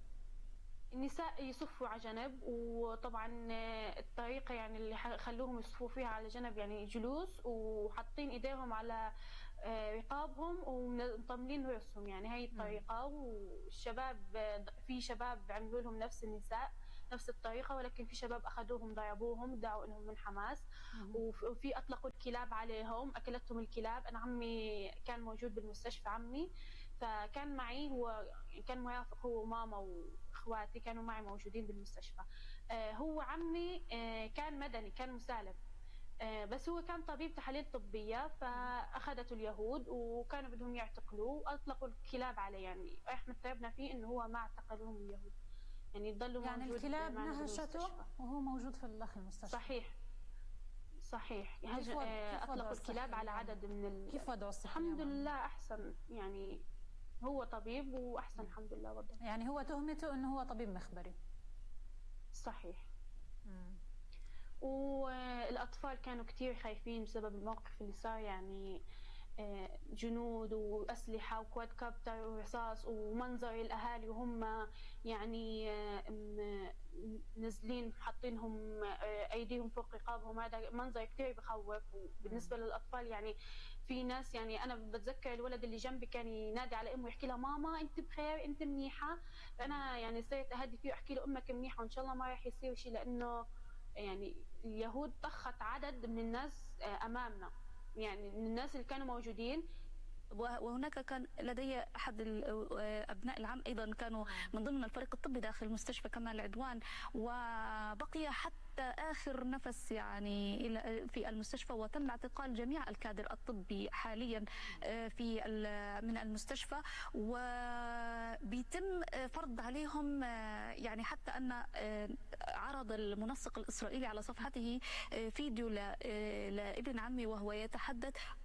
الصوت ليس صوته، وحركة الشفاء ليست منه، لكن ركبوا عليه الصوت بأنه نحن من كتائب القسام ومن المقاومة ونختبئ بين المستشفيات ونحاول أن نحمي أنفسنا بين المرضى. يعني هم كمان مش استهداف فقط، بيعملوا استغلال والتربية تاعتهم ونشرها بطريقة أنه هذا هو الكادر الطبي، هو أساسا من المخربين والإرهابيين وإلى آخره.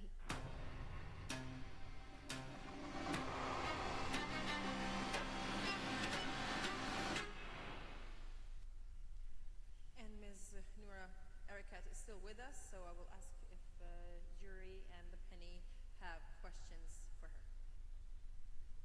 Are there any questions from the jury for Noura Erakat? We're returning to the segment where Noura was speaking. Haida has left, so just Noura.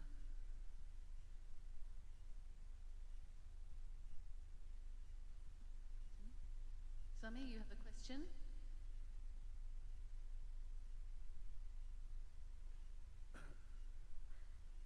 My question pertains to not just what the ICJ could declare. When we identify this, what would be internationally, talking about international law, sanctions, I wanted to understand more about states that can go after systems and after countries such as the Zionist regime, like what the Houthis or the Yemenis or others. Do they have the right to intervene into, militarily speaking, into countries that have already been identified as genocidal states? What are the limits by which other people could also, other than countries? What would be the international law point of view? Thanks, Sami. Noura. Thank you for that question. I want to start by saying, absolutely, third parties have a right to intervene. Let me give you the basis on which that can be done, and then the impediments. So the primary basis on which that can be done is collective, is the duty to prevent genocide, by which these states, all by observing that they have this duty, have then the right to intervene in order to prevent genocide. That's one. The second basis that it could be done is based on collective self-defense, which is, one of the only two exceptions to the prohibition on the use of force in the UN Charter, that they can, in order to defend themselves against what's happening in the region, can also mobilize that right. The third basis upon which they can intervene is based on the recognition of the Palestinians and their leadership as nascent sovereigns who are asking for third-party intervention. So there is not a lack of legal bases upon which states can mobilize in order to intervene in many ways, including militarily, to protect the Palestinians from this ongoing genocide. The impediments to this are a few. The first is the fact that we have been told over and over by Western powers that we don't know if there's a genocide unless there's a legal ruling, hence this emphasis on both how the U.S. has been trying to disembowel the International Court of Justice, together with the fact how the Court of Justice and the Genocide Convention itself has colonial blind spots, as well as an erasure of Nakba. So this compounds that challenge. That said, I think it's very clear that this legal argument about what the ICJ says or is going to say is a deflection. It's a political deflection. No other cases have been contingent on an ICJ finding in order to find genocide, especially because the convention is meant to prevent, not merely to punish, this crime. In the U.S.'s case in particular, before the Biden administration stepped down, Secretary of State Anthony Blinken declared that there was a genocide of the Masalit ethnic tribe in the Darfur region of the Sudan without a judicial finding. And when pressed on this topic, the ambassador on international crimes for the United States deflected and basically said that they could find that there was genocide in the Sudan, but that in Palestine they wanted to wait for the court, making very explicit this double standard, which then finally is the greatest challenge: whether states have the right to mobilize and to intervene and have the legal basis to do so. This is a matter of political will, and the pressure placed upon them, probably outright threats as well, as we've seen threats being imposed by the United States, and actual punishment in the form of sanctions, for example, on the ICC, including the prosecutor Karim Khan, Special Rapporteur Francesca Albanese, and 3 Palestinian human rights organizations who were the first 3 to submit to the court in November 2023 charges of apartheid and genocide, PCHR, Al-Haq and Al-Mizan. These are the political barriers which we as an international community are gathered in order to overcome. Thank you, Noura. time for one more question, but if you have no questions, thank you. Well, I think we can call the session to an end. Yes, we can call it a day. I guess today we have done a lot of work. Thank you all very much for being with us today and for listening, all of the things that we had to say, everything very useful. Tomorrow we will be continuing with our plan. So second day of our conference will start at 9 o'clock in the morning, and we will start with a session called The Crimes, Starvation, Ecocide, and Domicide. So thank you very much for your time, and hopefully we'll see you tomorrow morning.